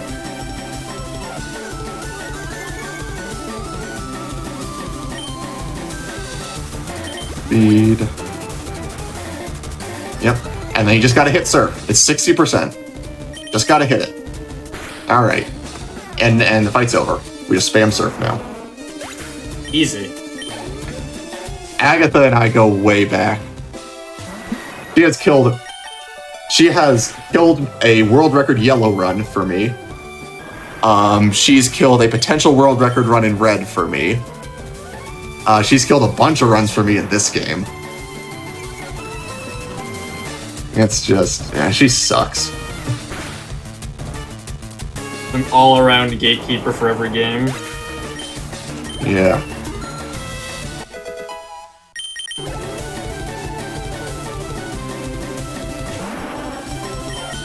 Okay, so coming up is Lance. Lance we have to hit just a million blizzards on. However, I have extra X accuracies with this shopping route, so I'm just going to set up 2x accuracies, and then Blizzard is 100% accurate. So it should be a pretty free fight. Unless I get like crit by Hyper Beam on the wrong turn.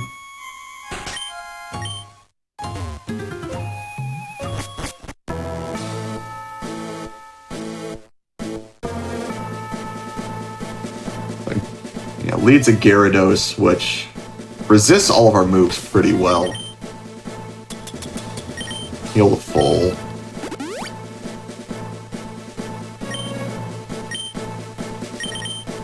Save.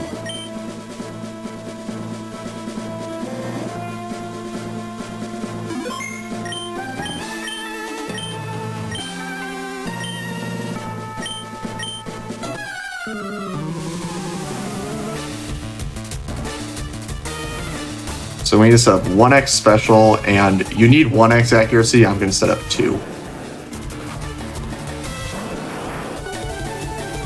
Hyper Beam is doing 79 max. That's not a good turn 1. Okay, good. Fight again. Nice. I tank. So he should, yep. And now he hyper beams by full restore.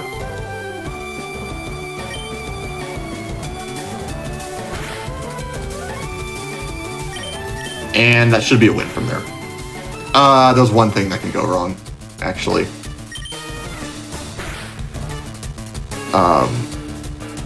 Unfortunately, Aerodactyl is faster than us, so it does get a turn. So if Aerodactyl crits us, we die.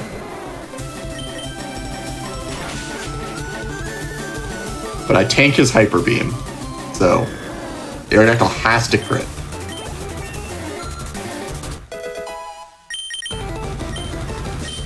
And I don't really have an opportunity to heal to play around that right now. If Gyarados was recharging on the last turn, I could have used an X speed on that turn.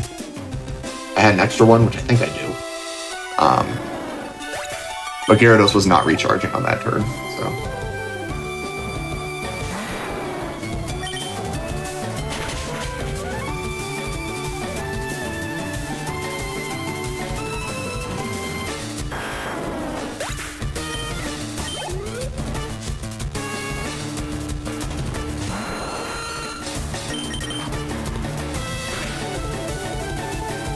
Okay, that didn't kill. Oh my god, he got Omni Boost too. Luckily, because I'm in Torrent, this still kills. Dude, that's crazy. Ancient Power crit Omni Boost. That is unbelievably lucky. 1 in 160, by the way.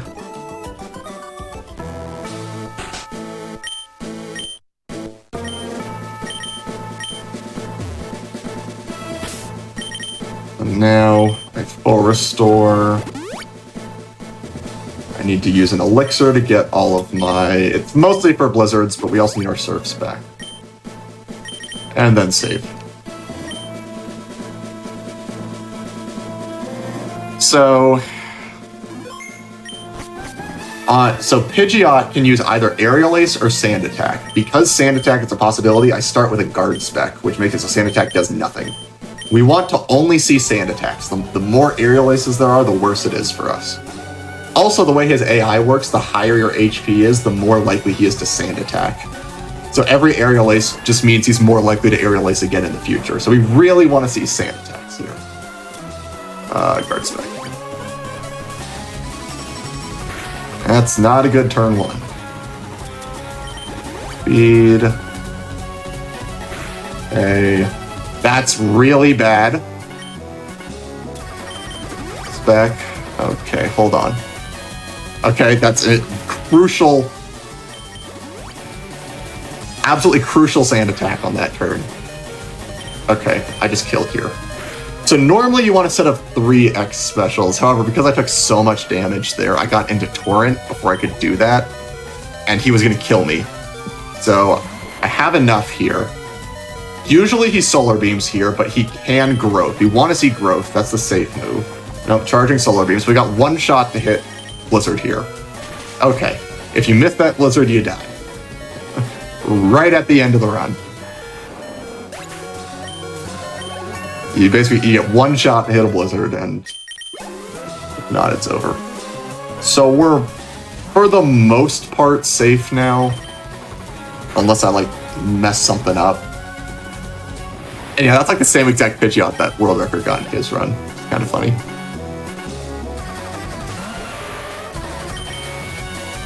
But Gyarados kills us here, so we need to full restore.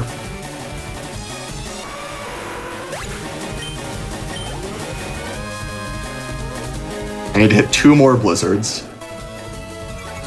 Extreme Speed does 43 max from Arcanine.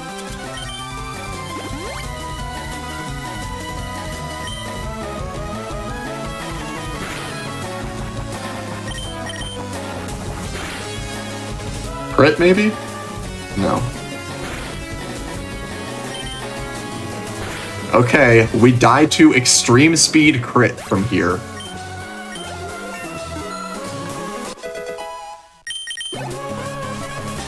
Actually, we might even tank that, because we got the level right there.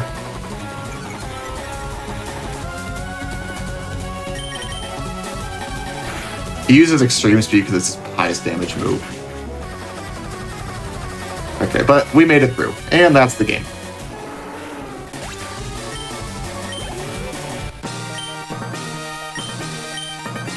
Now, timing doesn't end until Hall of Fame fade out, so I'll count you down when it's coming up.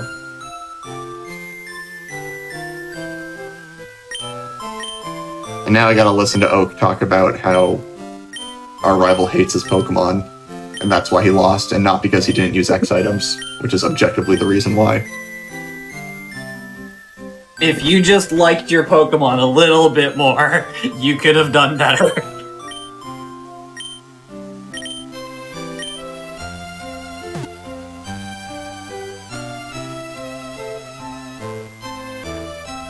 Not yet. Gotta sit through. So once the game fades out from this screen is when time is.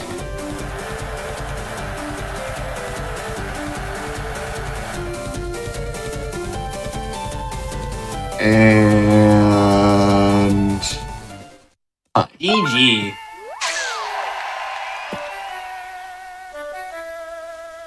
cool. Well, I lost like 2 or 3 minutes to dying to Lorelei, but you know, what are you gonna do? That was the only main thing that went wrong this run. It seems like a pretty good run to me. Yeah. Anyway, that's LeafGreen glitchless. Yeah, thank you. Hope you guys enjoyed it. Thank you so much for coming on and showcasing the game. This, I mean, I love Pokemon runs, but this was a great run. So thank you so much for showing it off. Yep. Yeah, especially for the 20th anniversary. We are old. I played this as a kid. I did as well, but just to make people feel old, I'm younger than Gen 1, so. That does make me feel old, you're right. Alright, well, I'm gonna go look for a cane or something while we get ready for the next run. We are going... On that sobering note.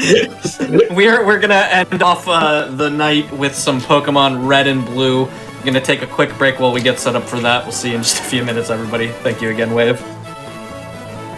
Yeah, thanks for having me.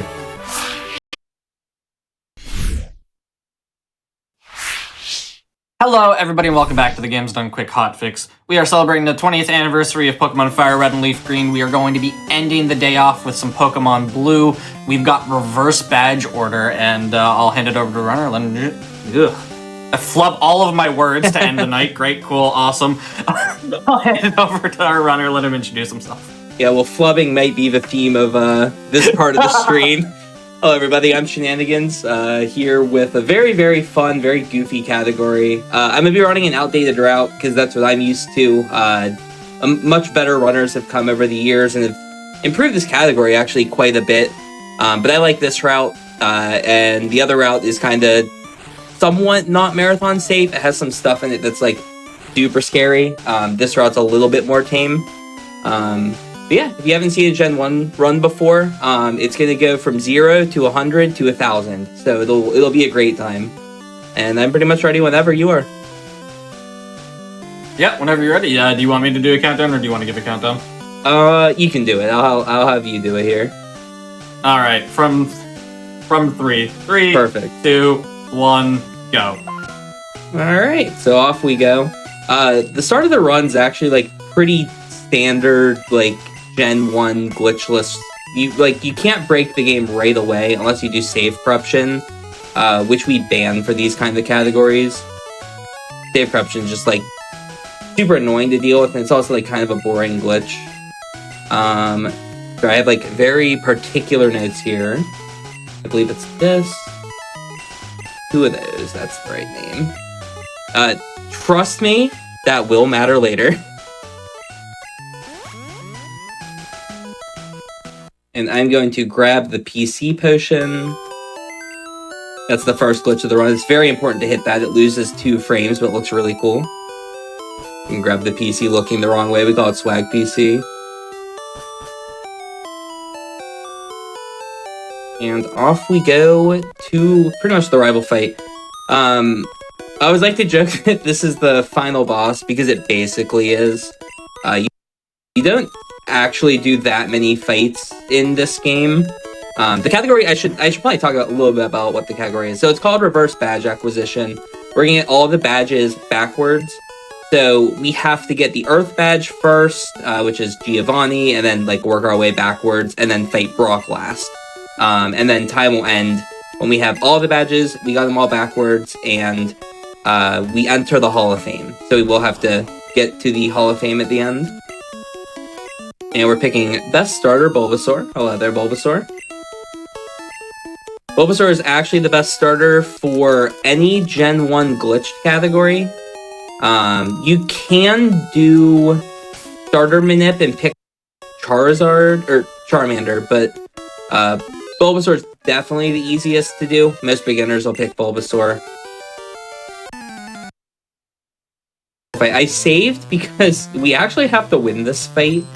And even with a potion getting like 20 more HP than our rival, there's still a chance we lose. And it's like somewhat likely that we lose. That's a great first turn. We really just don't want to see Growl. Crits are great. This is going really well so far. We also have 21 HP, which is a 1 in 16 chance. Normally you have 19 or 20. So that's pretty solid. We got Growl there, so you can see how much less damage we're dealing now. If we crit, in Gen 1, crits ignore all stat changes, so it would basically ignore all the Growls if we crit, and it would deal huge damage. I'm hoping to speak that into existence. Maybe? Okay, I'm going to use the potion here. Charmander's about 7% to kill us there if I don't use that potion, so it's just worth it for the safety. And I should KO with 4 tackles or 1 tackle crit from here. That looks about 3 HP now. Oh, that might be 1. Fight could end here. Alright, Bulbasaur did it. We're through the fight. And I'm going to check my special stat here, and it is 14. That's kind of unlucky. I will get to that in a little bit. But yeah, basically, the first part of this run is just like any other glitchless run. We kind of just have to play the first little bit glitchless. And then the game gets very silly once we enter Pewter City. Pewter City is kind of where things go down. And then after we reach Pewter, we're going to do some other cool stuff. And then the game's really going to get broken at that point. Just making sure I follow. I have a very scuffed notes that I did a couple run-throughs and found something that worked for me, so need to make sure I don't miss any of the steps as I go through the game. Yeah, first thing we need to do is grab Oak's parcel, head back to Oak. Pretty funny, like, everyone just saw FireRed, so this is really just like the same start as the FireRed run, except older graphics. Go up, go back down, all that. Yeah, I could take a little bit of a risk. Maybe I could explain what my objective is. So my current objective is somewhere in the game's code. I need to get the values 16 and 36. That probably isn't going to make a lot of sense. But it has to do with coordinates on the map. And there's 2 different ways I could do it. There's more, but there's 2 ways that are fast that I can do it. The first one is if my Bulbasaur happens to get 16 special at any point, that would be the 16. And then Pidgey's internal ID is 36, so I could catch a Pidgey, and that would allow me to do what I'm trying to do. And then the other way I could do it is with my moves. So Growl has 40 PP. I could make that be 36 PP. And then Tackle has 35 PP. I could make that be 16 PP. And then by using my power points, I would have the 2 values I need. And all of this is to set up for a glitch that I'm going to do when I get to Pewter. So again, we're kind of just like waiting until I get to there. The setup with the special and the Pidgey is definitely faster, but the problem is it's random what my special stat is. I didn't manipulate my Bulbasaur stats, so because it could be any number, I don't actually know. So I know it's 14, which means it is a DV between, I believe it's 9 to 15. And I would need it to be 13, 14, or 15, which gives me a 3 in 7 chance of hitting the special value I need. So, yeah. Okay, I'm going to buy this, this, this, this. For now. I should have bought 2 Pokeballs, but I can deal with that later. I'll have to shop again at some point, but I'm trying to get a couple items in the inventory just because it's useful for later. I should have bought more Pokeballs. I just realized I'm not doing Pidgey Manip because I don't know if I have the stats I need. Fine, we'll catch the Pidgey first ball. No issues. It won't be a problem later. We'll get there when we get there. Do I have an antidote? I believe I do. I think I bought one. So I'll skip picking up the one in the forest. Kind of a little bit of improv, but I mean, who cares? It's a goofy category. Nice immediate encounter. Good. So the fear here is level 5 Pikachu is a 1% in the forest, and I can't run from it, and it can paralyze me, and you really don't want that to happen. That's part of the reason why you shop that first shop. 1's to get Pokeballs, and 2's to get paralyzed heals. I've had that happen to me before, and it's so miserable in runs if you get paralyzed. Funny, that's also a fear in the FireRed run, especially because they're using Squirtle. So it's like a lot scarier to run into a Pikachu. Alright, anyway, time for this fun fight. This is the Weedle fight. This guy is kind of a pain. I'm actually going to growl him on turn 1 because I'm very likely going to need to do the PP setup. So I may as well just growl it and have the fight be a little bit easier. So 1 growl, and now it'll do 2 damage instead of 3 every turn. And this is the fun part of this run where I mentioned I've lost count at this point. I think it's 8 glitch blue runs on the GDQ channel, and they all start the same. They all start pretty much like you pick Bulbasaur, you get to Pewter, you try to do the special get to 16 strategy, and then that lets you do the glitch that we're doing later. I have still never gotten 16 special. It's a 9 in 16 chance. It's 56%. I've still never had it on the GDQ channel. So today could be the day. I could finally win the coin flip and get it. I believe it's 8 or 9 runs. I've still never had it. It would be really, really cool, but also I forgot to buy enough balls to make it, like, actually useful. So, unfortunately, I won't be saving that much time even if I do it. I believe. Alright, if I miss here, good I didn't. I would have had to heal. Alright, big moment. 16. Oh my god, I got it. Okay, I've never had that on the GDQ channel. Let's go. Yeah, let's go. I didn't play properly. I should have bought more Pokeballs. I totally forgot. I was like planning to just do the PP strat, and I was like, oh wait, I could do the special strat if it just gives me 16. But it like never does. I just like didn't plan for it. It's fine. I have to get a shop anyway because I need to buy an escape rope. So I may as well just buy a rope and then spend the rest of my money on balls. And then we'll go catch a Pidgey. They sell potions here? They do. I'm gonna grab a potion as well. 1 rope. And the rest balls. Hopefully that's enough to catch a Pidgey. It'll be 33% per turn. Alright, the question is, do I heal? I definitely heal. I'm like very, very low right now.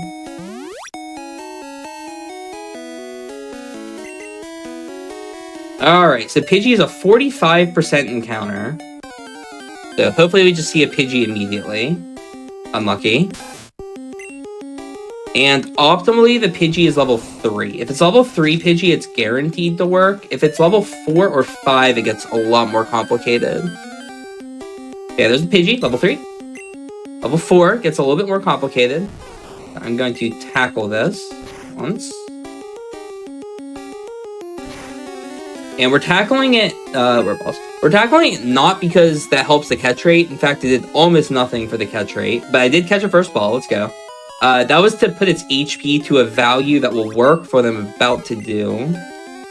So let me just check the HP really quick. 17. Does that work? 17 should work. Wait, what did I put it to? 13? 12. 12 does not work. 1, 2, 3, 4, 5, 6. Okay, we're fine. I'm almost positive 17 works. I was like totally not planning to do this strat. I totally forgot to like remind myself how this works. But it's fine. This is the chaos run of the stream. Let me make sure. Okay, everything's set up. I need to put my cursor over save, and I'm gonna walk in front of this guy. 1, 2, 3, 4. Hold start, and I can pull up my menu. He's trying to walk me to the gym. As soon as the menu goes away, I'll show it. He like walks me to the gym, except he doesn't move because I saved in front of him. But yeah, he's walking me over to the gym because that's what that guy does. He's like, hey, you need to fight Brock before you go to Route 3, and then he walks you over there and you talk to Brock or whatever. Now, because I did what I did, we're going to just simply walk to the right here and then back. And then I believe this works. If it doesn't, I'm going to soft lock. Cool, I didn't.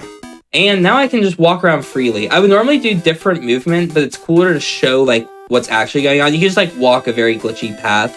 But this is the Brock through walls glitch.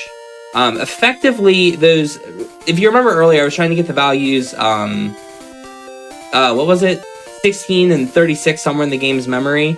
The reason for that is that's the tiles I was standing on when I talked to that guy from the right.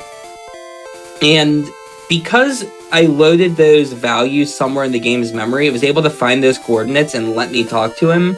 Normally, if you talk to him from the right, the game just soft locks because it thinks that you can't talk to him from the right side. They never programmed like being able to do that.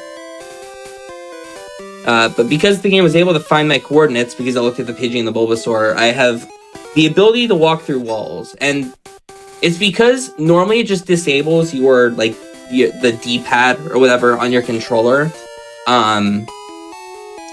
But I gave myself, like, the ability to use the D-pad during the cutscene. And the game just lets you walk through walls when you're in that cutscene. I don't know why. Anyway, we're gonna heal in Saffron. We want this to be our warp point for now on.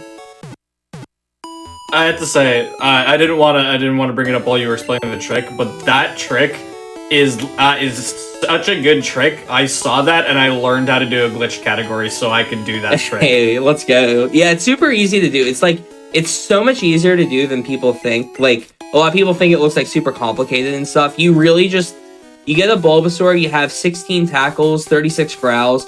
You need Leech Seed in the top slot. You need Growl in the, or Tackle in the second slot, and then Growl in the third slot with 16 Tackle, 36 Growl.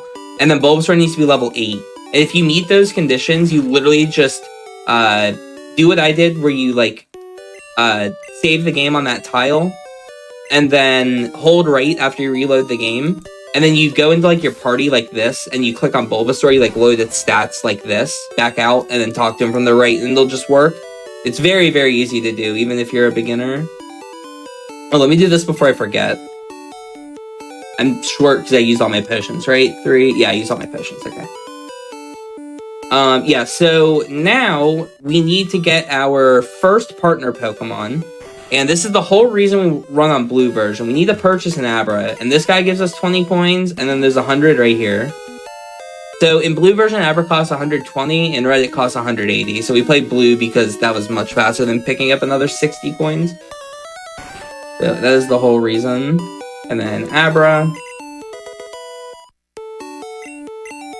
And most people can probably guess why I've grabbed an Abra. It's probably like somewhat obvious, but there's another glitch that a lot of people know called Trainer Fly. Some people know it as the Mew glitch because typically people who do Trainer Fly are using it just to get Mew, where you like teleport away from the guy north of Cerulean, and then you fight the guy with the slow poke, and then you go back to the route and there'll be a Mew, and then if you growled it, it'll be like level 1, and then you can get to level 100 and all that cool stuff. We simply need the Abra to set up that glitch, but we are not going to be getting Mew. There's a much better Pokemon for us to catch for this run. So I'm going to set my Trainer Fly right here on this guy. Just like the guy north of Cerulean that most people have seen, this guy also lets you do the Trainer Fly glitch. If you're curious how it works, whenever a trainer's loaded on screen, they're looking down for 1 frame. So trainers that have max vision, if you pause on that 1 frame where you're in their like line of sight, they're still looking down. They haven't been able to like look at you yet. So then you're able to pull up your menu and then either fly, teleport, or dig if you're like in a cave to get out of their line of sight, and that causes the glitch. That's also why Trainer Fly only works on trainers that have max range that are looking left, up, or right. If they're looking down, you actually can't set up the glitch. Anyway, we need to lose this fight. That's optimal. Just immediately lose it. We're obviously not trying to win here. That is that Machop fight. And then we need to open our menu, otherwise we softlock. And we go down here. And here is the incredibly useful Pokemon that we are going to be getting. This might be familiar to some people. And we're going to run away, and we're going to do that whole thing again.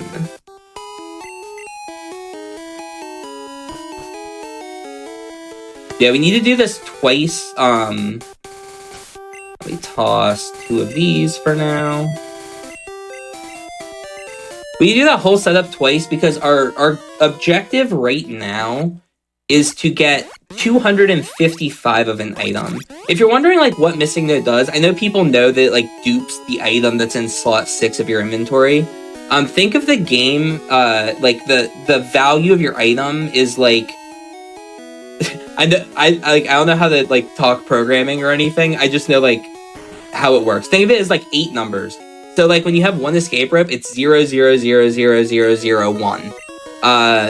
What Missing Node does is it changes the first number of that sequence to be a 1, which basically adds 128 because of like how the numbers work. Like the first one's 128, the second is 64, the third is 32, so on all the way down. Nice low kick miss, awkward.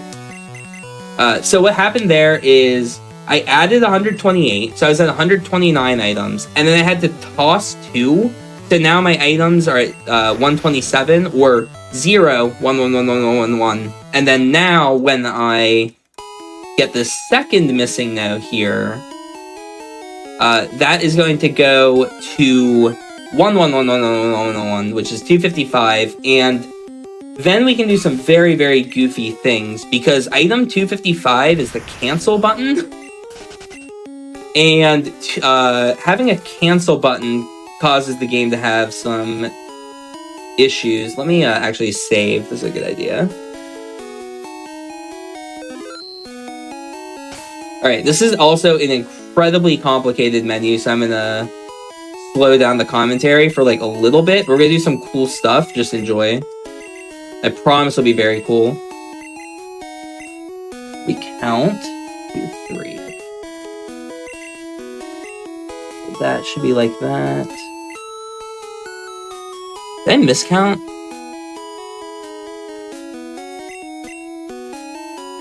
I may have miscounted. If I did, I'll just reset. It's fine. I did. Okay, oops. That's why I saved. I was gonna say, I haven't done this menu in a very long time, so I can't answer that for you. Oh, I'm stupid. I'm stupid. I thought I had 7 items, but I used the potions, didn't I? Yeah. Yeah, okay, that explains it. Okay, I have to toss 1 extra then.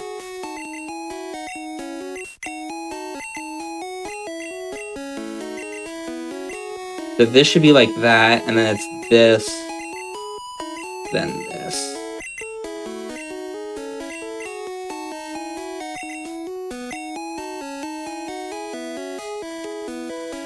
Okay, and then now is the wild menu. Okay, so this... Oh, I'm not scrolled all the way up. So this is item underflow. All you need to know is I basically have access to like a bunch of the game's programming. It's wild if you haven't seen this before. There's master balls. Those are obviously useful. Now I have instant text. Should have a TM27 up here. That's my rival's name.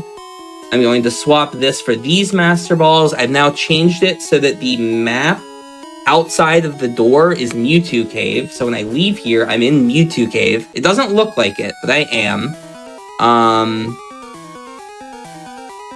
I started talking, so I'm getting lost. Okay, so then I swap these for this. I'm gonna toss 4, I believe. Let me double check. Yeah, 4.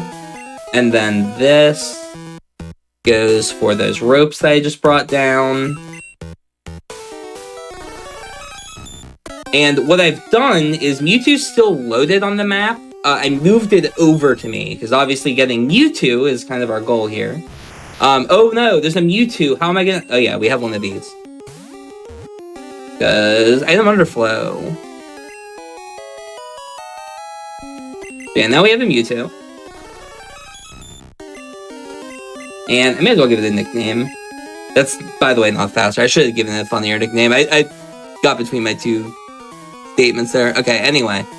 Now what I need to do is, I just mentioned how I have 255 items because I underflowed from 0 to -1, which is 255. If I ever get an item, I lose access to my inventory entirely. So I'm going to toss a bunch of stuff. And what this is doing is I'm now at 252, 251, 250, because each of the gym leaders is going to give me a TM.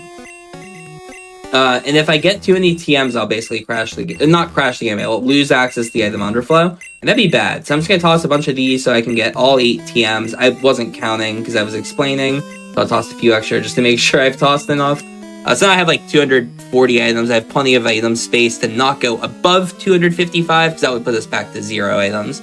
And then now the complication starts to happen. Let me make sure I'm at the right part of my notes. Wait, no, I need one of the cancels.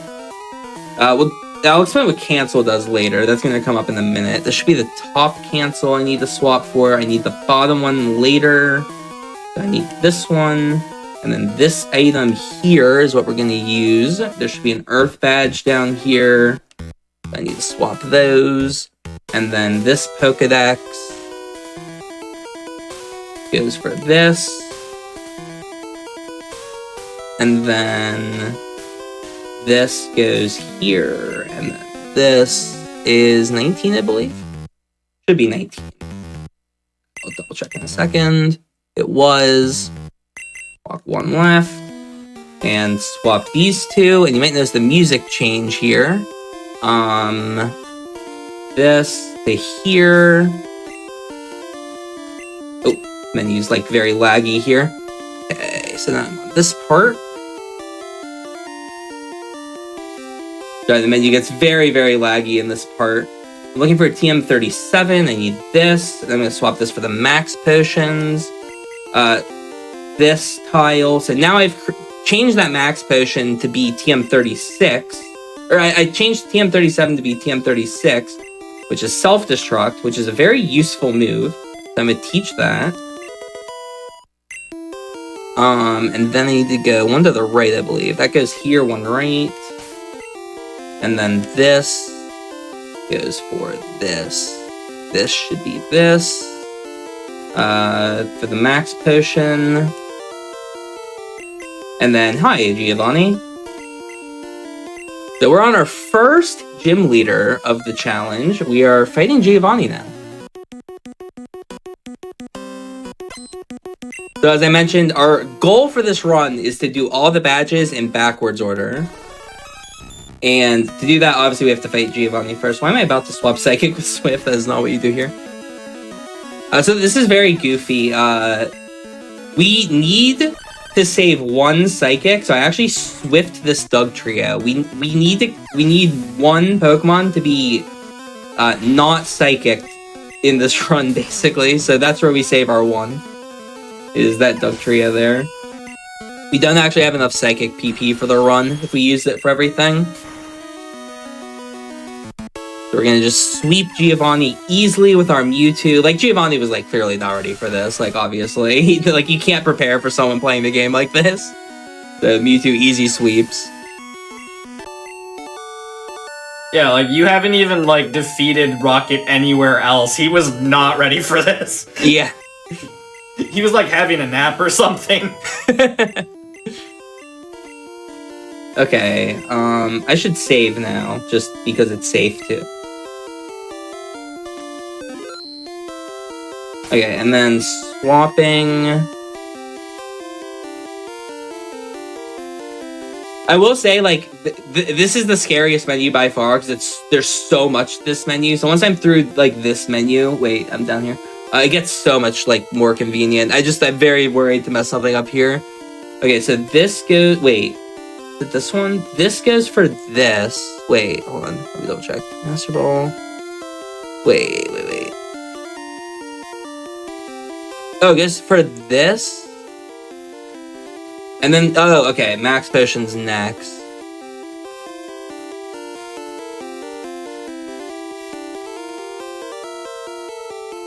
Oh, wait. No. This goes here. Toss.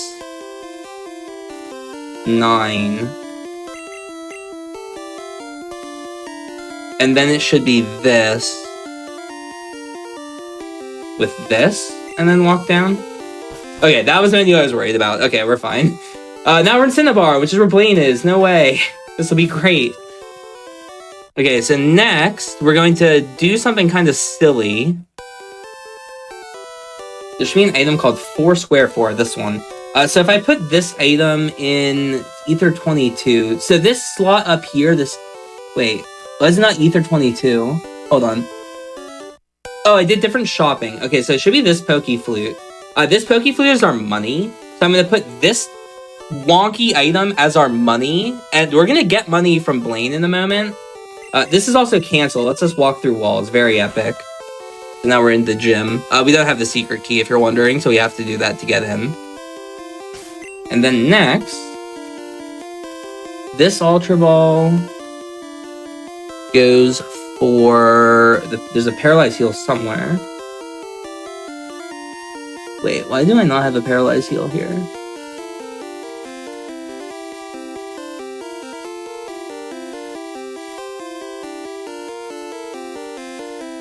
Am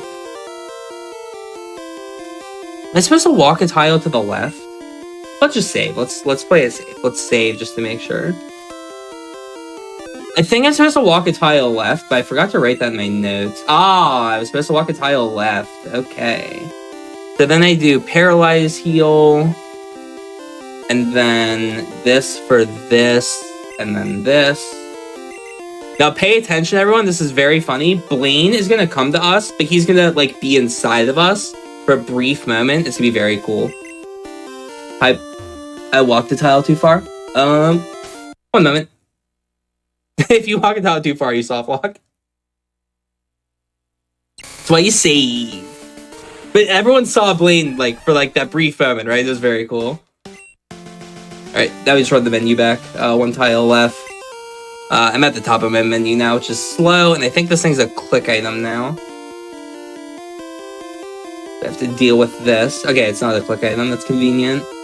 Ultra for Para Heal. This for this. Toss 5. There we go, now I didn't soft lock. Hey look, it's Blaine, no way. Easy not soft lock that time. I always forget that Blaine's sprite is this in the original. Yeah. He looks so weird. Alright, and I swift the first 2. So this is a very important fight. So I mentioned, like, the Psychic PP. You have to actually be, like, really cautious with your Psychics. You can't, like... You can't accidentally use too many Psychics. Because if you use too many...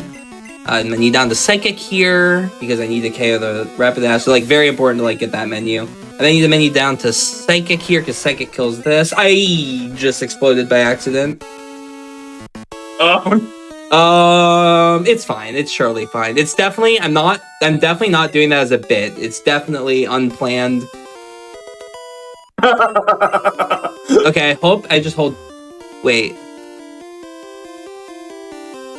Oh, right. It's, this. I almost just crashed the game, which would have been extra funny. Oh, shoot. Where's this go? Okay, good. I did everything right. Perfect. Okay. So far, everything's been correct. We're looking for question mark, question mark, question mark, question mark, question mark. I don't know why I didn't see one. Oh my god, it's because I saved. Oh. Okay, I'm gonna have to get a little bit creative, but it's fine. I can make this work. Yeah, because I softlocked, I saved and quit. So I no longer have the this is workable. I can still work with what I got here. We're just gonna rip out the Blanche gym. Okay, we're missing question mark, question mark, question mark, question mark, question mark, but I'll just deal with that later. Did I count to 3 right? I think I did. Oh, this is gonna be annoying. I have to like mash the B button through a click item now because I did that wrong. Because now I'm at the top of my bag. I'm supposed to be like much lower in the bag. So I'm gonna bike. Bike is very useful, obviously. And then from this tile, I need to cancel. And we're going to use a rare candy, no way, on the Mewtwo. And then just to show everyone what I'm actually doing, I can... Wait, is that risky to ether? It is. But that's fine. Like, wait, flashing it doesn't work? That's fine. We'll just do the movement and no one will get to know how it works or anything. This is kind of complicated movement. I kind of also suck at the game. Cool, I got in there. Basically, if you walk the wrong way there, you get stuck in a wall, and it's very funny. Wait, what? Where am I working? I need to go down here. And is it 3? Sorry, I have a lot of questions with myself, because this category is, like, very complicated. I think it's 3. I think that's fine. Oh, and then there's an item called name question mark question mark. Yeah, this. Same thing. And that lets us also walk through walls. Then I can walk through walls up to Sabrina, fight Sabrina, and then get our next badge. Because this is badge number 6.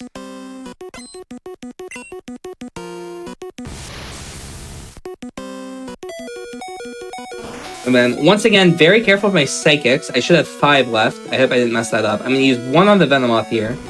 Also, it's Gen 1 is the reason why I self-destructed on the Arcanine. I know it's, like, memeing, but you might notice the Pokemon coming out are much faster now, and that's because it skips their cries, because I have Red Bar, which is when you're low HP in Gen 1. It makes that, like, annoying jingle. Because I have that now, all the fights will effectively be faster. Alright, and now I'm going to do a little bit of a magic trick. I'm going to use Cancel, which again lets me walk through walls. And then what I'm going to do is I'm going to walk out this door, and I'm going to be in Fuchsia, which is perfect because I'm going to Koga next. Hopefully that magic trick was entertaining to everyone. And once again, I'm going to use Cancel to walk through walls. And fight Koga. Yeah, this is the Koga fight. Koga is the scariest fight, actually, in this run. I'm not going to explain a mechanic that can happen, because if it happens, I die, and I have to get very creative at that point. So I'm just going to hit 4 Psychics in a row, and nobody's going to notice that there's a mechanic that could cause issues.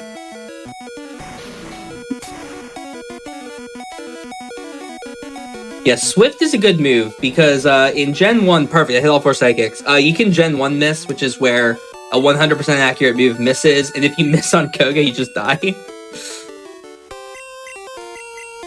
And we have got half of the badges. Very cool. Alright, so the thing with Koga, there's a thing, it's called indexes. Each, like, door on the map has an index value. Koga's index is really bad. It actually is more favorable for us to get to Erica by going next door. Let me save again, it's been a while.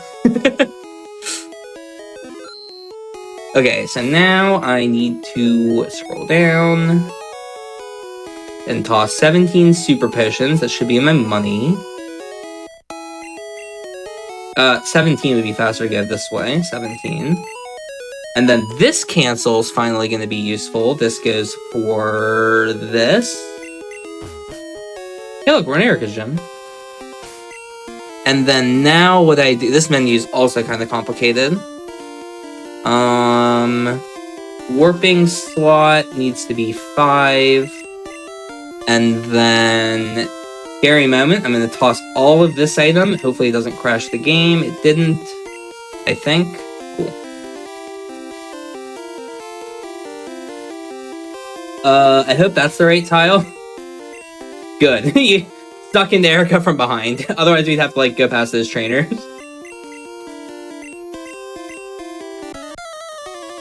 Yeah, a little bit of a sneaky movement there, because if you stop too early, then you're like awkwardly on like the trainer before Erica, and you have to like do another menu. So I got to the right tile, luckily. And I mentioned earlier that whole thing about how every move has a 1 in 256 chance of missing in Gen 1. Swift does not, because Swift just bypasses the accuracy roll. So we're no longer terrified on every single time we attack with our 7 HP Mewtwo, because we just always hit. Which is lovely. I'm really, really disappointed that I messed up the way that I did. Because you get to use a really cool item twice. It's called surfboard. Well, it's called question mark. It's a surfboard that lets you surf. But I can't do that because I messed up. Is there a surfboard here? There might be. Hold on. You know what? Let's see if there's a surfboard. I want to show the good people. Wait, if there is a surfboard though, I want to swap it up. I think there is. That's why I'm gonna like take the time to maybe show the good people what surfboard does, because it's a very cool item. Come on, I think there's one here. It should be right here, roughly. Yes! Okay. Alright, now I have to scroll all the way back up. But trust me, this is worth it. This is worth it. Just for how cool this item is. It's very funny.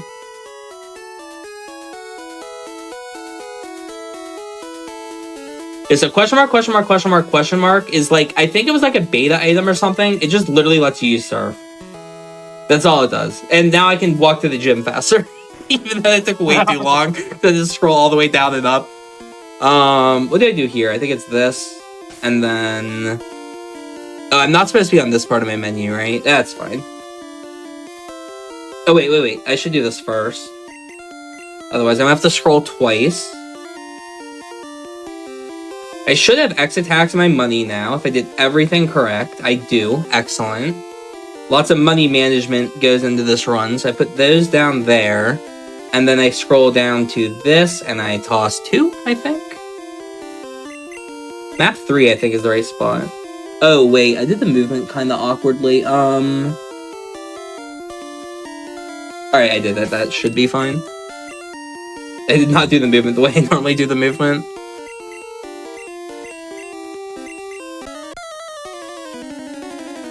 Alright, now we are on to Surge. So there's only 3 fights left. We have Surge, Misty, and Brock. And then we have to do the Elite Four.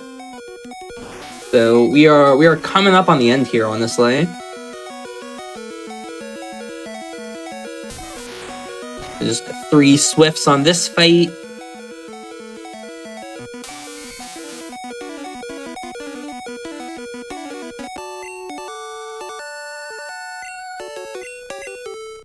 And then pretty much everyone should be able to guess exactly what's going to happen after like seeing the whole run to this point. So there's a wall here. I'm going to use cancel to get through the wall. And then I'm going to magically appear in front of Cerulean Gym, which is where I want to go next. And then I'm going to use the surfboard on this sign. By the way, you can just use surf on this. That's just a Gen 1 thing. Signs are just water in Gen 1, so you can just do that if you want. That's not even a glitch. And we can just fight Misty without fighting that trainer in front of her, which is excellent. We could have also just used cancel to get up to Misty, but this is just, like, faster. To just surf over. Anyway, probably we'll be able to guess very easily how this fight's gonna go. Just swift fight is over. And we've got 1 badge left. It's been a while, so I'm going to save, because the last menu scares me.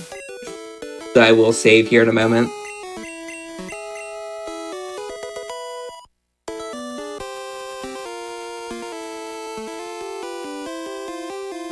And Misty's gym is not optimal for getting the Brock. Actually, the center here is. So we're going to go to the center first. I'm gonna save because if I didn't do something right, I actually crashed the game, but I'm also pretty sure I did everything right, which is awesome because it's not always the case. We're gonna scroll all the way down to our favorite slot in the inventory, these Master Balls. I'm gonna toss one. Now we're in front of Brock's gym. That guy's gonna tell us you should fight Brock before we go to Route 3, which we should. We should fight Brock before we go to Route 3. I don't know if we're prepared for Route 3 yet. So, let's head up to Brock. And then this should be the X attacks. I don't know where they are. These ones, I think. And then that should just be fight Brock. So, I mentioned earlier I made that four square item. I put that into my money slot, and then we got money from Blaine. It changed that to rare candies. Then we got money from Sabrina, and then we got money from Koga, and it became those super potions. And I tossed 17 of those super potions, and then we got money from like 2 other fights, and then now that money became those X attacks that I put into our warping slot. And if I did everything correctly, it should be exactly the value I needed to warp to the Hall of Fame. So hopefully I didn't do anything wrong, but you never know. So I walk 1 tile left. We're going to cancel 1 last time. Right below here. 1 more tile, I think. And then bang, bang. Hall of Fame. We've done it. Reverse badge order. That was all the badges backwards. And the Hall of Fame. GG. Time is coming up as soon as the credits start. Hopefully this was a fun, fast-paced, crazy Gen 1 glitch run. I love this category. It's super silly, and so much goes on, but yeah, hopefully it's a fun time. I know that for a lot of people out there, it doesn't make sense, but it also doesn't, like, I understand what's going on, but I still don't understand what you're doing, and it's still great for me, so I hope everybody watching enjoyed it as much as I do. Yeah, God. It's like, you can kind of follow it, like, I feel like some people, when they, like, watch this category, and they see me mess with, like, a certain slot, they're like, that one's the warping slot. That's the one he keeps messing with to, like, warp around. And then they'll be like, I'm in on it now. I know it. He's gonna warp somewhere because he messed with that slot. And then, oh, that slot's the money. Because, like, each slot of the item underflow menu corresponds to, like, a different piece of memory. So, like, the first slot of item underflow is your money. The next 5 are your rival's name. That's why we named the rival RRRG --. It was to get 2 cancel items and then a TM27 with a certain value. So that's why the rival name was for those 5 slots. Then the next, like, 10 slots have to do with the map data. So, like, one of them is, like, everything's positioning on the map. One of them is, like, what map you're on and, like, all that sort of stuff. And then there's, like, a ton of items that are just kind of, like, they're kind of garbage data. We call it roaming items. It has to do with, like, the last couple of maps that you've been on. So because I had to do that save and reset, I cleared the roaming items, so I wasn't able to find that surfboard when I was in Blaine's gym, which caused a couple issues because I soft locked at Blaine because I walked the tile too far. Yeah. But yeah, that's kind of like how those work. So if you like watch the run, you like kind of pick up on those things. It can be kind of fun. Yeah, that is reverse badge order. If you want, I think I mentioned, I think you also said as well, did you want me to do the soft lock percent run as well? Yeah, I'd love to see soft lock percent. All right. Yeah, soft lock percent's a really, really good meme. I hope it goes well, because this run is super, super goofy. Let me clear my save data and we'll get started on that. Yeah, so soft lock percent, this kind of started as a meme. I think myself and like a couple other runners like just kind of started running this randomly. And then another speedrunner at one point named Easyscape had a competition. I'm ready to start time whenever. It's like not that serious. So 3, 2, 1, go. Another runner named EasyScape had a competition for Softlock percent. It was like $100 competition, and a bunch of people started running this. This is a very skill-based run, as I'm sure you'll all be able to figure out as soon as we get into the meat and potatoes of it. You also, I think, lose a frame for playing on blue, because I think your name appears an extra time compared to on red. So, unfortunately, I'm not on optimal hardware here, because I am down a frame. But yeah, off we go. So here we go, Softlock percent. Unlucky. Try again. Unlucky, we try again. There we go. That's what we're looking for. All right, come on. Come on, come on, come on, come on, come on. Yes, come on. Keep coming. Come on, do it. Yes, this is going okay. Yes, optimal. Come on. That's bad. Oh, don't you do this to me? Yes. Oh my god. Okay, I'm gonna save because this is actually pretty good. We're doing great so far. Doing so good so far, honestly. That's okay. A little scary. That's really scary. That's great. Oh my god, go right. That's amazing. It's still fine. I'm gonna save. Actually, I'll save. This is fine. This is fine. I'll save here. Come on. Just right. Come on. Right one time. Come on. Yes. Up, up, up, up, up, up, up. I need up. Yes. Okay, we're doing so good right now. This is actually going like really well. Up, up, up, up. Come on. Damn it. Okay, we have to reset. It's fine.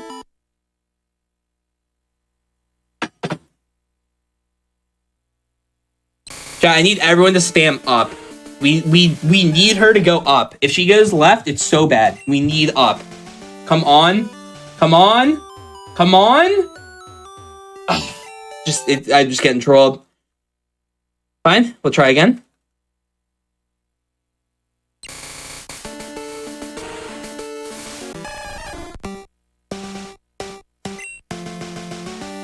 Oh, I think with all this up spam, we'll be able to get it. Come on. Up. Up. No. Oh my, and she double walks left. It's so over. Okay, chat, no, sorry. Chat, I think I know what to do. Spam left. We need to spam left. Because if everyone's spamming left, then I think she's gonna think to go left. Left! Left! Left! Yes! Left! Keep going left. We figured it out. That's the tech. Left! Left! Left! Left! Oh my god. Left! I should keep saving. Left! Please, left! Left! Yes! One more left! Left! I'm gonna keep saving. I keep forgetting to save. Left! Yes! No, don't move. All this effort is for one thing. Oak's gonna talk to us and walk us to the lab. And we're gonna bonk into the girl. She moved. Unbelievable. Fine. She was going left way too hard. Way too hard Right left. at the end too. Less left. Less left. Oh. I didn't say with her in position. Left, left, please.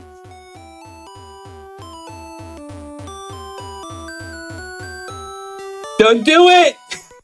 Just stay still, please. No! No. It's fine, it's fine. You will simply stay in position eventually. Oh man. Alright, left, left, left, left. Come on. Up, up, up. I think it might work. It might work. It might work. Oh, it worked too well. Can she move back down? I actually don't know if she can move back down. I'm gonna wait a second. I don't know if she can. I've never tried this because normally if she moves up, you just reset. I I haven't done this in a marathon setting before. I don't think she can move back down. All right, we'll reset. It's been too long. I'm pretty sure she gets stuck if she moves up to that tile. Yeah, this is actually so unlucky. It's like, I think it's like 5% or something that she moves once she gets to that tile. It's like actually so unlucky. And it's like, what, 3 times in a row now? Oh, maybe if I do stylish stuff like this, maybe then she'll do another cool thing that she can do. Ah, I was so close. All right, last chance. Oh, come on. Don't do it. I bonked into her. And now, because we bonked into her, we are not walking correctly to the lab, and we softlocked the game by walking into the wall. That is time. I'm softlocked, everybody. What a fantastic run. Hopefully that wasn't too long. I didn't think she'd troll that hard in the end. I cannot believe it. She trolled that hard, but the payoff was huge. I'm in the wall. absolutely. I guess the payoff was worth it. It was for me. This category is great. Yeah. Oh, I love this. It's so fun. Yeah, it's technically not the fastest. It's not the fastest way you can softlock on average, but it's the fastest way you can softlock in the tool assisted run. Because you can save corrupt and then swap 2 items, but that takes like 2 minutes. So this is technically, if done perfectly, the fastest way you can softlock, which is very funny. We also call it softlock glitchless, I think, but that was like a meme. Yeah, hope that was fun. Hope y'all enjoyed the red and blue runs. Yeah, thank you so much for coming on and showcasing these 2 runs. I love runs where you just manipulate stuff like this. So that was, yeah, for sure.